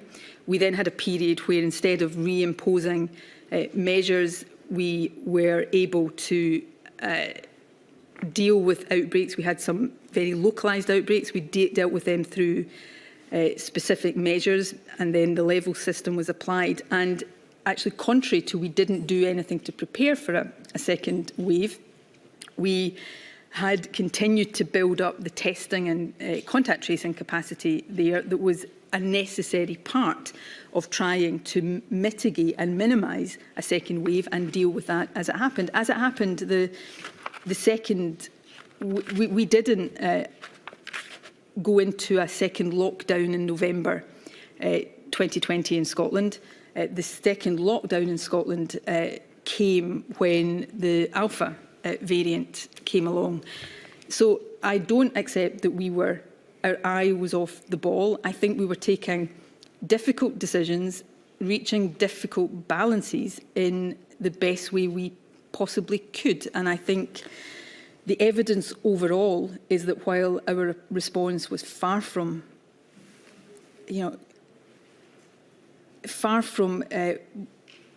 avoiding all of the horrible, horrendous harm that was done, I would say an assessment of the outcomes overall suggests that while our approach was far from perfect, it actually managed to mitigate some harm that perhaps wasn't mitigated in some other places. In his statement to this module, Professor Mark Woolhouse states at paragraph 345 that the start of the vaccine rollout, vaccine campaign, which you'll remember, Ms Sturgeon, started towards the end of 2020 and into 2021, created a false impression that the pandemic would soon be over and described it as over-optimistic. Professor Sridhar, when we looked at your direct messages with her, when I asked her why the messages had stopped at the end of 2020, gave the answer that when the vaccine arrived, input of the nature that I had been providing with regard to fighting the virus was no longer necessary. Was it your view and that of the Scottish Government that the pandemic would soon be over as a result of the arrival of the vaccine? No. The pandemic is, we're no longer in a pandemic, but people are dying from COVID every week as we speak. Last year, I think 2,000 people died of COVID. COVID has not gone away. Arguably, COVID will never go away. And I have never believed otherwise. In fact, I, at points, faced criticism for almost suggesting the alternative. I was criticised at points for being the voice of doom around COVID. What happened with the vaccine was that we entered a different phase. We entered a phase where, unlike the situation until that point, we haven't talked yet, I don't know whether we will, about the Scottish Government's four harms approach. We had no way of mitigating harm one, which was the direct health impact of COVID. So we had to, albeit trying to minimise harm overall, we had to have a particular focus on reducing harm one and harm two to some extent as well. When the vaccine came along, we had a way of mitigating harm one without restrictions, which allowed us then to rebalance towards harms 3 and 4.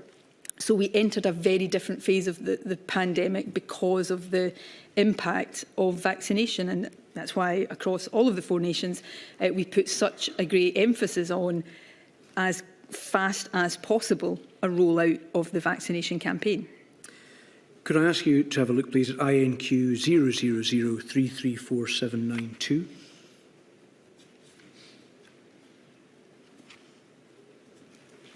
Returning to exchange between Mr Youssef and Professor Leach, this time on the 10th of June 2021, pages 12 to 13. Forgive me, I'm not seeing it. Sorry, yes, we'll just get it up. My apologies.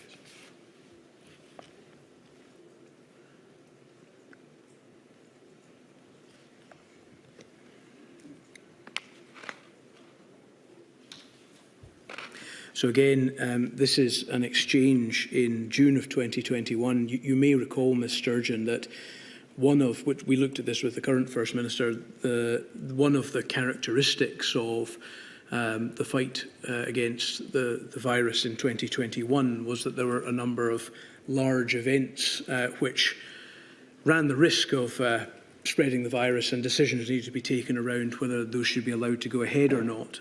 This was a discussion in particular around the decision making with regard to the possibility of cancelling a fan zone which had been put together for the Euros in Glasgow, which it was eventually allowed to go ahead. And the exchange says at 11:45, Professor Leach says, and still it goes on, FM wants more advice. Her instinct says cancel fan zone. Her office will write back, which Ken is writing, to ask for more, and then Ken will gather legal, etc. to reply. Mr Youssef says, yes, she messaged me this morning, wants more detail from GCC around costs involved if we cancel. And then there's some discussion around how much it would cost. £6 million is mentioned. And then at 11:53, Mr Youssef says, £6 million seems cheap for 31 days. Wonder if that factors in costs of food and beverage suppliers would have expected to make over the course of the fan zone, may look for compensation. Either way, if FM is going to cancel, needs to be done soon. She could hold the line and see how we get on and what the scenes on Monday look like. If people behave, then that might settle her nerves. Professor Leach, yep, I think that's costs, not profit. And he says she needs to do it before or at FMQs, if at all. And then Mr Youssef says, I'll tell you what, from knowing her for 15 years, it is not often her instincts are wrong.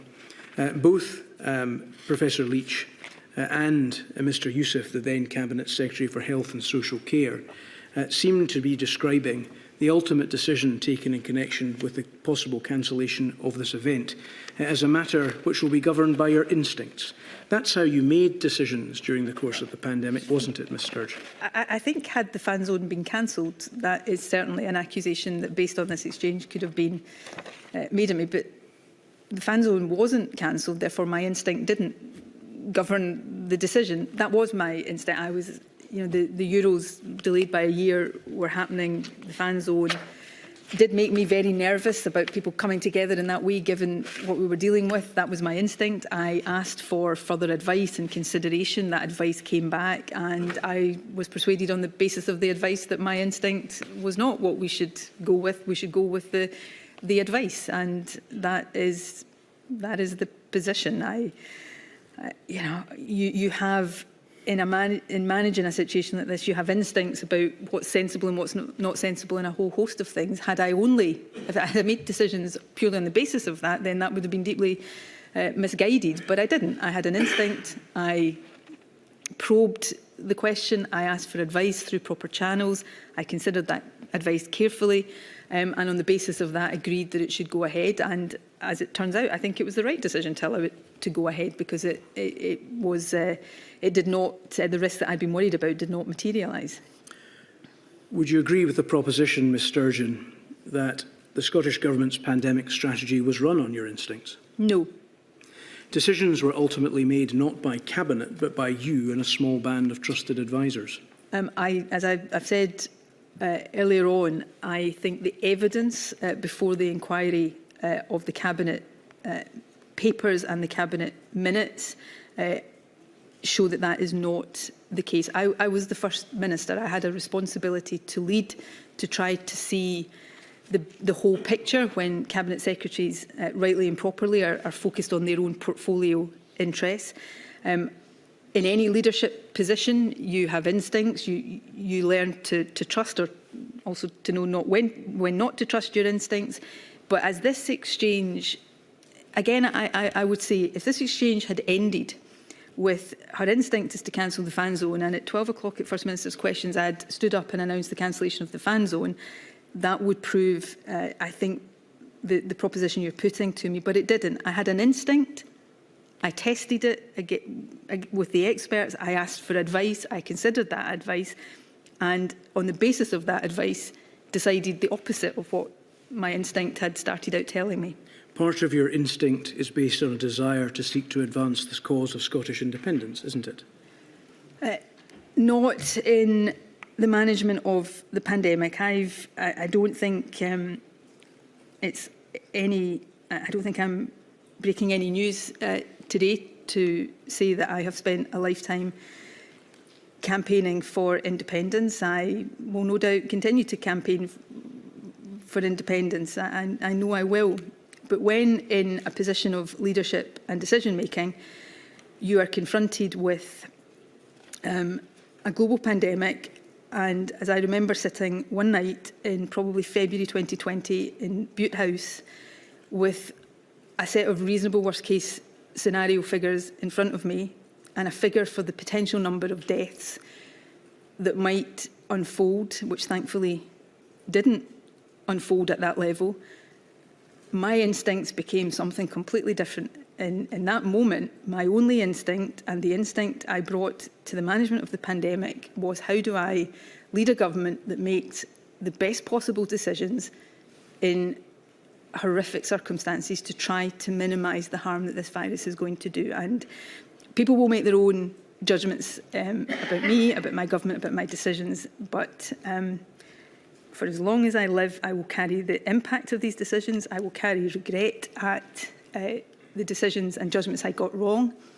But I will always know in my heart and in my soul that my instincts and my motivation was nothing other than trying to do the best in the face of this pandemic. It was your instinct to seek to create a difference between your approach and that of the UK government, despite the obvious need in the face of the virus for a collaborative strategy, wasn't it? No, it wasn't. It was my instinct to do everything I thought was necessary and appropriate to minimise harm to the people of Scotland. That was my instinct. And where that necessitated being different to the UK government, it was more important to me that we did what we thought in Scotland was right than it was in aligning with decisions we thought were wrong and would potentially increase harm rather than minimise harm. I feel to my core that the number of lives lost to this pandemic were far too high. We were never going to be able to get through a pandemic with no loss of life. I think it was far too high. I think the other impacts were far too high, and every death is a tragedy that I regret, and that people in this room and outside across the country are living with the grief and trauma of. So we didn't do as well as I wish we were able to. I think I quoted the evidence to the inquiry from Serene Diamond on the age standardised mortality measure, the one that he says is legitimate. The deaths in Scotland were significantly lower than in other parts of the UK. Far, far too high. But that says to me that even if it was only at the margins, our decision-making managed to minimise the harm to some extent. And that was my duty. It was your instinct to seek to move away from existing structures which had been designed to try to manage procedures in this type of situation, like COBRA and SAGE, and to form your own? I would have, if I can address SAGE and COBRA, it wasn't my decision when COBRA met, how often it met. I wish COBRA had continued to meet. The Prime Minister at the time decided not to have COBRA meetings. I wasn't able to convene COBRA meetings at my own hand, and so I am not responsible for the frequency of COBRA meetings. SAGE, I thought SAGE did a very good job during the pandemic. At the outset of the pandemic, I thought the quality of advice coming from SAGE was very high. I had two concerns about it, or about having that as the sole source of advice. One was, understandably, and this is not a criticism, its advice was not necessarily tailored to the demographics, the health profile, the epidemiology in Scotland. And secondly, I had no ability, I didn't even know at the start of the pandemic who was on SAGE. I had no ability as a First Minister to speak directly to people on SAGE, to ask them questions, to deepen my understanding. So I asked for an advisory group to be established in Scotland, not to replace SAGE, but to help fill those gaps. SAGE and the advisory group, through, and put on record my deep thanks to Andrew Morris, who chaired the advisory group, it established reciprocity. So Andrew became a member of SAGE, papers were shared. It was not seeking to replace SAGE, it was augmenting and supplementing SAGE, so that I felt that the functions that SAGE wasn't able to perform for the Scottish Government were delivered in that way. It was your instinct to be seen to be following a different path from the UK Government and to seek to get your word in public first, wasn't it? No. It was your instinct to keep decision-making secret and as regards the way that decisions were ultimately reached, the process by which they were made, recorded and retained? No. I think delivered more than 250 public addresses over the course of the pandemic, where I answered, people will judge the quality of my answers in the way that they want, but answered questions. I didn't take one or two questions, I answered every question that came to me. I sought at every stage to be open, to be transparent, to level with the public about the complexity of this, the difficulties, the almost impossible balances we were trying to strike, and what we were taking into account in coming to the decisions we were coming to. It was your instinct to think that you knew best, rendering the published strategies of the government and the apparent advisory structures around you nothing more than, to use Mark Woolhouse's words, rhetoric. Absolutely not. We implemented the strategies of the government to the extent that the virus allowed us to. We changed and adapted them in line with how the virus was operating. I valued, I was reviewing some of the minutes of the COVID advisory group last night in preparation for today, and the minutes frequently have the Scottish Government officials reporting about how highly I valued the advice of the group, and them saying how much they valued the opportunities through the deep dives for us to speak together and for me to ask them questions and for them to be able to help. I was assisted. I did not know best. That's why I sought to take advice from as broad a range of people as I could. It's why I reached out to people like Professor Schridar. It's why I read everything I could get my hands on. I did not know best. And I was assisted at every step by first-class clinical and medical and scientific advisors, by senior civil servants, principally in the Scottish Government, but let me put on record that was the case on the part of many people in the UK Government, people like Chris Whitty and Patrick Vallance, Jonathan Van Tam, people who were hugely helpful to me and to the Scottish Government and advisors, and I would not have been able to get through the task I had without their advice and expertise that I benefited from on a daily basis. It was your instinct to seek to portray yourself as open and honest with the public, but at the same time to keep from them important elements of the management, such as the Nike conference, care home deaths, and the advice around the rugby, which allowed COVID into Scotland in the first place. I am not sure that that last statement would be established by facts, but I stand to be corrected. The Public Health Scotland genomic survey study that was done later in 2020 that looked at the different ways in which COVID came into Scotland. I don't think it would be reasonable to draw from that the statement that the rugby brought the virus into Scotland, but I stand to be corrected on that if I am wrong. I've tried to be as I've tried to explain as fully as I can the decision making around Nike, the reasons for that, the legitimate reasons for that, but how I think it is reasonable that people think that was the wrong judgment. I keep saying there are thousands upon thousands upon thousands of pages of Cabinet papers and Cabinet minutes that set out, if that was all that was available on the record, sets out a comprehensive, full and detailed explanation of the decisions we reached, the choices we faced and the reasons that drove our decision making. The people of Scotland deserve better than a pandemic strategy run on your instincts, did they not, Ms Sturgeon? They did indeed, which is why they didn't get a pandemic run on my instincts. We started these evidential hearings a couple of weeks ago with oral evidence from Mrs Jane Morrison, a representative of the Scottish COVID bereaved group whose wife died of COVID acquired in a hospital in October 2020. Mrs Morrison and her group had sought answers about matters of significant concern to them and about the pandemic in a meeting with you in March 2021. They did not get them.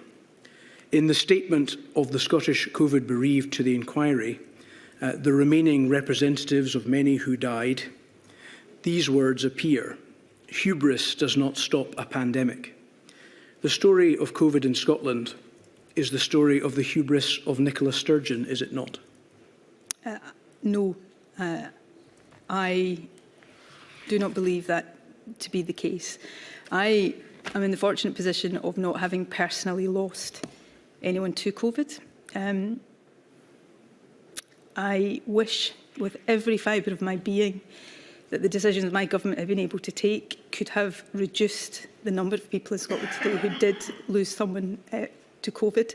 And I am deeply sorry to each and every bereaved person and each and every person who suffered in other ways. I did my best, my government did our best, and people will judge that. But I know that every day I tried my best and those working with me tried our best to steer this country through the COVID pandemic in the best way we could. Thank you, Ms Sturgeon. I have no further questions. There are some questions from Scottish. I think Mr McCaffrey has some questions.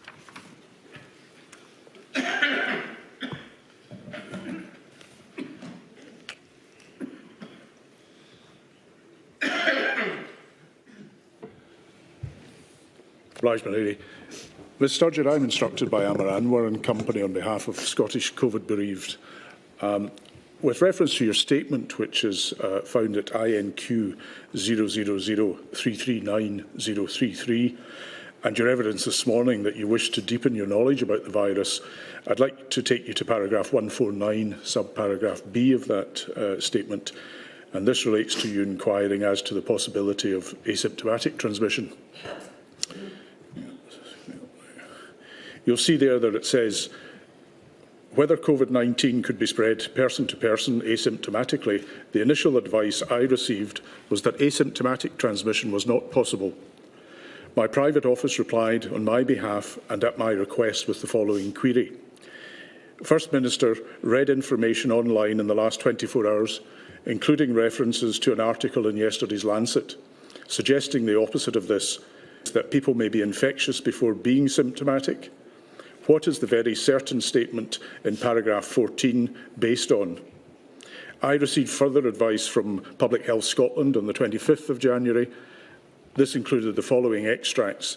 It is likely that person-to-person transmission, when it does occur, mostly involves transmission of virus from people with symptoms and infected people with symptoms. For example, someone who is coughing are much more likely to spread virus around than someone who is infected but free of symptoms. The evidence and advice on asymptomatic transmission remained uncertain until around April or May 2020, after which there seemed to be more of an acceptance that asymptomatic transmission was an issue.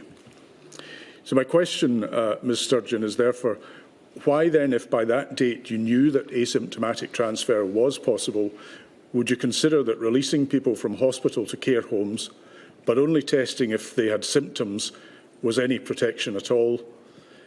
And on the basis of this advice received from Public Health Scotland that asymptomatic transmission was a possibility, why was it maintained that there was any uncertainty about this issue? Would it therefore not have been prudent to have erred on the side of safety? Thank you. If I can very briefly, as you can see from my evidence there and the extracts from advice and my responses to that advice, if I can summarise, I think, as it can be seen there, the issue of uncertainty was not so much a binary one of was there or was there not the possibility of asymptomatic transmission. The uncertainty was the extent to which that was a serious issue, and certainly the advice that came to me, and I think the advice from the WHO until certainly into the spring, perhaps early summer of 2020, was that there was uncertainty and disagreement about whether it was a very small risk or a much more substantial risk, and that was uncertain. However, notwithstanding uncertainty around asymptomatic transmission, what there also was, and certainly an advice that came to the Scottish Government, was an uncertainty about the reliability of testing in people who either were asymptomatic or pre-symptomatic. So there was a concern, and it wasn't a suggestion that testing was not important, but there was a concern. And this was a concern that was still being expressed to the Scottish Government when, in April, when the Cabinet Secretary changed the position to testing of all admissions from care homes, from hospitals to care homes. There was a concern that testing on its own could give rise to false assurance. Somebody who tested negative may still have the virus if they were asymptomatic. That is why the early advice around care homes focused very much on isolation and keeping people separate. And notwithstanding the limited availability of the testing at the time, there was a concern that testing on its own would not be sufficient to guard against those risks. On care homes in particular, I think there are very serious issues for all of us to reflect on here. Testing is undoubtedly a significant part of that. Discharges from hospitals in particular are a very serious part of that. And I'm not shying away from that. But I also think there are other issues around care homes, and all of which the Scottish Government has to take responsibility for, that we mustn't lose sight of in a focus only on testing. The report that Public Health Scotland did later in 2020 about discharges from hospital showed that almost all care homes in Scotland over that period from March through to May had discharges from hospital. But only a third of those care homes had an outbreak of COVID or had residents who died from COVID. So that suggests that, yes, discharges and the circumstances of discharges must be looked at seriously. But that would suggest, and the number of deaths were very heavily concentrated in relatively small numbers of care homes. So there are other issues, I think, that we need to probe very, very seriously around the structure and the size of the care home sector, the resources and the regulation in care homes. These are all profoundly important issues. Testing is a significant and important part of that, but my view is that there are other aspects of that that we must also make sure we consider in the course of a fuller examination around the situation in care homes. Well, that just goes back to the latter part of the question, that with all that uncertainty and the lack of capacity in testing, would it not have been prudent to err on the side of safety and not discharge to care homes? When we were in the early part of the pandemic, and I'm talking here about late February into March 2020, the objective was where somebody didn't have the medical need to be in hospital, it was better for them to be discharged. I mean, that is genuinely true at all times, but we were watching on television in countries like Italy, hospitals filling up with COVID patients. So yes, we wanted to make sure we had available capacity in our hospitals to deal with people who needed hospital treatment, but there was also a concern that hospitals would not have been safe in terms of the virus for vulnerable people who didn't need to be in hospital. I do not think we got everything right around care homes, and I deeply regret that. But I also know that it wasn't the case that we didn't think about the best way to try to protect people in care homes. The guidance, there were undoubtedly flaws and deficiencies in that guidance, but the advice at that time was that isolation, keeping people as separate as possible, it was the best way to protect people in care homes. Now, clearly, that didn't have the effect that we wanted it to. Of all of the important issues around this pandemic, the situation in care homes is one of the most important to properly scrutinise and understand. I suppose, simply saying that I think testing is an important part of that, but I think for me, it raises a lot of other issues about care homes, the care home sector, how the ways in which we sought to protect people and the effectiveness of that. And I think it is in the interest, and it's a duty to those who are bereaved, who have lost people in care homes, that we do understand that in the fullest possible way. Thank you. Can I maybe ask you just to try and keep your responses as short as possible? Obviously, we're limited in time, and we want to get through as many questions as we can. Moving on to document reference INQ 000370312, and that should come up on screen at page 4 of that document. Didn't your inquiries at the end of January, when Public Health Scotland explained that asymptomatic transfer could occur in response to your question about it, mean that you did indeed know about asymptomatic transfer at the relevant time? So the phrase quoted there that we see on screen, "and we didn't know what we know now about asymptomatic transmission," was in fact incorrect? No, perhaps it's not as fully expressed there as I've had the opportunity to do to you today. If you go back to the statement you showed me a moment ago, it was actually me who first queried a briefing saying I don't think it is right to say that asymptomatic transmission cannot happen. So it wasn't that we didn't know asymptomatic transmission couldn't happen, but we didn't know at the outset what we came to know, that it was potentially a significant driver.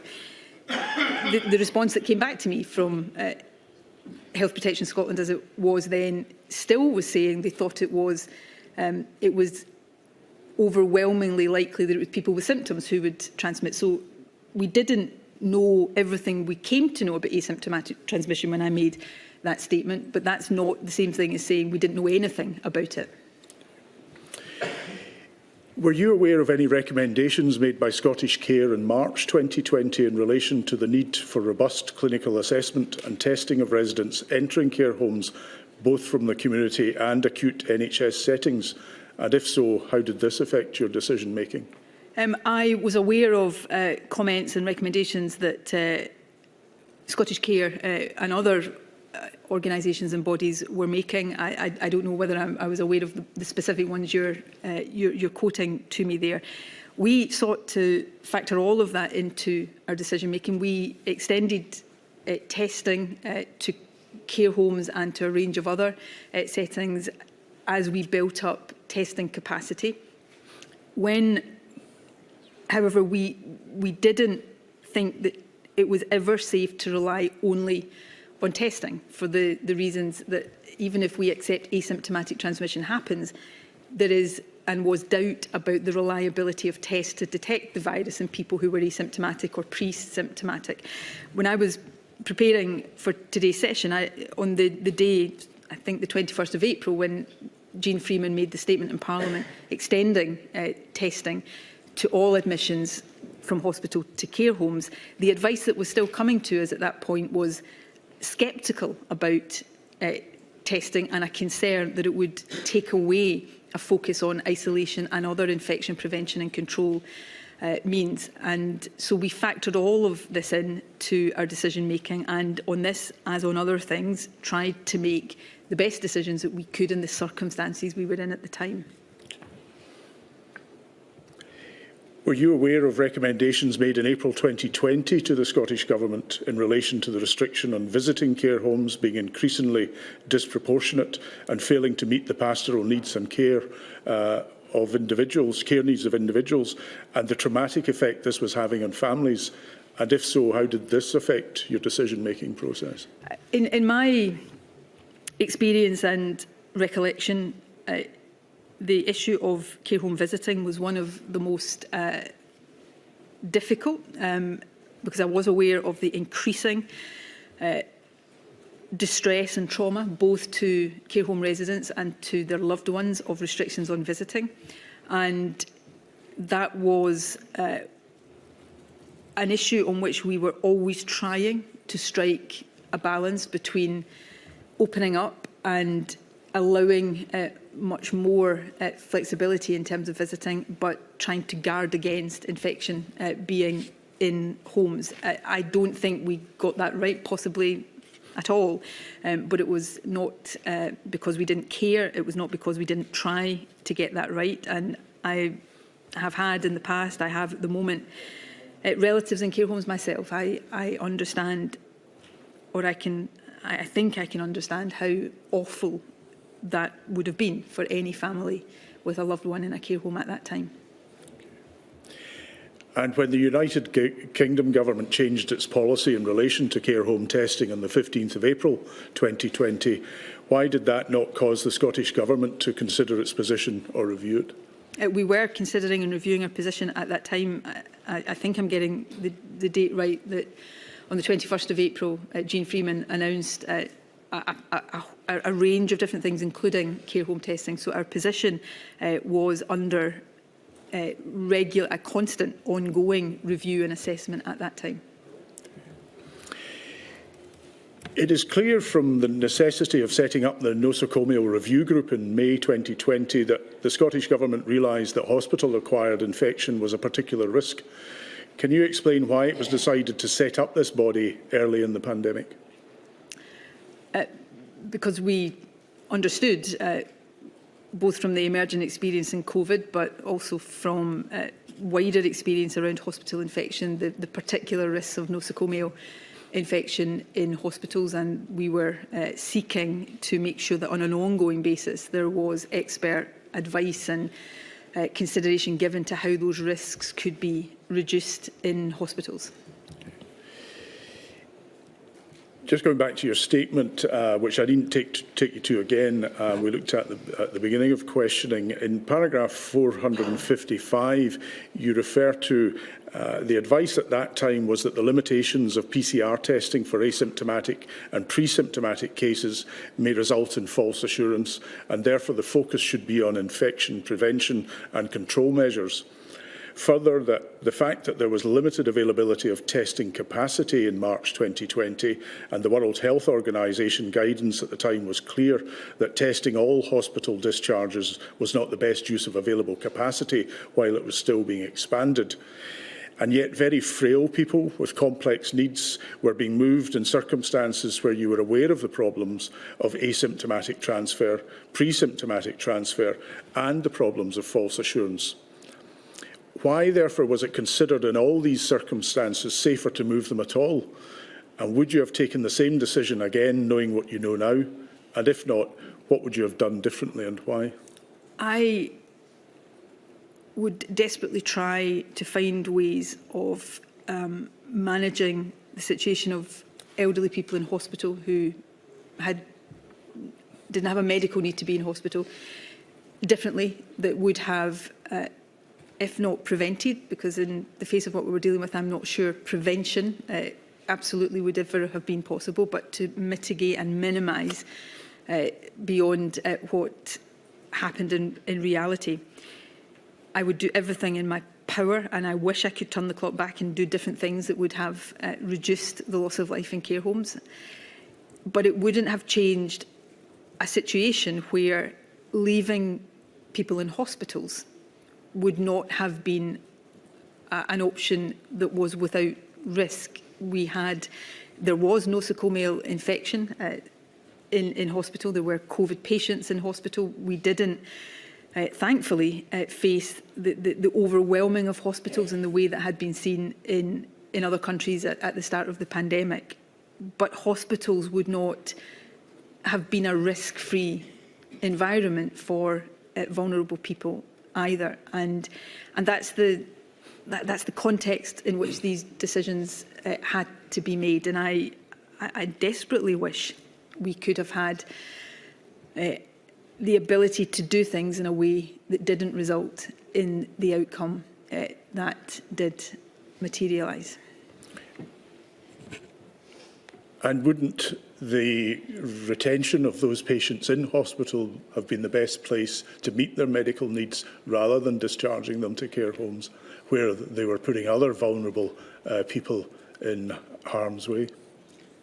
Anybody who had a medical need to be in hospital should have been in hospital. We were talking about discharge of people who didn't have a medical need to be in hospital, and discharge to their own home or to a care home was considered to be was considered to be better than keeping them in a hospital environment that in itself would not have been without risk of COVID transmission. That was the advice at the time. These were the judgments that were made at the time. And yes, I think it would have been,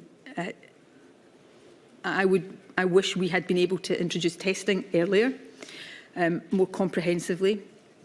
But I don't think that in and of itself would have removed the risks of care home admission. And that's why I'm saying I think there are a variety of other issues that also need to be properly considered in terms of the circumstances of discharge to care homes.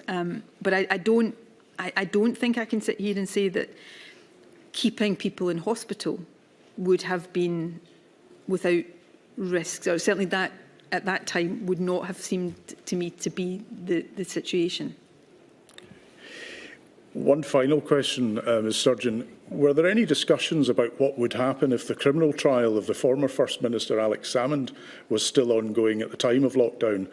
And did the fact that it was have any effect of the timing of the lockdown being put in place in Scotland? No. Thank you, my lady. Those are my questions. Thank you, Mr McCaffrey. That completes the evidence for today. Yes, thank you, my lady.